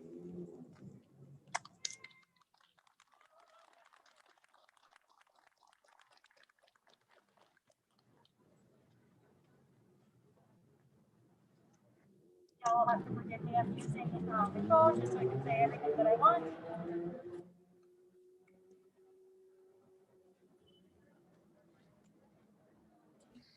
So right there, they were wiping down the megaphone. The Algonquin Nation, whose traditional and unceded territory we are gathered upon today. In making this acknowledgement, I also want to remind us all of our responsibilities that come with a land acknowledgement. In acknowledging where we stand, I urge you all to commit to amplifying the voices of the Algonquin peoples, to practice standing in solidarity with the Algonquin peoples, and reflect on how colonialism has benefited you and how you might begin to deconstruct this. I am a descendant of the Satu Dene people of the Fort Good Hope region. I feel honored and privileged to be beginning this action with you all today, but I'm saddened by the need for it. I want to take this opportunity to acknowledge the disproportionate impacts of COVID-19 and that it has had on the Indigenous communities as well as other people and communities of color. One of the horrifying realities of COVID is that Indigenous persons have accounted for more than 50% of the federal prison COVID cases, despite accounting for 30% of the federal prison population. Shame! And around 6% of the Canadian population. Today, people all across Turtle Island demonstrate in strong opposition of the needless incarceration of our peoples. We are all worthy of health, happiness, and freedoms. Thank you. So Jackie, thank you. Thank you so much. Thank you so much, Jackie. Shame on the KKK Canadian state. Shame. When Indigenous lives are under attack, what do? Rise up, fight back. When Indigenous lives are under attack, what do? When Indigenous lives are under attack, what do? When Indigenous lives are under attack, what do? When Black lives are under attack, what do? When Black lives are under attack, what do? When Black lives are under attack, what do? When prisoners are under attack, what do? When prisoners are under attack, what do? When disabled folks are under attack, what do? When disabled folks are under attack, what do? When disabled folks are under attack, what do? All right, folks. Do you feel the energy? Woo! Okay, we're gonna follow our marshals and banner holders and myself, and we're gonna march on Elgin Street. And please, marshals, ensure that the street is this double open view. for us. Obviously, And people we're gonna are march north on Elgin Street. and thank you so much to the people who are filming for us and bringing this to our live stream. They've done heroic work all day as we've called upon people to jump in on interviews, to run back and forth. So we're so appreciative of everybody who's been on our live streams that has brought us this event today. So I'm really loving that we're seeing both sides of this, both the front and the back. So as we watch people mass together, I just really like, and I know I sort of said this already, but I just really want to emphasize that one thing I like about these streams is we're seeing an ethic of protest as well. How people are caring for each other within these protests, helping each other wipe things down, getting each other organized, how we call upon mutual safety. And this is the world that we believe in action, right? That we can come together and fight for each other, that we can support each other. And as people stand in these spaces, as Suhail said, there is a risk of arrest when you do this.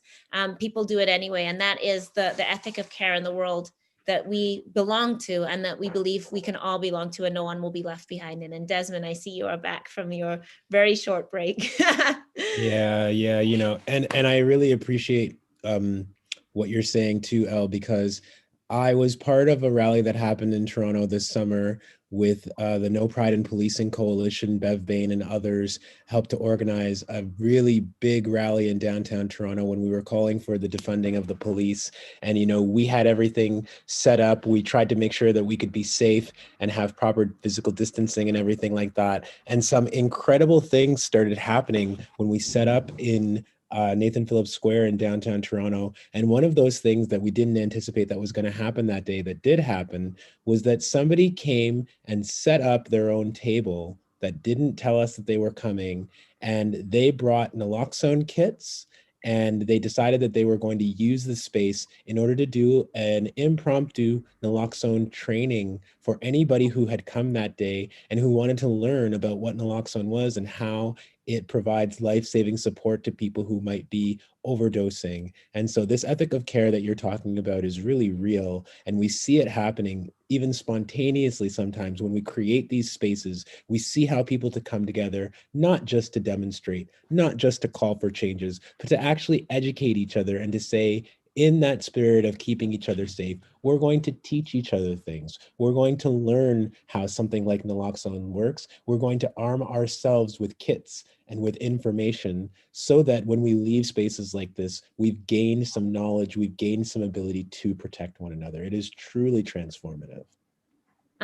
We also have a comrade writing a live description of this live stream for screen readers, and that link is pinned in the Toronto Prisoners' Rights Project Facebook Live comments and in the YouTube Live. So we also remember that people with disabilities make up, in women's prisons, over 50% of people who are incarcerated in women's prisons, people with disabilities. We know that disability is a huge factor of criminalization, and of course, the long history of incarcerated people with disabilities within institutions. And so we are mindful in our events as well that accessibility is also a justice issue, and that we strive in our events to get better at providing access for everybody. And we all have lots to learn on that front. But again, people can see the live description of the live stream for screen readers. That is pinned in the Facebook Live on Toronto Prisoners' Rights Project and in the YouTube Live description. And we are seeing people moving out, these beautiful marchers, banners held high.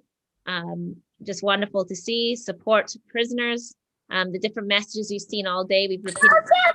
No peace! No racist! No peace! No justice! No peace! No racist! No peace! No justice! No peace! No racist! No peace! No racist! No peace! No racist! No peace! No justice! No peace! No justice! No peace! No justice! No peace! Having a bit of FOMO all day here, trapped inside, watching all our comrades.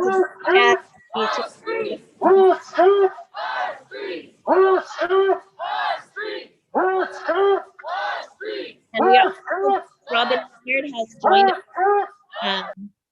And Justin Pichet says he is quarantined right now, so he is definitely having FOMO as well. But we know that whenever we can't make it to the streets, our comrades are in the streets. And that is also part of building a liberation movement. There should never just be one or two people that do everything. Everybody can do something. Everybody can do what they can. And that looks different for everybody. Not everybody has the capacity to march in a street, to walk in a street, but everybody has the capacity to do what they can. And a true liberation movement draws from everybody. We are joined with Robin Maynard, who is coming to us. Here you are, Robin Maynard. Good to have you here, sis. Hello, Robin. Love you too. I really am so glad to join today. I was unable to make it to Toronto to the Toronto demonstrations today, so instead I was watching. So I've been watching most of the day, except for the last hour, with my son and just showing him what it means to fight for people's freedom, to fight for Black freedom and Indigenous freedom, and making it so clear to him, who's 5, that Black people will never be free.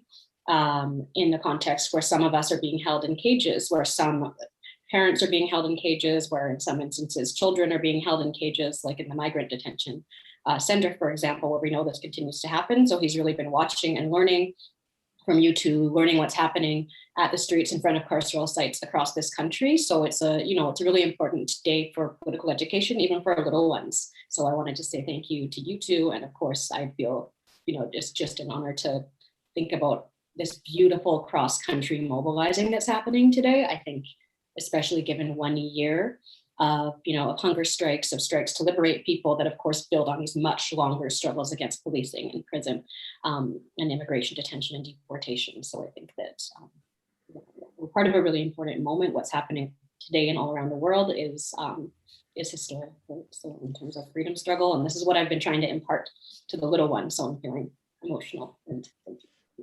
Well, thank you for that. And thank you for reminding us that we are never too young to begin learning about this. And you always talk about Freedom School and your associations with Freedom School. Maybe talk to us a little bit more about that, about how we have a responsibility to teach our children, to teach children in schools that this is their struggle as well, and to begin from a young age to start challenging these carceral realities so that our children understand that something different is truly possible. Absolutely. So I'm a Freedom School parent. My son goes to Freedom School, but I need to give the credit to Leroy and Noda, who've been running, of course, this incredible Freedom School in Toronto that really does teach young Black children about the meaning of Black liberation, of Black queer and trans liberation in this way that is so accessible, that really shows the political stakes. I remember trying to explain this to my father, because one of the assignments recently was to interview someone in your family about their migration story, right? About how they came here, about how they either crossed the border or did they come here in a plane, that really had kids thinking about what it means to migrate as a Black person. My dad was saying, aren't these kids too young, to be talking about this? And in one of the sessions, they had actually brought in somebody who had, this woman who had come in through the Live-In Caregiver program, who was talking to the kids about what it meant to come here and be pretty much enslaved in people's homes, and talking about the historic connection between slavery and the way that Black women were forced to work when they came to Canada through the Live-In Caregivers program. And children understand this, right? Children understand injustice so much more. The way that I think adults are conditioned and socialized to accept that some portion of us need to be caged for some to be safe. Like we have to be conditioned to learn how to tolerate injustice, right? We have to be conditioned to stop caring about fellow people being harmed for no reason, right?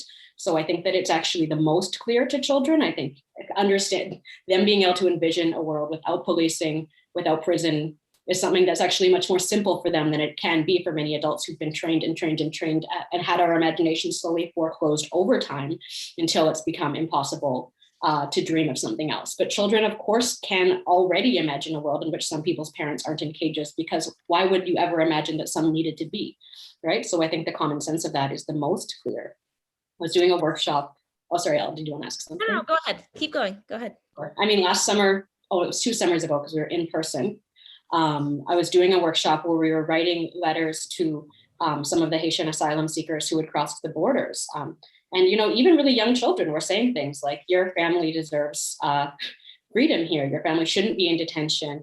We even talked about reparations, right? And of course, the reasons that Haitians are still being forced to migrate from Haiti towards Western country being because of slavery and because of the slavery debt that was imposed on Black people. So again, these are concepts of egregious injustice being leveled at Black peoples by imperial powers, by the state, that I think it actually becomes incredibly clear to speak about this with children, and they're incredibly clear at understanding the injustice of that. So the kids were writing these letters to Justin Trudeau.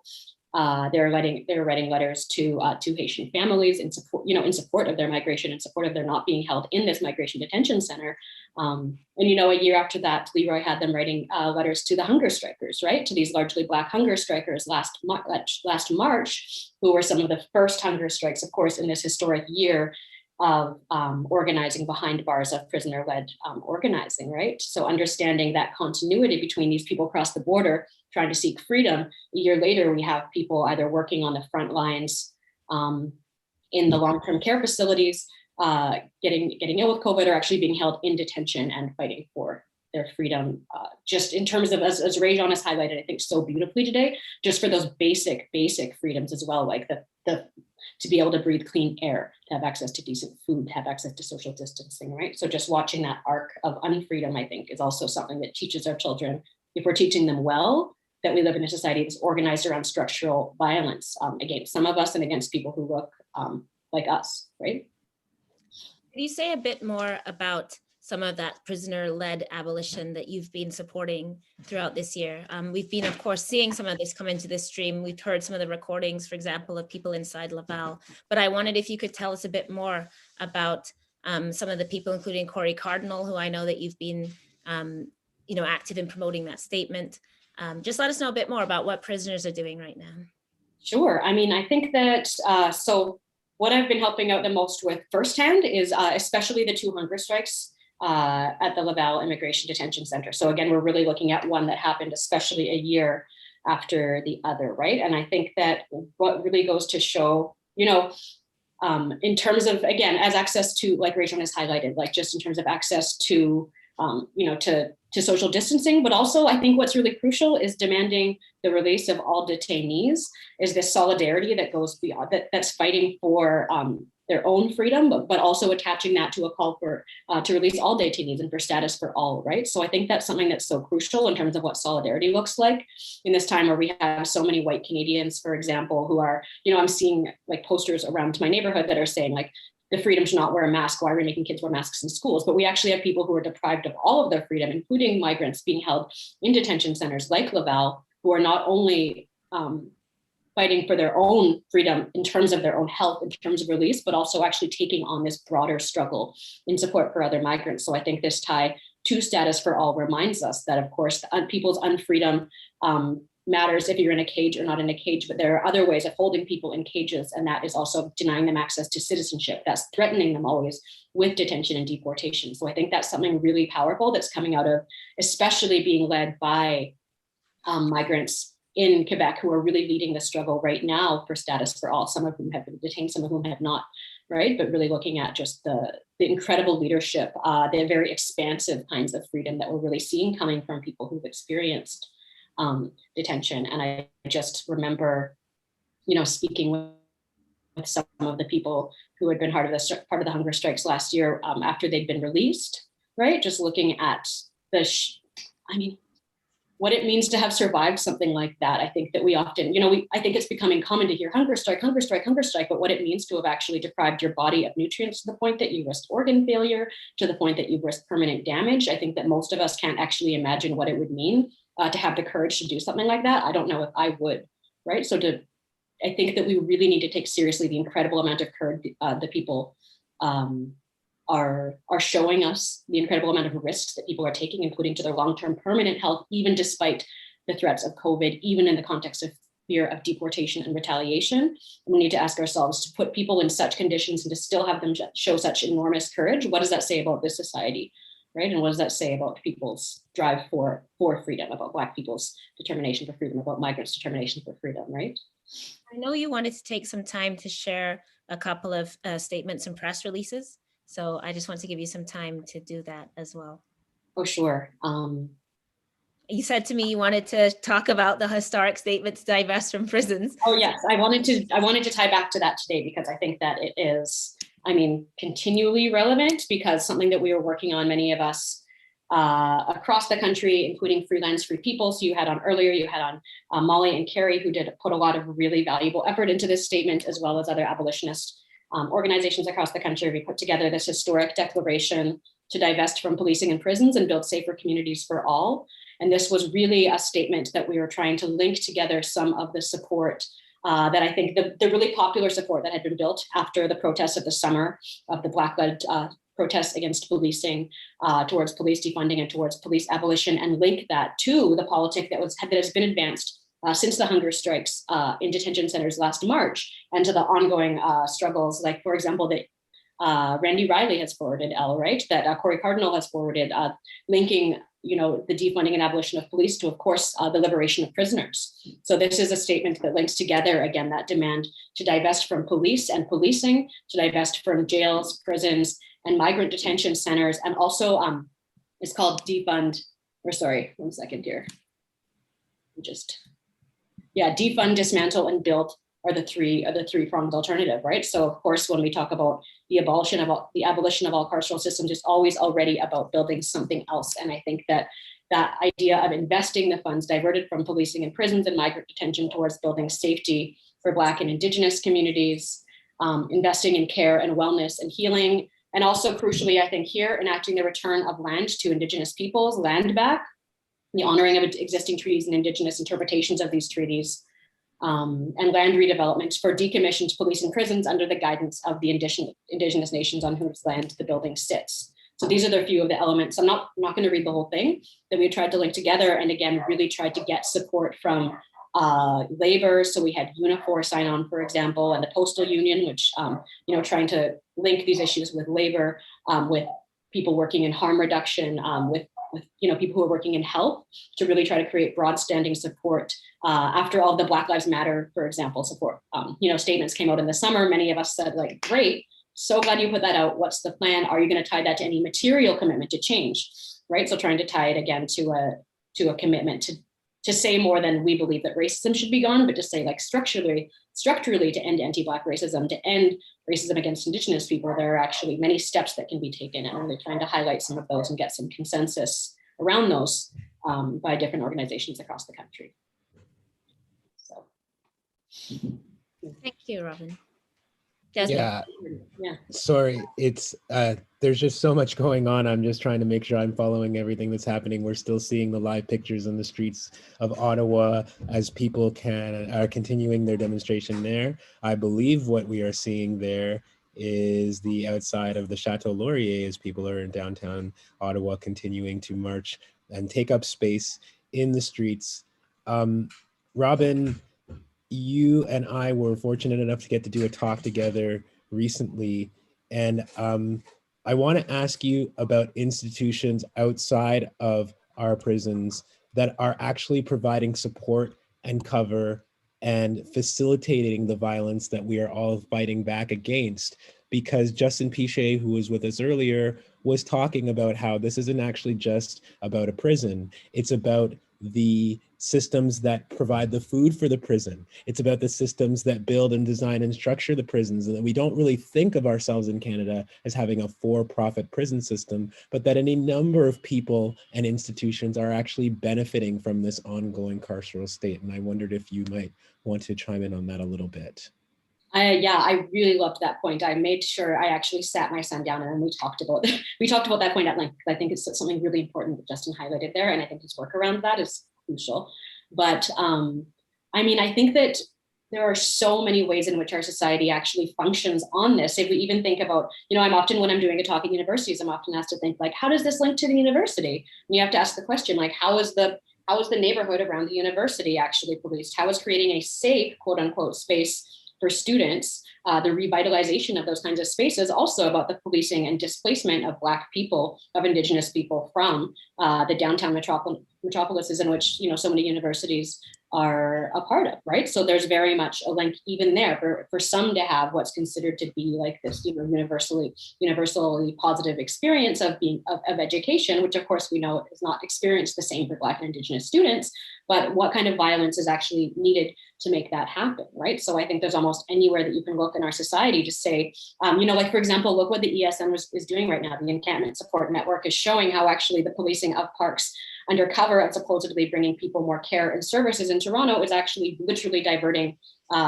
people who are living in encampments to be evicted from those encampments and to be placed, in some cases, to be jailed, right? So we need to understand that almost everything that some people have access to is at this point actually made possible by violent policing and dispersal and removal, right? So we need to begin to conceive of kinds of safety and living in safety that are not contingent on other people's absence, which is always a violent removal. So. Thank you, Robin. And that actually is a good segue into Elise, who's joining us from Anti-Poverty Newfoundland.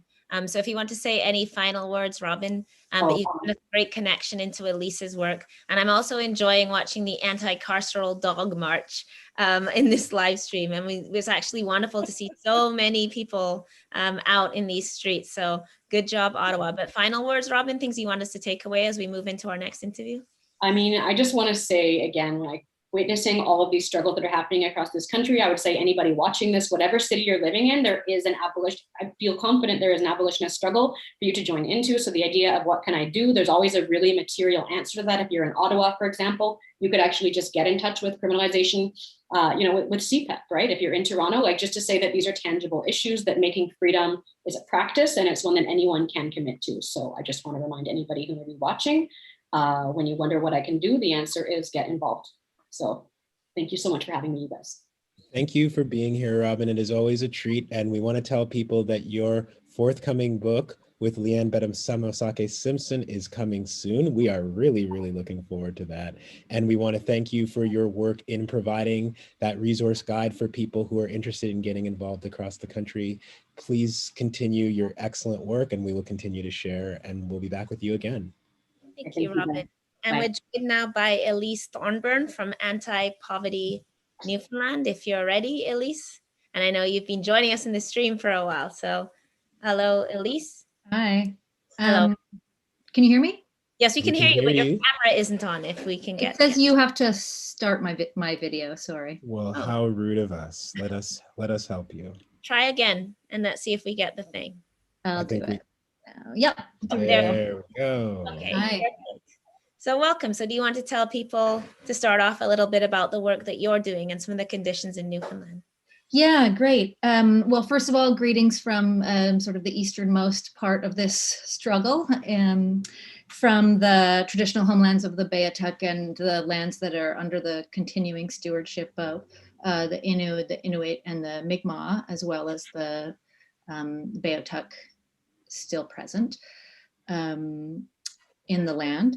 Newfoundland and Labrador is, yeah, it's a slightly different place. You know, we're wrapped into the Atlantic Canadian experience of movement organizing and organizing around abolition a little bit, but we're also a small province, a really isolated province, and a province with a really dispersed population. There's under 500,000 people here, and sort of one major city that is under 200,000. And so because of this, our experience of incarceration here often involves a lot of travel and a lot of family separation. People are often forced to come, for instance, from Labrador to the island of Newfoundland to serve sentences. And people from outside of the city are forced to come to St. John's, to the men's prison, or to Clarenville to the women's prison. So one of the things that is a really important part of abolitionist struggles that are emerging here is around these ideas of family separation and the ways in which people are forced apart in incarceration in ways that are just add to the violence of already being incarcerated. One example of that is that in the Nova institution in Nova Scotia, 25 to 30% of the population there at all times are women from Newfoundland and Labrador. And Newfoundland and Labrador is a historically very poor province with really high unemployment rates and low levels of income, low literacy, low services, low supports. So for a lot of people, there's a lot of people you will meet here who have never left this island. So the prospect of having a loved one incarcerated in Nova Scotia, it might be like we're close-ish in terms of like geography in a way, but people are separated by almost impossible barriers to travel that distance. And the institutions that exist here are really old and in extreme disrepair and are crumbling. The HMP in downtown St. John's was built in 1859, and very little has been done to upgrade it since then. So it's an unhealthy institution, even within the context of how unhealthy the prison is. There's been protests by formerly incarcerated people outside of it about what a really like unhealthy and horrific place it is for people to be. HMP is overcrowded. It lacks any kind of resources. People are often forced to sleep in the gymnasium because they don't have enough beds. And it's unhealthy in other ways too. Since 2016, there are two prisons in the province, the HMP in St. John's and the women's prison in Clarenville. And since 2016, there have been 6 deaths in custody in this province. And again, this is a province of less than 500,000 people. In 2017, 2 women died within 6 weeks of each other at the Clarenville institution, and Clarenville institution has a capacity of 26 beds, often overcrowded, but still 2 women within 6 weeks in a prison that holds 26 people. Like there's a crisis here. 10 guards last month were at the courthouse facing charges for the death of Jonathan Hinnock, an Inuk man who was incarcerated at HMP in 2019. So the institutions that exist here are crumbling and in disrepair, both in terms of their physical infrastructure and also just in everything about them. They're places of extreme violence. All of the institutions that exist in the province lack supports for Indigenous people, who of course are overrepresented in terms of the percentage of the population. They lack supports for trans people. They lack supports for mental health supports, people who need mental health supports. If you do a search of psychiatrist or mental health and HMP in Newfoundland, you will find countless stories of the horrific treatment of people in mental health crises in the carceral system in Newfoundland and Labrador. So I say all of these things because they're really important to our struggle, but they're also all of the things that the state is using as an excuse to expand the infrastructure of incarceration in our province. So the distances that people must travel, the disrepair of our buildings, the lack of services, all of these are being used to justify spending $200 million and invoking a public-private partnership to build a new double capacity institution in the White Hills region of St. John's. And that is at the same time as the government is the government that is currently unelected, because we're involved in this ridiculous election that is not completed yet.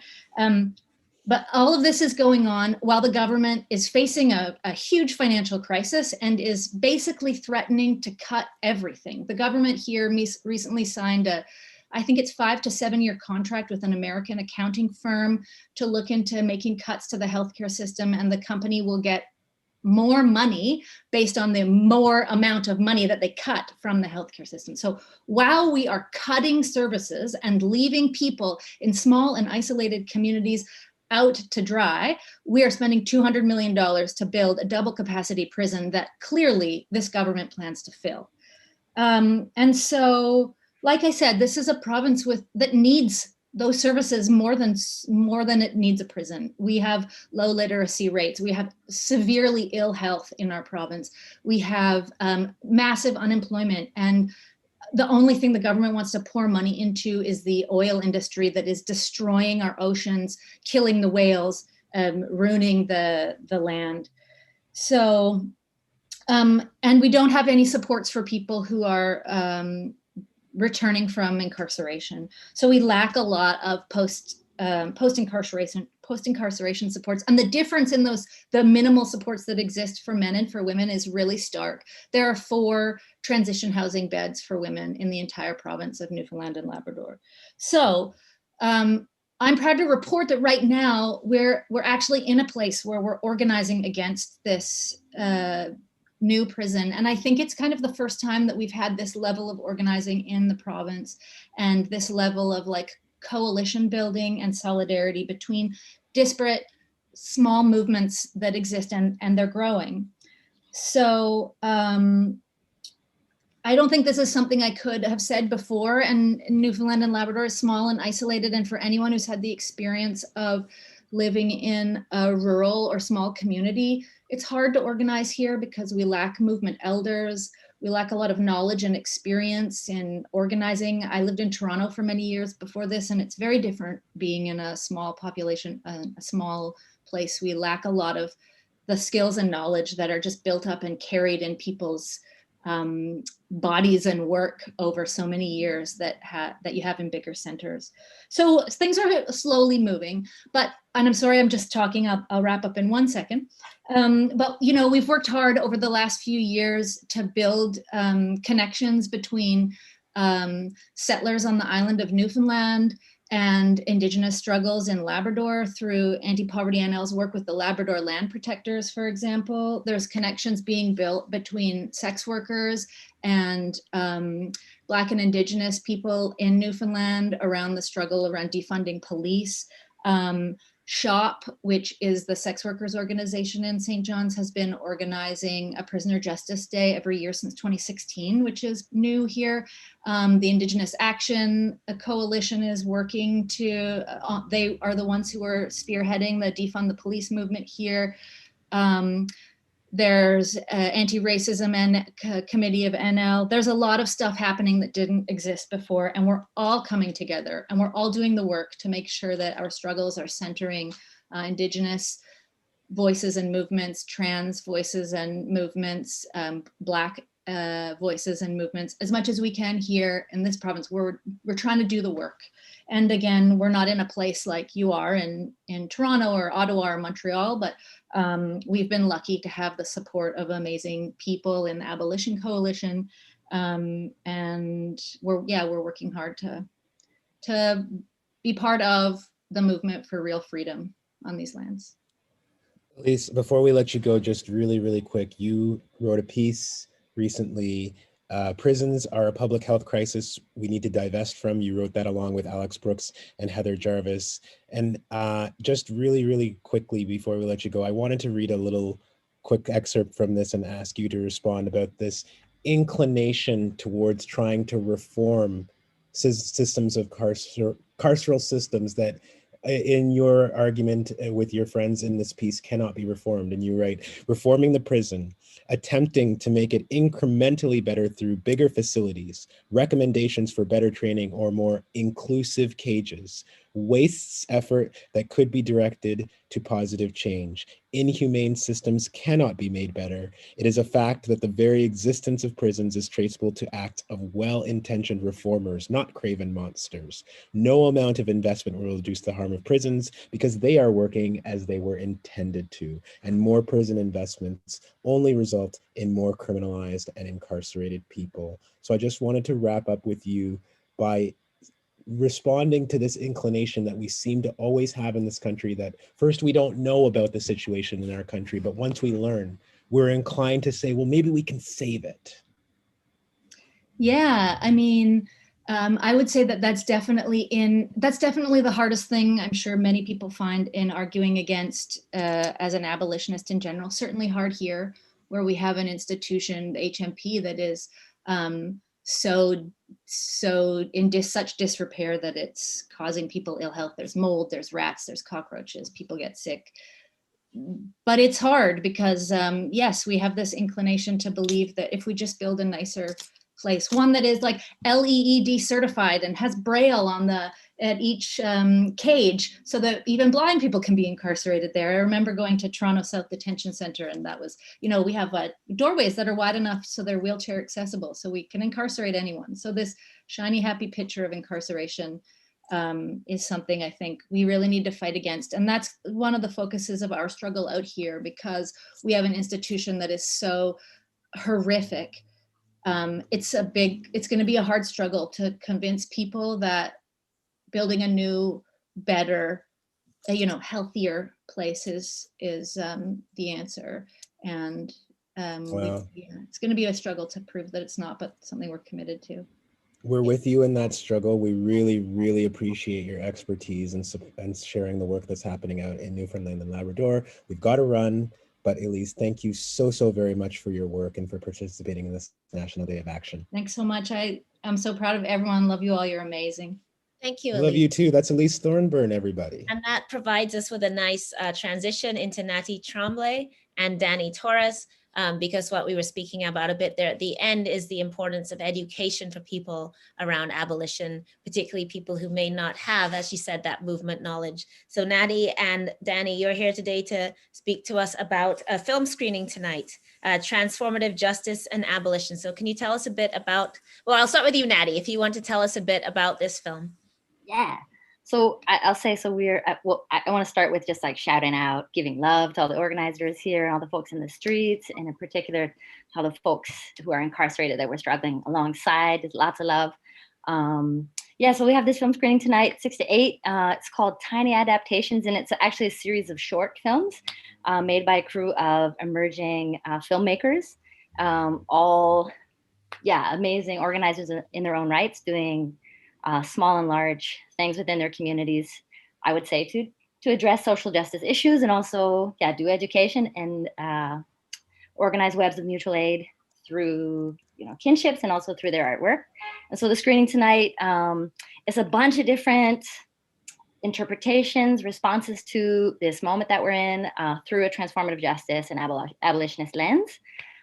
So you would definitely go on a journey, an emotional, political, spiritual journey through the series. There's 5 different artists I want to name also, that it's a mix of racialized Black Latinx, East Asian artists, queer, trans artists, and just to name that. So we've been in a 6-month residency together.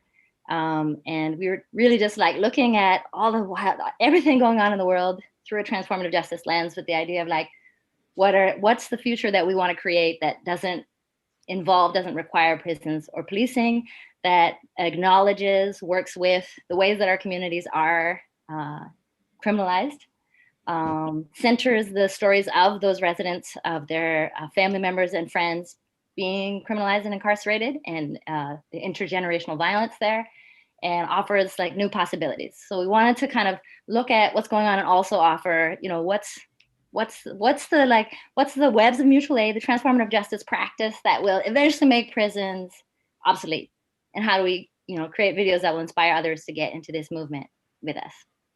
In a nutshell. Thank you for that. We want to welcome Danny Torres as well and invite you to tell us about your connection to this day of action and to this ongoing abolition struggle that everybody is contributing to on this live stream today. Yeah, So hi, my name is Danny and or Paul Daniel. You can call me either or. So yeah, I'm a part of the residency with sketch and adaptation and Tanny adaptation, stuff like that. And I think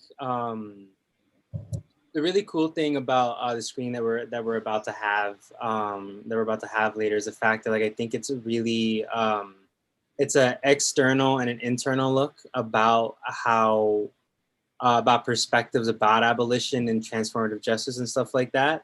I think like something that the films really do offer is that you kind of have films that give you like a bird's eye view, but also you have films that are kind of like these really interior reflections about, you know, what does it take emotionally in the individual to change and heal, so that like they can be someone that can like serve the greater good and stuff like that.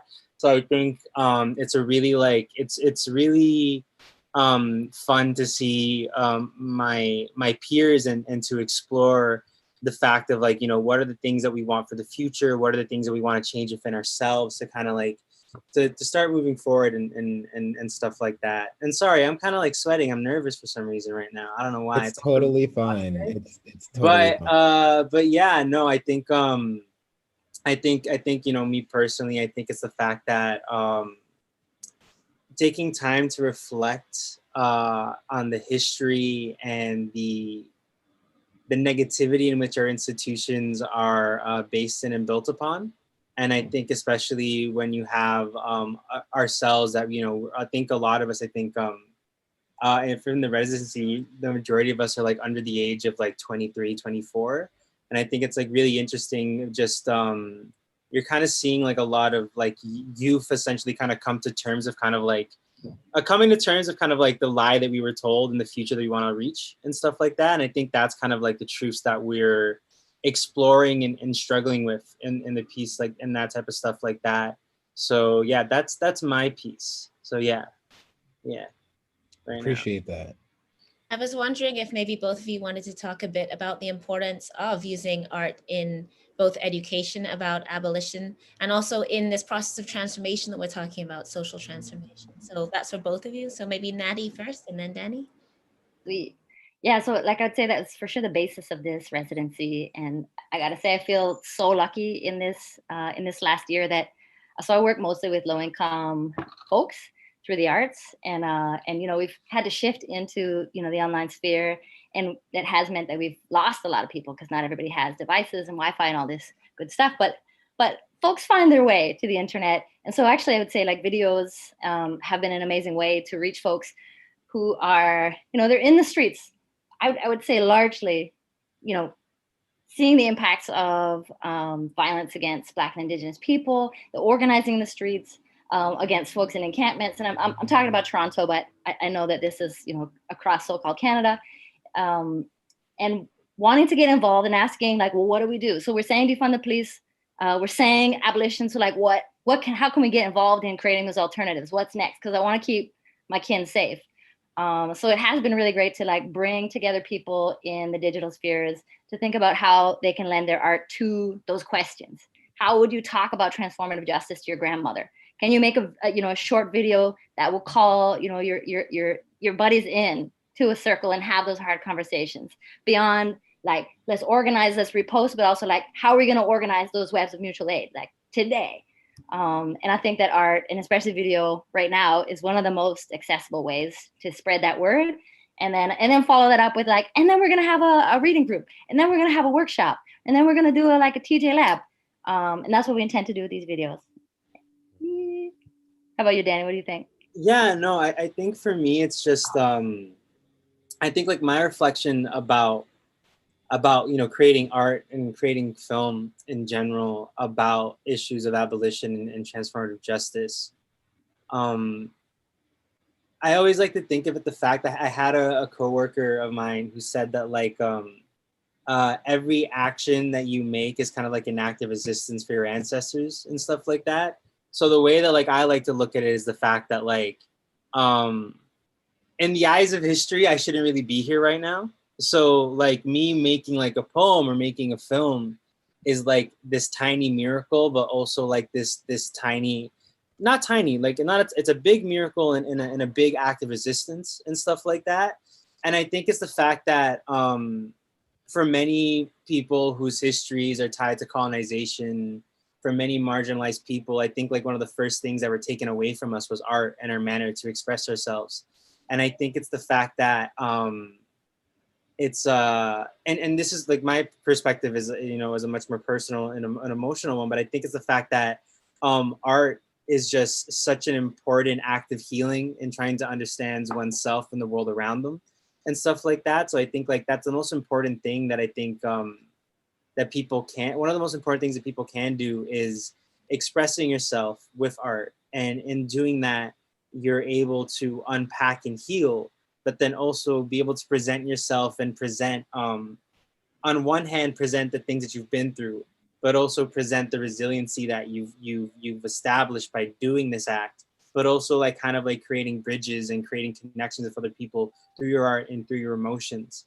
And I feel like, making a film, making a poem, making a piece of art, you're able to say so many things. And also, it's also just kind of like this emotional kind of like, hey, I was here, what's up? I existed and I tried my best to do something, and I think like, obviously, when you put the facts in a film and you can teach people and you can just like, easily just like hand it out, that's really great and amazing. But I think the great thing about art is that it's able to do the emotional work externally and internally that we need for people. I think it's able to like foster and create the connections and solidarity that we need to move forward and stuff like that. So I think that's kind of like, I think sometimes when it feels like we're going up against the entire world and it's like we have all these facts and all these actions that we need to do in like the physical world, we kind of like lose sight sometimes about the things that like, what do we have to do within ourselves, or what are the ways that I need to like heal and change so I can like reach other people and speak to them to create those incredibly critical connections so we can start moving forward. And I think that for me is why this art is like so important. And yeah. That's really wonderful. I really appreciate your comments about like grounding ourselves in our relationships and what's happening day to day, because it is so easy to get lost in the bigger struggle, the struggle that precedes all of us. And Natty, just to comment on something you said as well, when I have been meeting with people at the Encampment Support Network in Toronto and just asking people like, why'd you get involved with this? I can't believe how many people have been like, I'm a local artist, I'm a musician, and something about this is my neighborhood, something about this just didn't feel right to me. And I thought that I was going to come and give some of my time. It is actually so amazing to me how many people in the arts community in Toronto have decided that this is the thing right now that they want to devote energy to. So I really hear you on that. The film tonight is at what time? 6 to 8. So screening's about 40 minutes, and then we're going to do a sweet little Q&A afterwards with the artists. And is there a way that people who might not be able tonight to see the film can view it afterwards? Yeah, totally. So we'll post it on the Sketch YouTube channel. So it's, I think, just Sketch, like to draw, and or it might be Sketch Working Arts. I should know that. And it's called Tiny Adaptations. You can find it on the website too.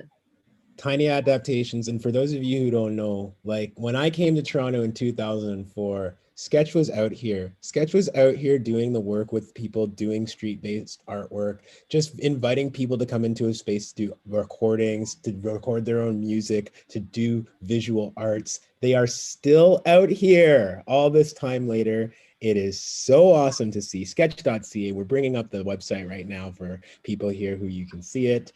And we've got to run along, Natty and Danny, but we want to thank you so much for promoting this film, and thanks for your ongoing work. And where can people see it online? Oh, it's on YouTube.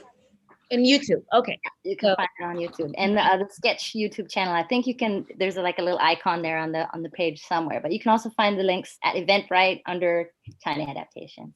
Okay, that is the film Transformative Justice and Abolition, screening tonight from 6 to 8 p.m. Eastern. You can catch it on YouTube. Go to the sketch.ca website that you just saw, and you'll be able to get all the information, or the Sketch YouTube, potentially the Sketch Working Arts YouTube. Yeah. Thank you both. Thank you very much to both of you. Thank you so much.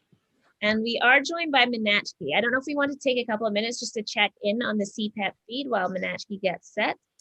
Let's try to get some audio. I'll try to put some. Let's get a little bit of audio. We're going to take a couple of minutes just to see what's going on this March. And then we're joined by Minachki Mano from the Prisoner Justice Day Coalition in Vancouver.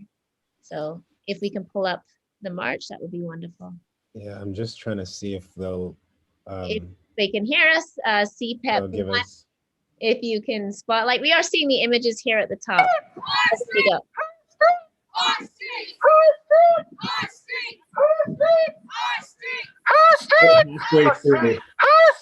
Justin, want to guide us started outside of by the courthouse. There's business march going now.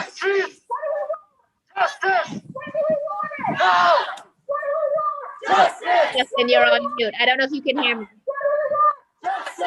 I'm having trouble making out the sound between all the beautiful protest chants. You know where they are right now. Where else?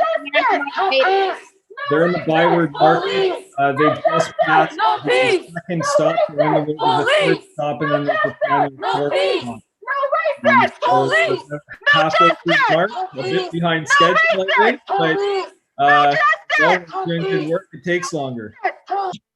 That's wonderful. So we're just seeing the energy there, the amount of turnout and the people. Thank you to our live streamers who are keeping us up to date. And we are seeing those images in the background as we continue our interviews. So I can't tell you guys how amazing it is to just have the coordination, the amount of coordination of the people who are out here in the streets, keeping these live streams going, making sure their batteries are charged, making sure that there's always somebody present when we ask for sound, when we ask for visuals. It is truly, truly amazing, the commitment of folks. So we want to thank everybody who's out there in the streets today. We salute you, we hear you, and we see you. Minachki Mano is, I believe, hey, look at that. From Vancouver, a member of the Vancouver Prison Justice Day Committee, as well as just indefatigable worker for drug users, for decriminalizing drug use, the Safe Injection Site, and has done much work on this drug overdose pandemic during COVID, the forgotten pandemic and crisis in Canada. So can you hear us? Yes, hi Ella, hi Desmond. Hello. Hi. And you are joined. Who are we joined by as well? This is Joanne Fry, a member of the Mission Prison Family Association, a group of family members whose loved ones are locked up inside and have been, of course, advocating for many years, and especially over the last year. So I'm really honored to be joined by Joanne. Thank you. Well, Joanne, why don't we go to you first and just give us your reflections. We've been seeing across, from Vancouver all the way out to Newfoundland and Labrador, we've been seeing the actions happening. And I just wonder how you're feeling participating in this National Day of Action. Well, it's been a rough year for everybody. Everybody is very stressed, but when you have a loved one in a prison environment where we've had the outbreaks, where PPE was late, if coming at all, you still can, when you go in, there'll be no hand sanitizer a year in. So it's a pretty frustrating, scary time. It means that the inmates' mental health is just dropped to a point where it's not even explainable. We've had suicides, suicide attempts, a lot of drug overdoses. It's pretty scary times. They have a lot of management and staffing issues. So a lot of the staff doesn't come into work, which means you might not get, your meals. You might get 2 meals in a day. A lot of it, of course, is basically unedible. So yeah, we're in a really, really bad place. And can you tell us a bit about the work the Mission Families Group? Mission Prison Family Association. Yeah, I started it as a response to COVID because we could get zero information from CSC, from the prison, from the warden.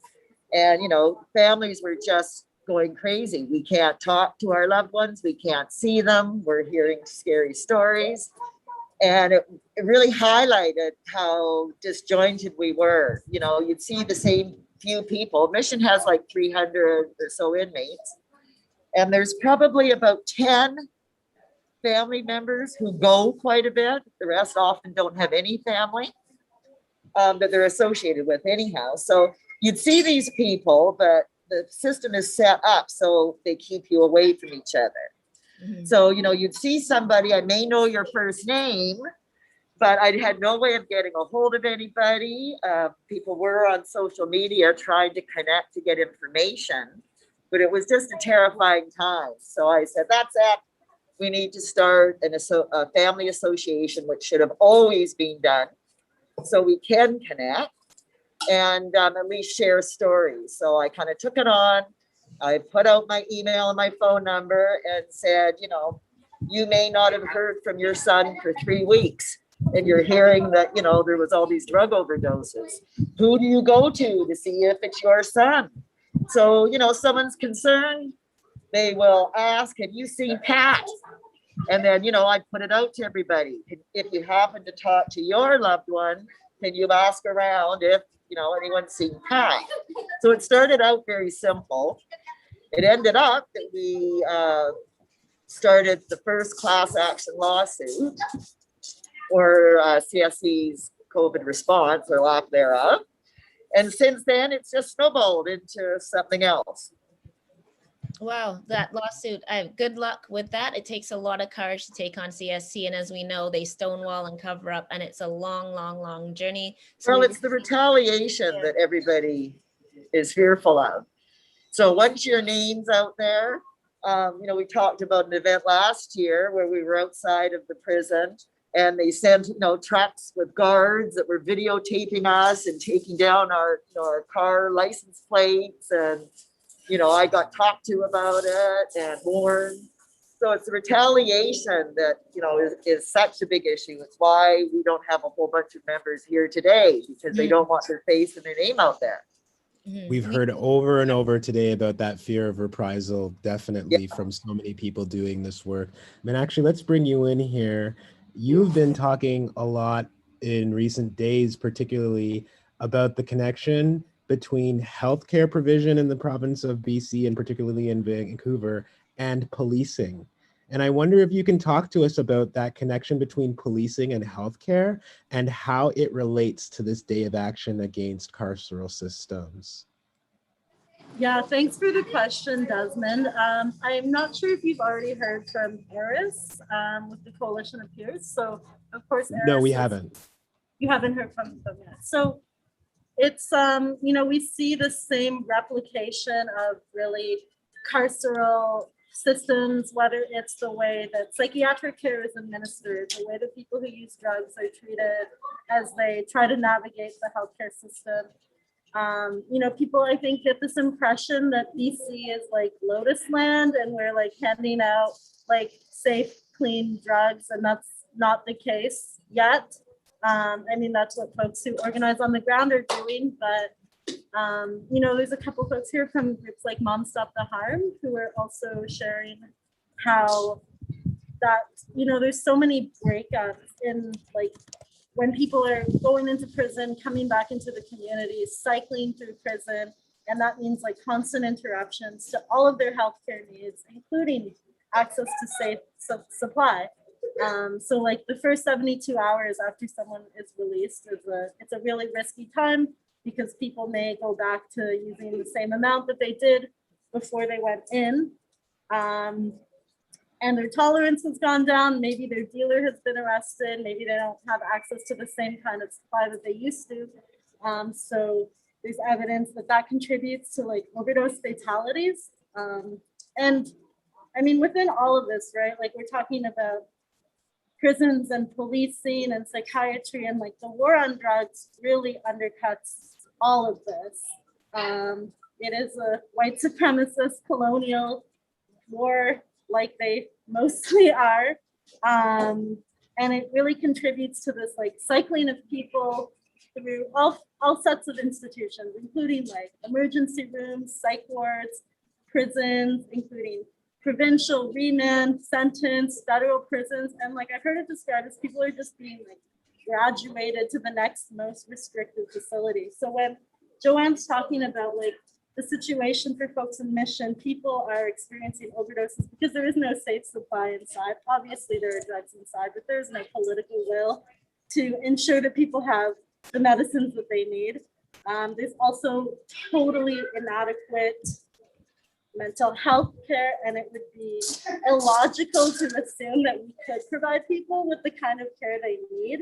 Like, how do you give trauma responsive care when people are locked in cages? It's farcical. I should just mention, sorry to interrupt, we are just right now implementing another lawsuit, and it's regarding the mental health situation. We partnered up with West Coast Justice Society, and we've taken individual cases and we've shown, I mean, it's been a tremendous amount of work, that the care there is ridiculous at best.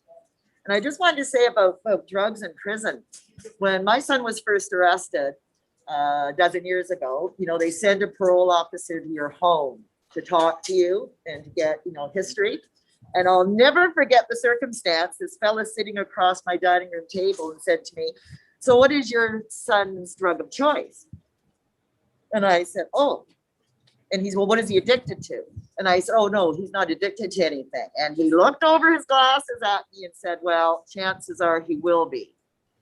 Even if you come in without a drug problem, the isolation, the loneliness, the shame and guilt and all those things, the boredom, you start taking drugs." And of the 300 people in Mission, I would tell you most of them, I don't say they're all addicted, but most of them take drugs. Of course, it's a way to numb the pain, to numb all that shame and guilt and loneliness and so forth. So it's interesting to saying about, you know, the drugs within the culture. If you're not a druggie when you go in, you probably will be when you come out. That's just a reality. Thank you. And we are going to be making those connections more with the next interview as well. Justin, throughout the day, has been giving us a lot of statistics. I'm just going to briefly read them, and then Desmond's going to have another question for both of you. So Fraser Valley Institution for Women has had 4 people infected, 1 staff member. So 4 prisoners and 1 staff member for 5. That's from CSC stats. At NATSB, we have 1 prisoner infected, 1 staff member, so 2 people. And Mission, which has about 120 infections, 1 dead on the 15th of April, which was obviously sent reverberations across this country. So many people who had served time and been moved around, as happens, really felt that. 12 staff members, so 136 different infections in Mission Institution. And then of course, Fraser Regional Correctional Center, 31 prisoners, 5 staff members, a total of 36. In North Fraser, which is a remand center, pretrial center, 23 prisoners, 7 staff for a total of 30. Okanagan, 2 prisoners, 1 staff, 11 staff for a total of 13. And Surrey, another remand center, 38 prisoners, 4 staff members, and 42. So we can see those are really horrific numbers, and that's just the numbers that we know, and those numbers have not been updated in weeks, some not since February, some not since early March. So we're really seeing this. We have some in process right now. Yeah. So Yeah, and the work that people are doing on the ground in the absence of the government keeping relevant and up-to-date statistics is truly remarkable. It shouldn't have to be that way, of course, but we have to salute the work that people are doing. Before we move on, and actually, we have Eris coming up right after this, and so you'll be happy to know. And I just actually wanted to give each of you an opportunity with the myriad of things that are going on right now, with all of these intersections between the healthcare system, our jails and prisons, our police, our court systems. What is one thing that each of you might encourage people in your area who are watching this to try and focus on, a cause that people can get involved in with the myriad of things that are going on? I'll just briefly say, I think, try to connect with folks who have connections inside. I think that for us, those over 10 noise demos that we did last year were an opportunity to also meet people who very bravely came out, knowing that there were going to be repercussions from the prison for their faces even being visible. But try to make those connections. It doesn't always have to be like a super militant direct action. Today we're doing something that's like pretty chill and writing letters to folks. We are here on Scotland and Stolen territory near the prison, but we just wanted to take some time to like kind of make these connections with each other and write to people inside so that they know that they're not being forgotten. If you can connect with folks like Joanne, who are like advocates who have, you know, family members, loved ones, sons, brothers, sisters, all kinds of relations inside. Try to make those connections and see how you can support their work. And if people here are feeling inspired by hearing about the lawsuit that's being launched against CSC, please email us at Prison Justice Day. It's pjd@prisonjustice.ca, and we will connect you with Joanne. We're going to try and put some funds towards their work today, just to really make that support material. And yeah, what would you like people to do? Thank you. You know, you don't have to do big things. Email people. You know, people ask, how do you start? CSC is allowed to do what they do because they have unlimited funds, all of our tax dollars, and all unlimited manpower. So they're together. Fight that, you know, the David and Goliath thing. The only thing we can do is keep up the fight. So you don't have to be doing anything, but it takes 2 minutes. You know, I tell everybody, you know, once a week, twice a week, just sit down on your computer and send a couple emails. Remember that it's very easy, the us and them thing, and you think it's never going to be me. Trust me, I never thought it would be me either. And it doesn't have to be you. If you don't care about the inmates, if you don't care about the families, if you're one of those types, fair enough. But keep in mind, almost all of these people are going to get out. They're going to get out.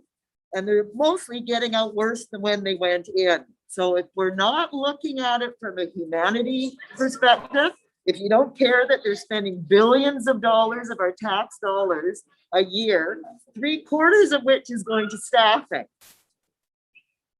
So if you don't care about, you know, if it seems far off, think about for your own selfish interest. Just write that one email.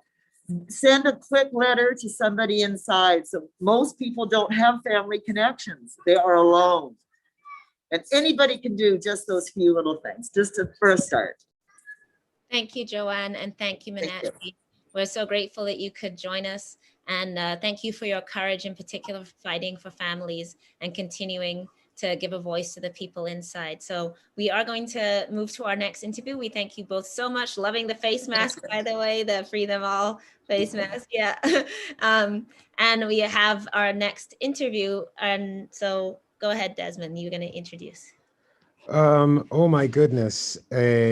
Forgive me, because I think we're about 5 hours into this. Sorry, I also forgot and was trying to throw it to you. So that my cover actually failed. So I'm going to. Well, I think we're going to go to Eris next, are we Yes, not? you're going to Eris.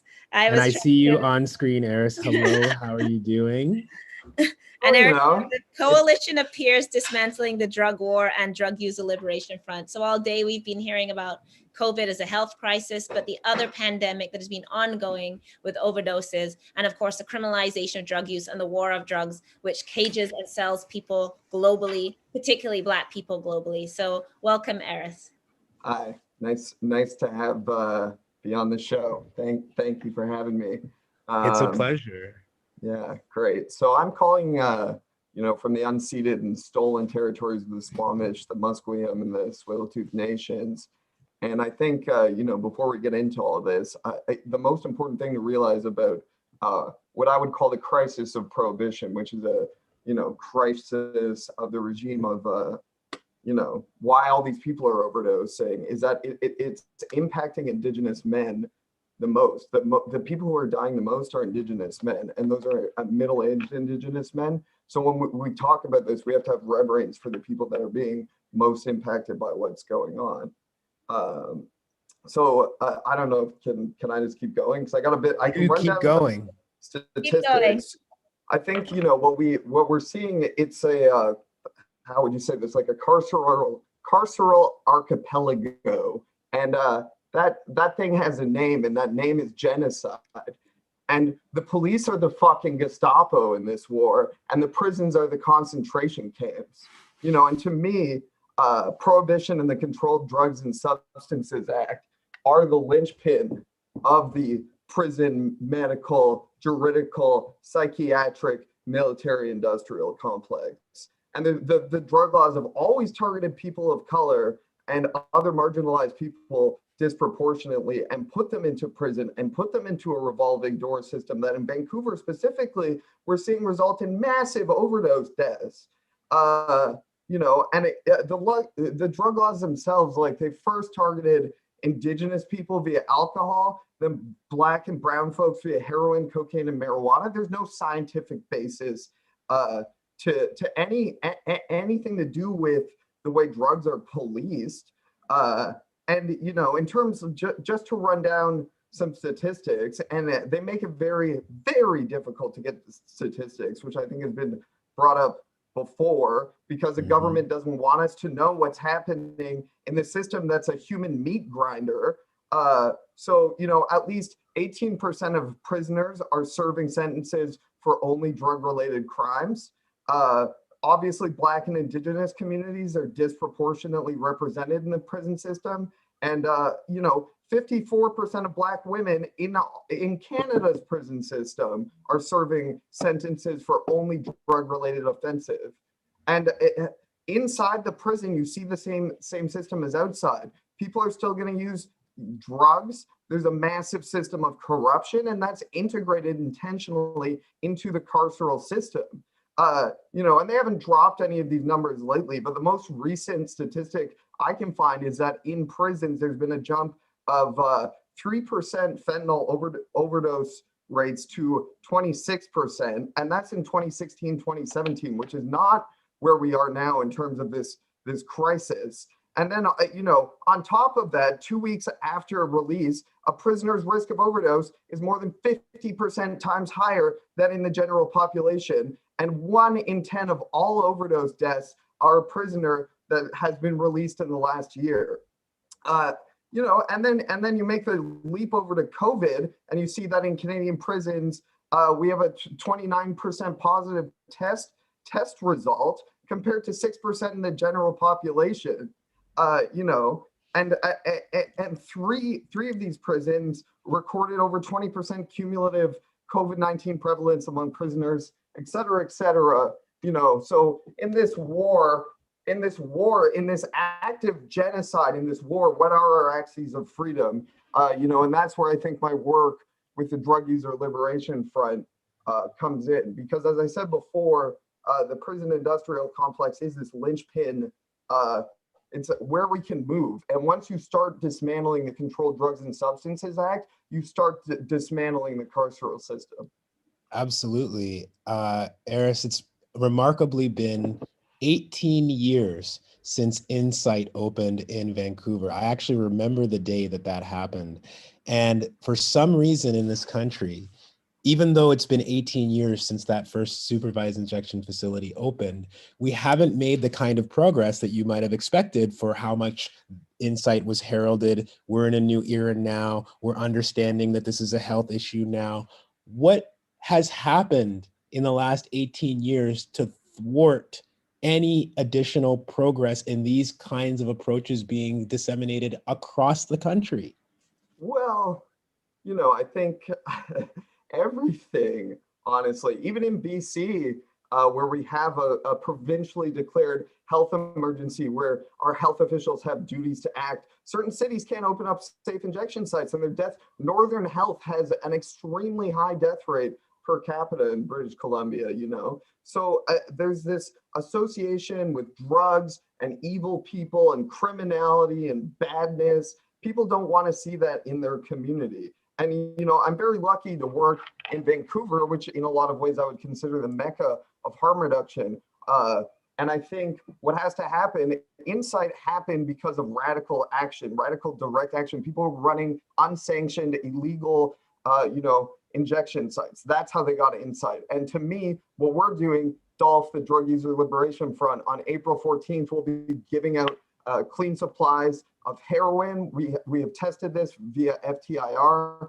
and immunoassay test strips, which detect fentanyl and benzodiazepine. So we have heroin, which is 40% heroin, 60% caffeine. We have methamphetamine, which is 100% pure, no buff. We have cocaine, 100% pure, no buff. And we are trying to show what is the difference. Alcohol is the most dangerous drug of all, yet it's legal and regulated. You can go into a store and buy as much of it as you want. This might be a bit tangential, but I'm like, then you have this other system where you get substance use disorders, you get integrated into, the psychiatric industrial complex and a global panopticon that's just constantly trying to observe you. And I think, I'm very genealogical in my thinking. And I think the reason a lot of other Canadian cities, don't even have safe injection sites is because Vancouver specifically, there was radical action and very high death rates that couldn't be ignored. And I think that's what we're seeing again. And I'm hoping that if we do our work and,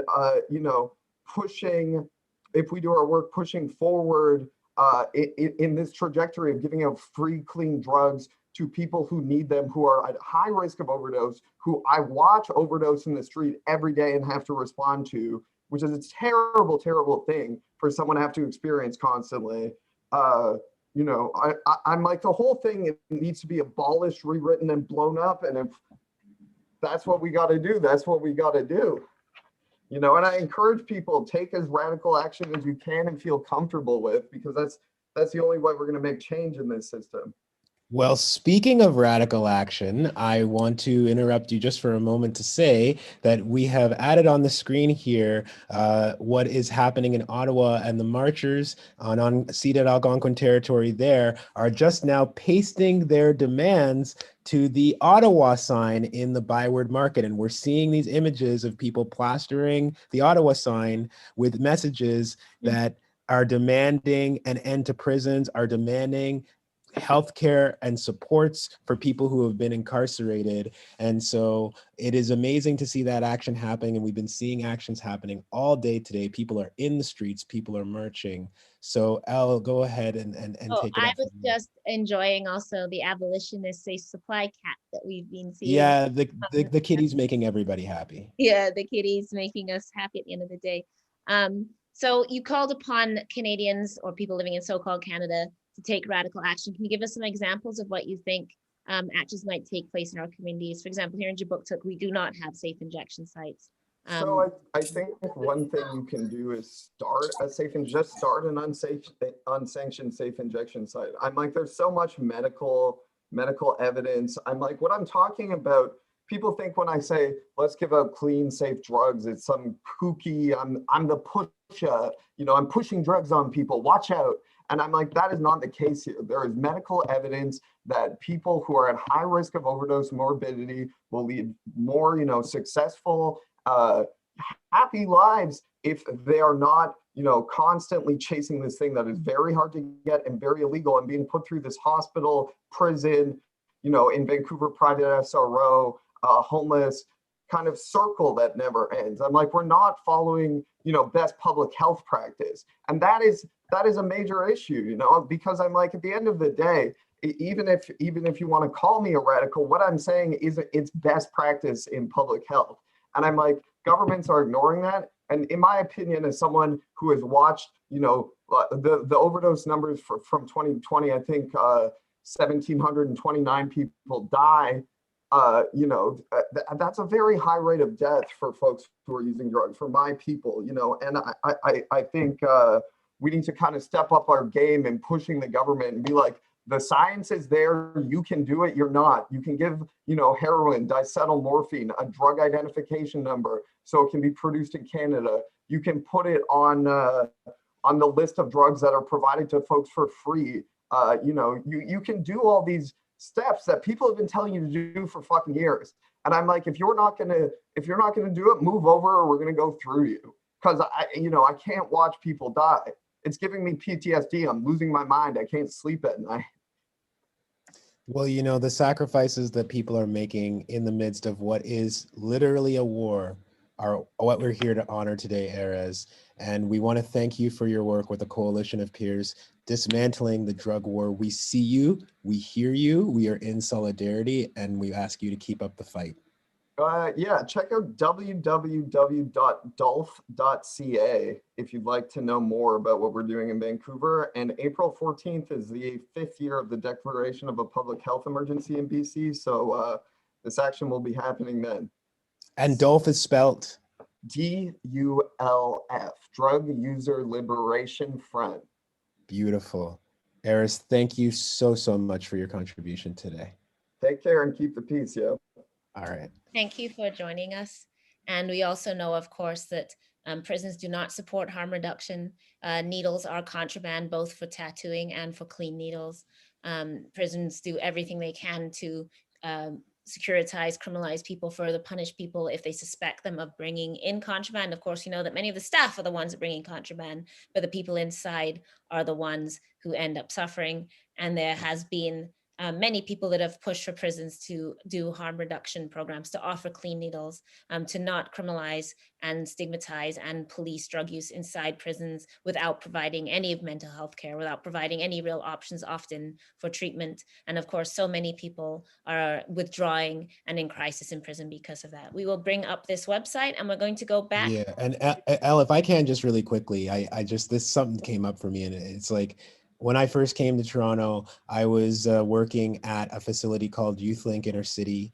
And I want to shout out my former colleagues at YouthLink Inner City. And I want to shout out the late Karen Positano, who was one of the people who really made that facility run. YouthLink Inner City was doing one of those undercover, not sanctioned needle exchanges in the province of Ontario, in Toronto, supporting people who were using drugs and who didn't have any other options. And that's where I started learning about harm reduction many years ago. So shout out to my former colleagues at YouthLink Inner City. Rest in peace to Karen Positano. And this work about harm reduction is so important to the conversations that we're having today. And just to read this very quickly, a safe supply of heroin, cocaine, and methamphetamine is being given out for free for residents of downtown east side of Vancouver to act on the increasing number of overdose deaths in BC and the inaction by the government. There have been 1,716 overdose deaths in 2020. And so they are taking immediate action. You can get the rest of that press release off the site.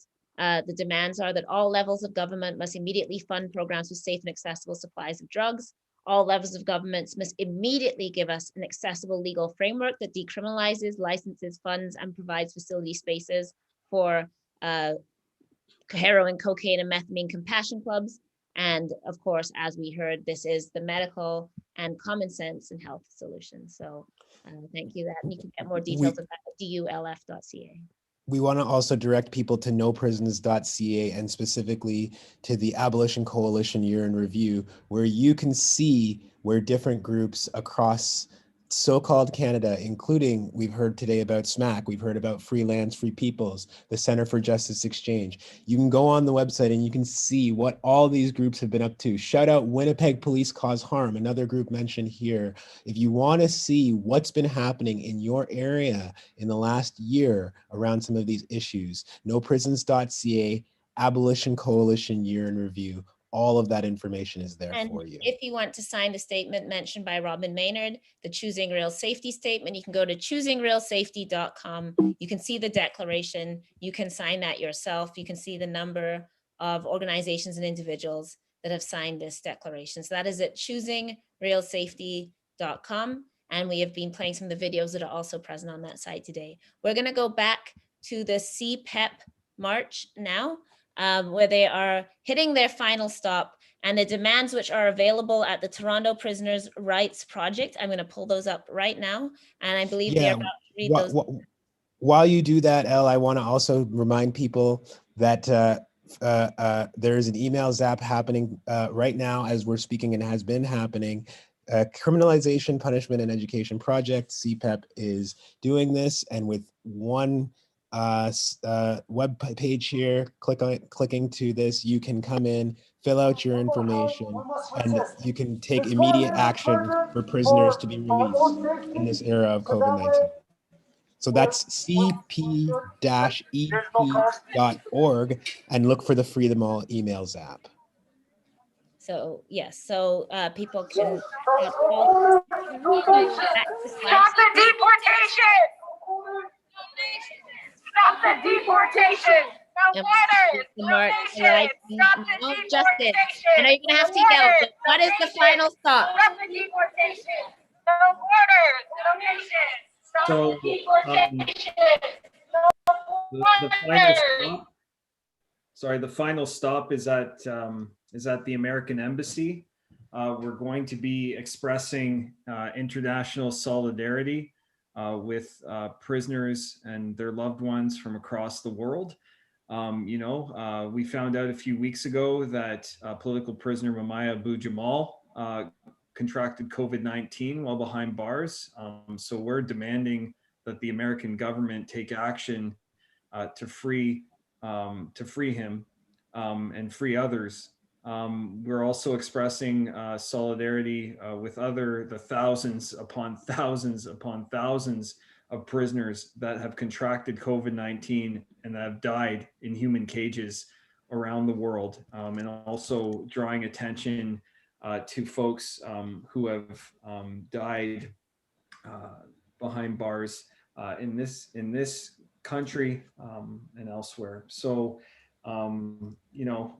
we did this earlier, but I think it's important that we do it again to acknowledge the deaths in custody that have happened as a result of COVID-19 infection. So just noting here that in April 2020, an imprisoned man at Mission Institution in so-called British Columbia, where there was an infection of 120 prisoners, died. In May 2020, a man imprisoned at the Federal Training Center in so-called Laval, Quebec, where an outbreak infected 162 prisoners, died. Robert Langevin died at the age of 72 while in pretrial custody in the Bordeaux prison in so-called Montreal, Quebec, where an outbreak infected 96 prisoners, and there was another outbreak very recently there as well. In December 2020, an imprisoned man in Stony Mountain Institution, the so-called Stony Mountain, Manitoba, where an outbreak infected 370 prisoners. It was like almost 75% of their medium security population died. In January 2021, a man imprisoned in Saskatchewan Penitentiary in so-called Prince Albert, Saskatchewan, where an outbreak infected 249 prisoners, died. A man imprisoned in Willow Cree Healing Lodge in so-called Duck Lake, Saskatchewan, where an outbreak infected 8 prisoners, died. At the American Embassy, we're also going to hear from folks who are going to commemorate the life of James Hill, who had finished a sentence in the US prison, is Canadian. He died in a Farm Hill ICE detention center in so-called Virginia, where an outbreak infected 300 detainees. 300 detainees. How much longer are we going to allow this to go on? And those are deaths that we know of. They're not testing, are authorities testing everyone that's died behind bars during this pandemic to see if they had COVID-19 or not? Or are they just satisfied saying they died from natural causes? There's no natural deaths in custody. These are deaths by incarceration. These are deaths by neglect. Prisons kill, folks, and we need to work towards killing prisons in our lifetime. Amen to that. We also want to express our solidarity while we're approaching the American Embassy with the Black workers in Alabama, the Amazon unionization drive that is led largely by Black workers. We think, of course, of the many workers at Amazon who are infected and died when they were tasked with giving COVID tests to their colleagues while not being provided with PPE, while of course Amazon has made record profits during this pandemic. And we know that corporations have made absolute record profits, have received bailouts, have received all kinds of support while ordinary people are dying in cages, in meat packing plants, in long-term care homes, on the streets, at their workplaces.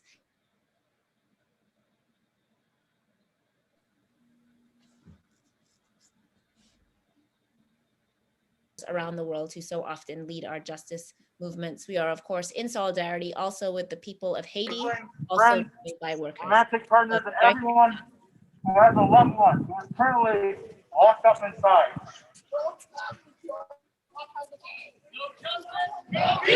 I know the shock. I know the anger.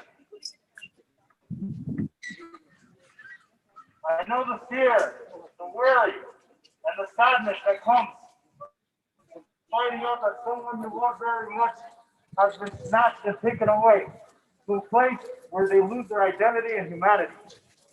I know that your heart gets snatched away with them as well, and not just metaphorically, I mean physically, because my heart has stopped beating ever since they took my brother away. Breathing has become an arduous chore for me. I feel like I'm breathing through a soda straw every single day that he is inside. I wake up in cold sweats wondering if he is okay. The heavy and somber tone in his voice from our last phone conversation lingers until he calls me again. And it's the only thing I can think about in between calls throughout the day and week.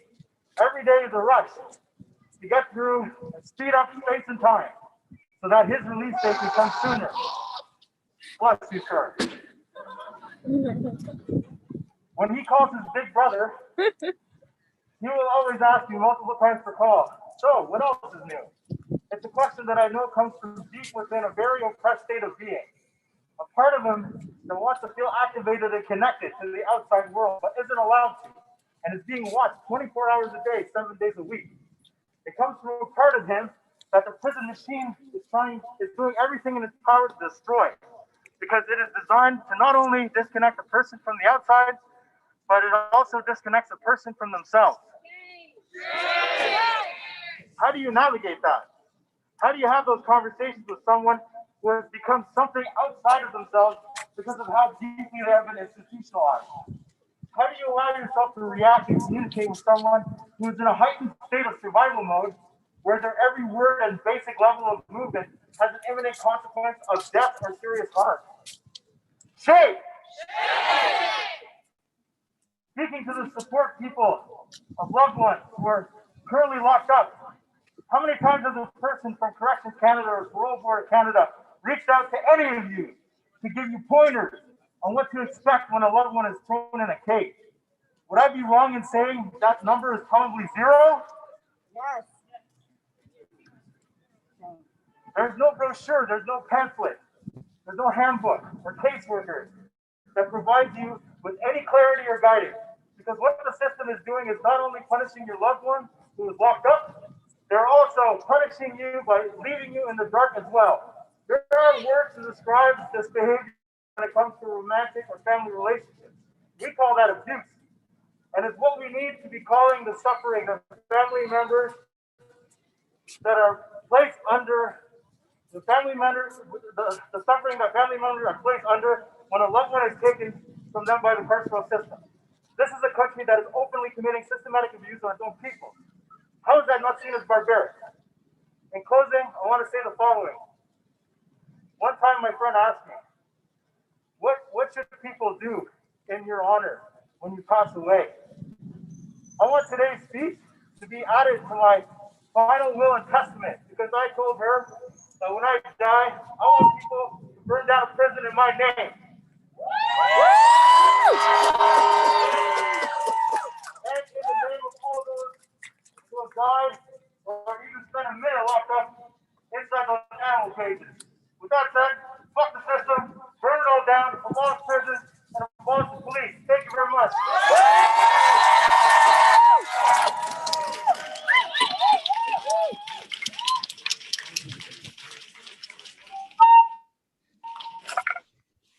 You have been listening to a speaker outside of the U.S. consulate in Ottawa. Sorry, guys, I'm tearing up here because it's a lot, you know, like it is just so powerful to see what people are doing, the solidarity, the love. Everything that we are seeing today, I feel, is motivated by love, motivated by people who have love for those who are on the inside, by people who have been there themselves and know what it's like, by family members, by community members who are active all the time, making sure that those phone calls get made, making sure that the letters get written and delivered. There's so much love in this movement, and I am honored to have been witness to this today and to have been able to share these images and these sounds and these testimonies of prisoners today with all of you. We would like to end today by again giving you guys a chance to participate in the emails app that we were talking about, because CPEP has made it very easy for people who want to send a message, who want to tell our government officials that the conditions that we are demonstrating against today are completely unacceptable. You see it there on the screen, cp-ep.org/free them all emails app.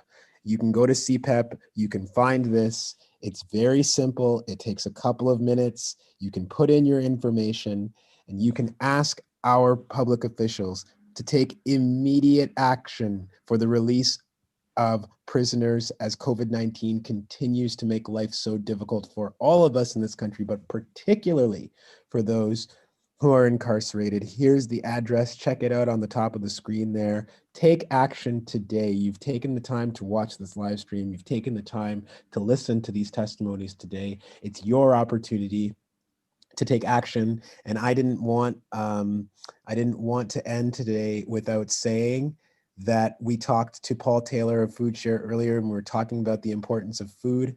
Here in the province of Ontario, it is migrant farm workers who are out here. They're never usually called farmers, and I think we should just call them what they are. They are our farmers. It is people from Mexico and from the Caribbean who are brought on a temporary basis to this country to grow so much of the food, the produce, the fruits and vegetables that we eat here in the province of Ontario. And for the last year, migrant workers have been kept in some of the most unsafe, unsanitary, dangerous conditions while they work to grow our food. And I say that in connection to what we're talking about today, because I think in some ways those connections are obvious, but in particular, the criminalization of farm workers from Mexico and the Caribbean, the control of their bodies, the attempts to keep them in place where they are so that they cannot even move around freely, so that they cannot talk to people about the oppressive working conditions, and so that they may be deported and sent home if they try to speak out about these inhumane conditions, if they try to talk about how they're not being protected from COVID-19. I want to shout out farm workers in this country, farmers in this country from Mexico and the Caribbean. Thank you for growing our food. We are going to continue fighting until you are safe, until there is status for all of you. And so today, just to review, we heard from groups across the country. So from Toronto Prisoners' Rights Project, from Solidarity Across Borders, from Free Lands, Free Peoples, from Wellness Within, Center for Justice Exchange, Choosing Real Safety, Criminalization, Punishment and Education Project. We heard from Robin Maynard, Elise Thornburn, Natty Tremblay. Don't forget to check the film out tonight, Transformative Justice and Abolition. That's screening at 6 p.m. Eastern, which you can check out on the Sketch YouTube. Sketch.ca, yes. Sketch.ca. We heard from Meenakshi Mano and Mission Families Association out in Vancouver.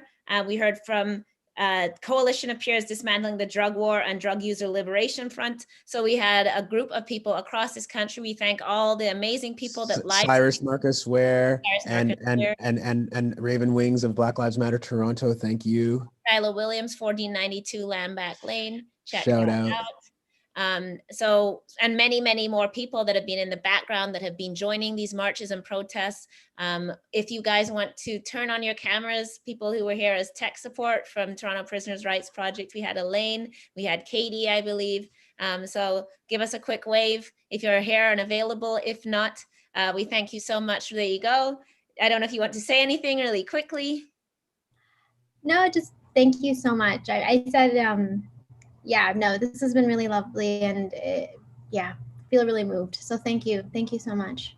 Thank you for all the tech support in the background, and Justin Pichet, of course, for all your work pulling together so much of the organization with Abolition Coalition.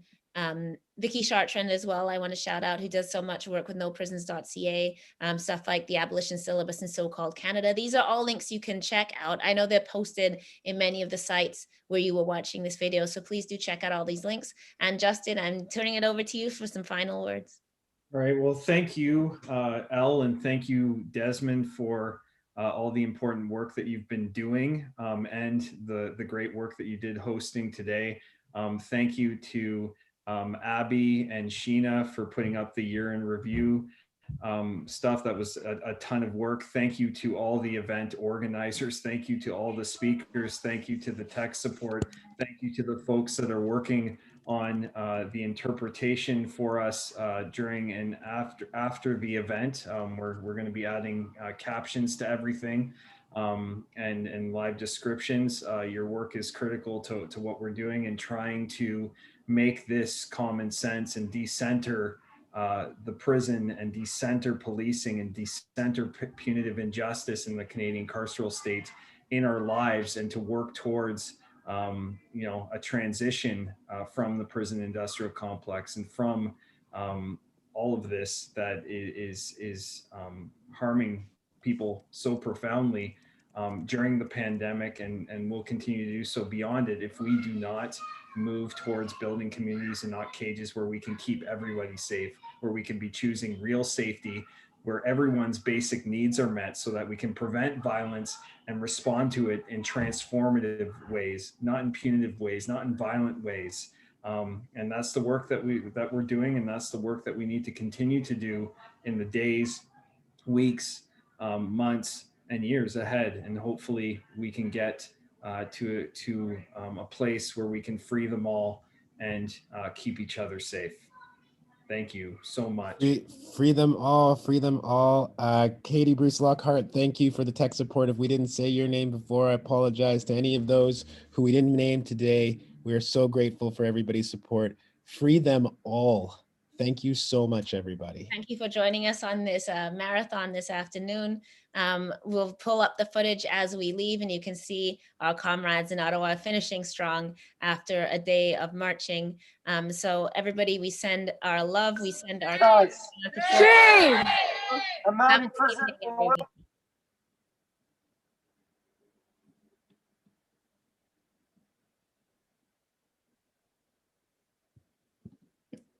We're still here. Yeah, it's moments of silence for people who have died during this pandemic behind the walls. 300 detainees. James had completed a prison sentence in the so-called land of the free and was awaiting deportation to so-called Canada. Where CSC or their provincial territorial counterparts suspects prisoners in their custody have died from an illness and so-called natural causes, the coroner should automatically be tested whether or not they contracted COVID-19. There is no natural death behind bars. If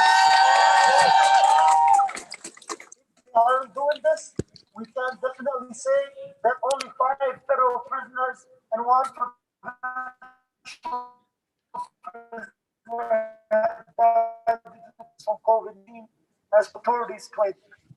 CSC and their provincial territorial counterparts need to publicly disclose its death deaths in custody statistics from 2020 and 2021 in order to contrast three figures to deaths in custody in recent years to see whether pandemic measures in prisons, including frequent torture, segregation-like conditions, along with the reallocation of healthcare resources towards public management, have contributed to more deaths by suicide and medical conditions that perhaps receive less attention now that COVID-19 is top of mind, such as the two recent deaths that occurred at the Ottawa Carlton Detention Center of David and another prisoner that I'm not going to speak his name because his family doesn't want to.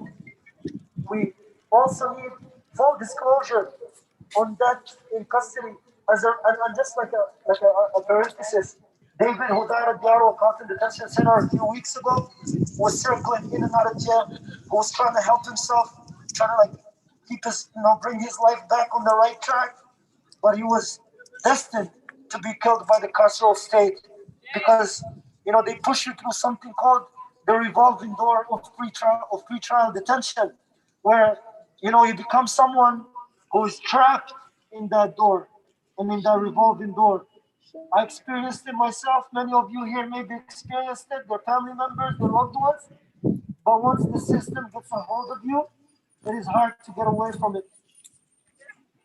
We need a full disclosure on deaths in custody as a result of the use of force by prison staff, such as the recent death of William Walter Amo, a member of Saskeen First Nation, who died at the Heating Lake Correctional Institution in so-called Heating Lake.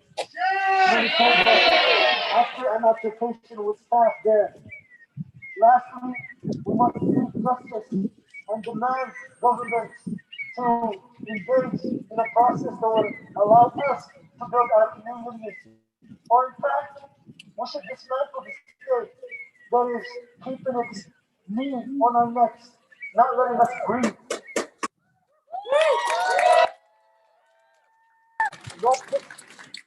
We should not, see cages for those who've been released from prisons without adequate community support, like Kimberly Squirrel, who was released from remand in Pine Grove Correctional Center and died 3 days later in the cold on a night when it was minus 30 degrees Celsius.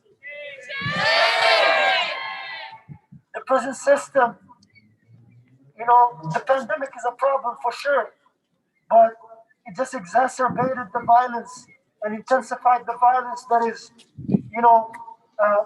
is perpetuated against criminalized bodies. Some of us are criminalized because of many things, I'm not going to deny that some of us cause harm.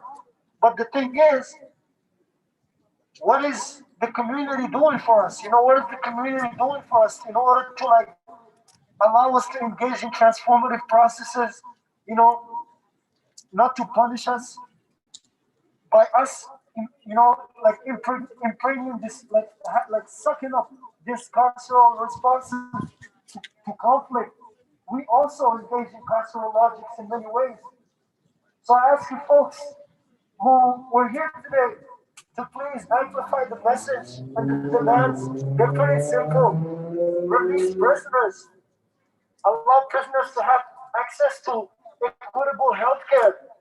End the war on people who use drugs and the war on drugs that is, creating the overdose crisis that is taking a lot of people from our communities. And when you release people, release them with supports, or at least let us support them. Don't invest your money in these fancy buildings that really serve nothing.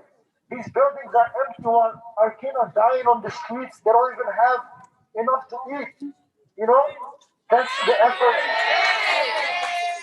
Yeah, and we have to remember that, as organizers, it is not only us, who are, quote unquote, leading this fight, but the people who are leading it are, the mothers, the aunties who try to bail their loved ones from jails when they go in jail, the people in the neighborhood who actually put themselves back in jail just to bring a little weed to their loved ones while we can walk in a store and buy weed, And when they go there, they get violated, they get sexually assaulted, through the practice of strip searches, whether they Yeah, it happens to like cis man, to cis woman. But imagine what happens to like trans prisoners and gender non-conforming prisoners.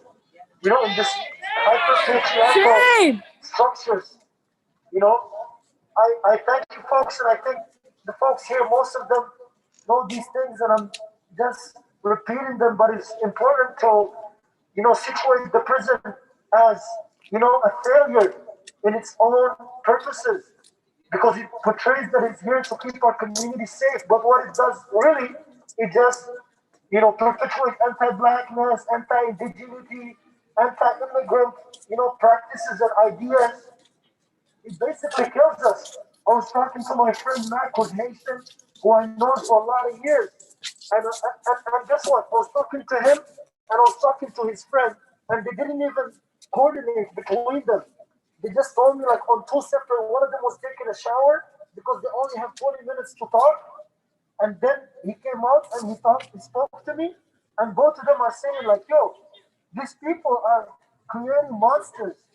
So when we go out in the community, of course we're gonna like shoot people, stab people, hit people, because they're creating monsters.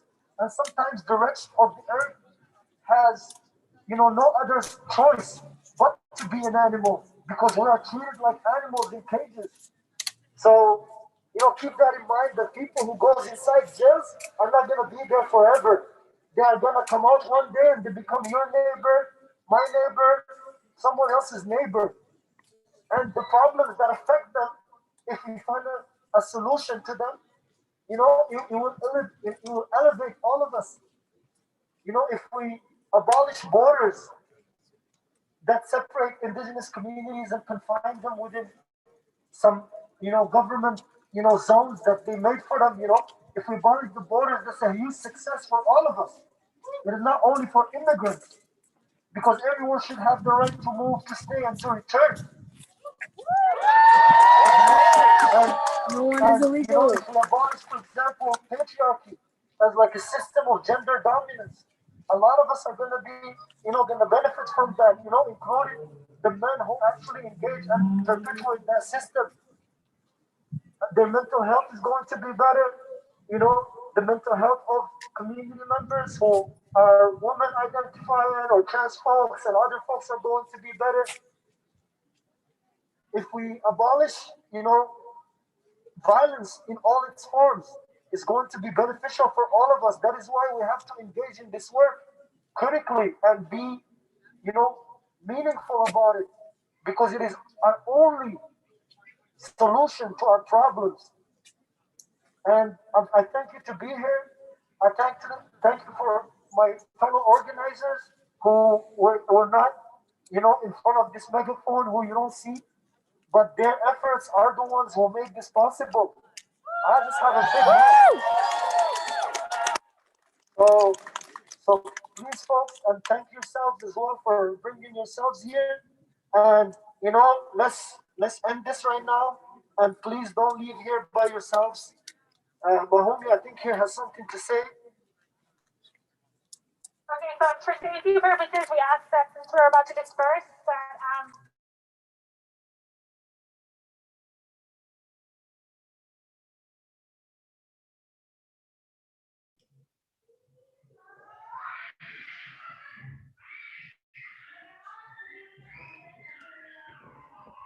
All right, folks, that is the end of the broadcast. Thank you for joining us, and let's contain COVID, not people. Let's work towards a society where we can free them all. Take care, and back in touch soon.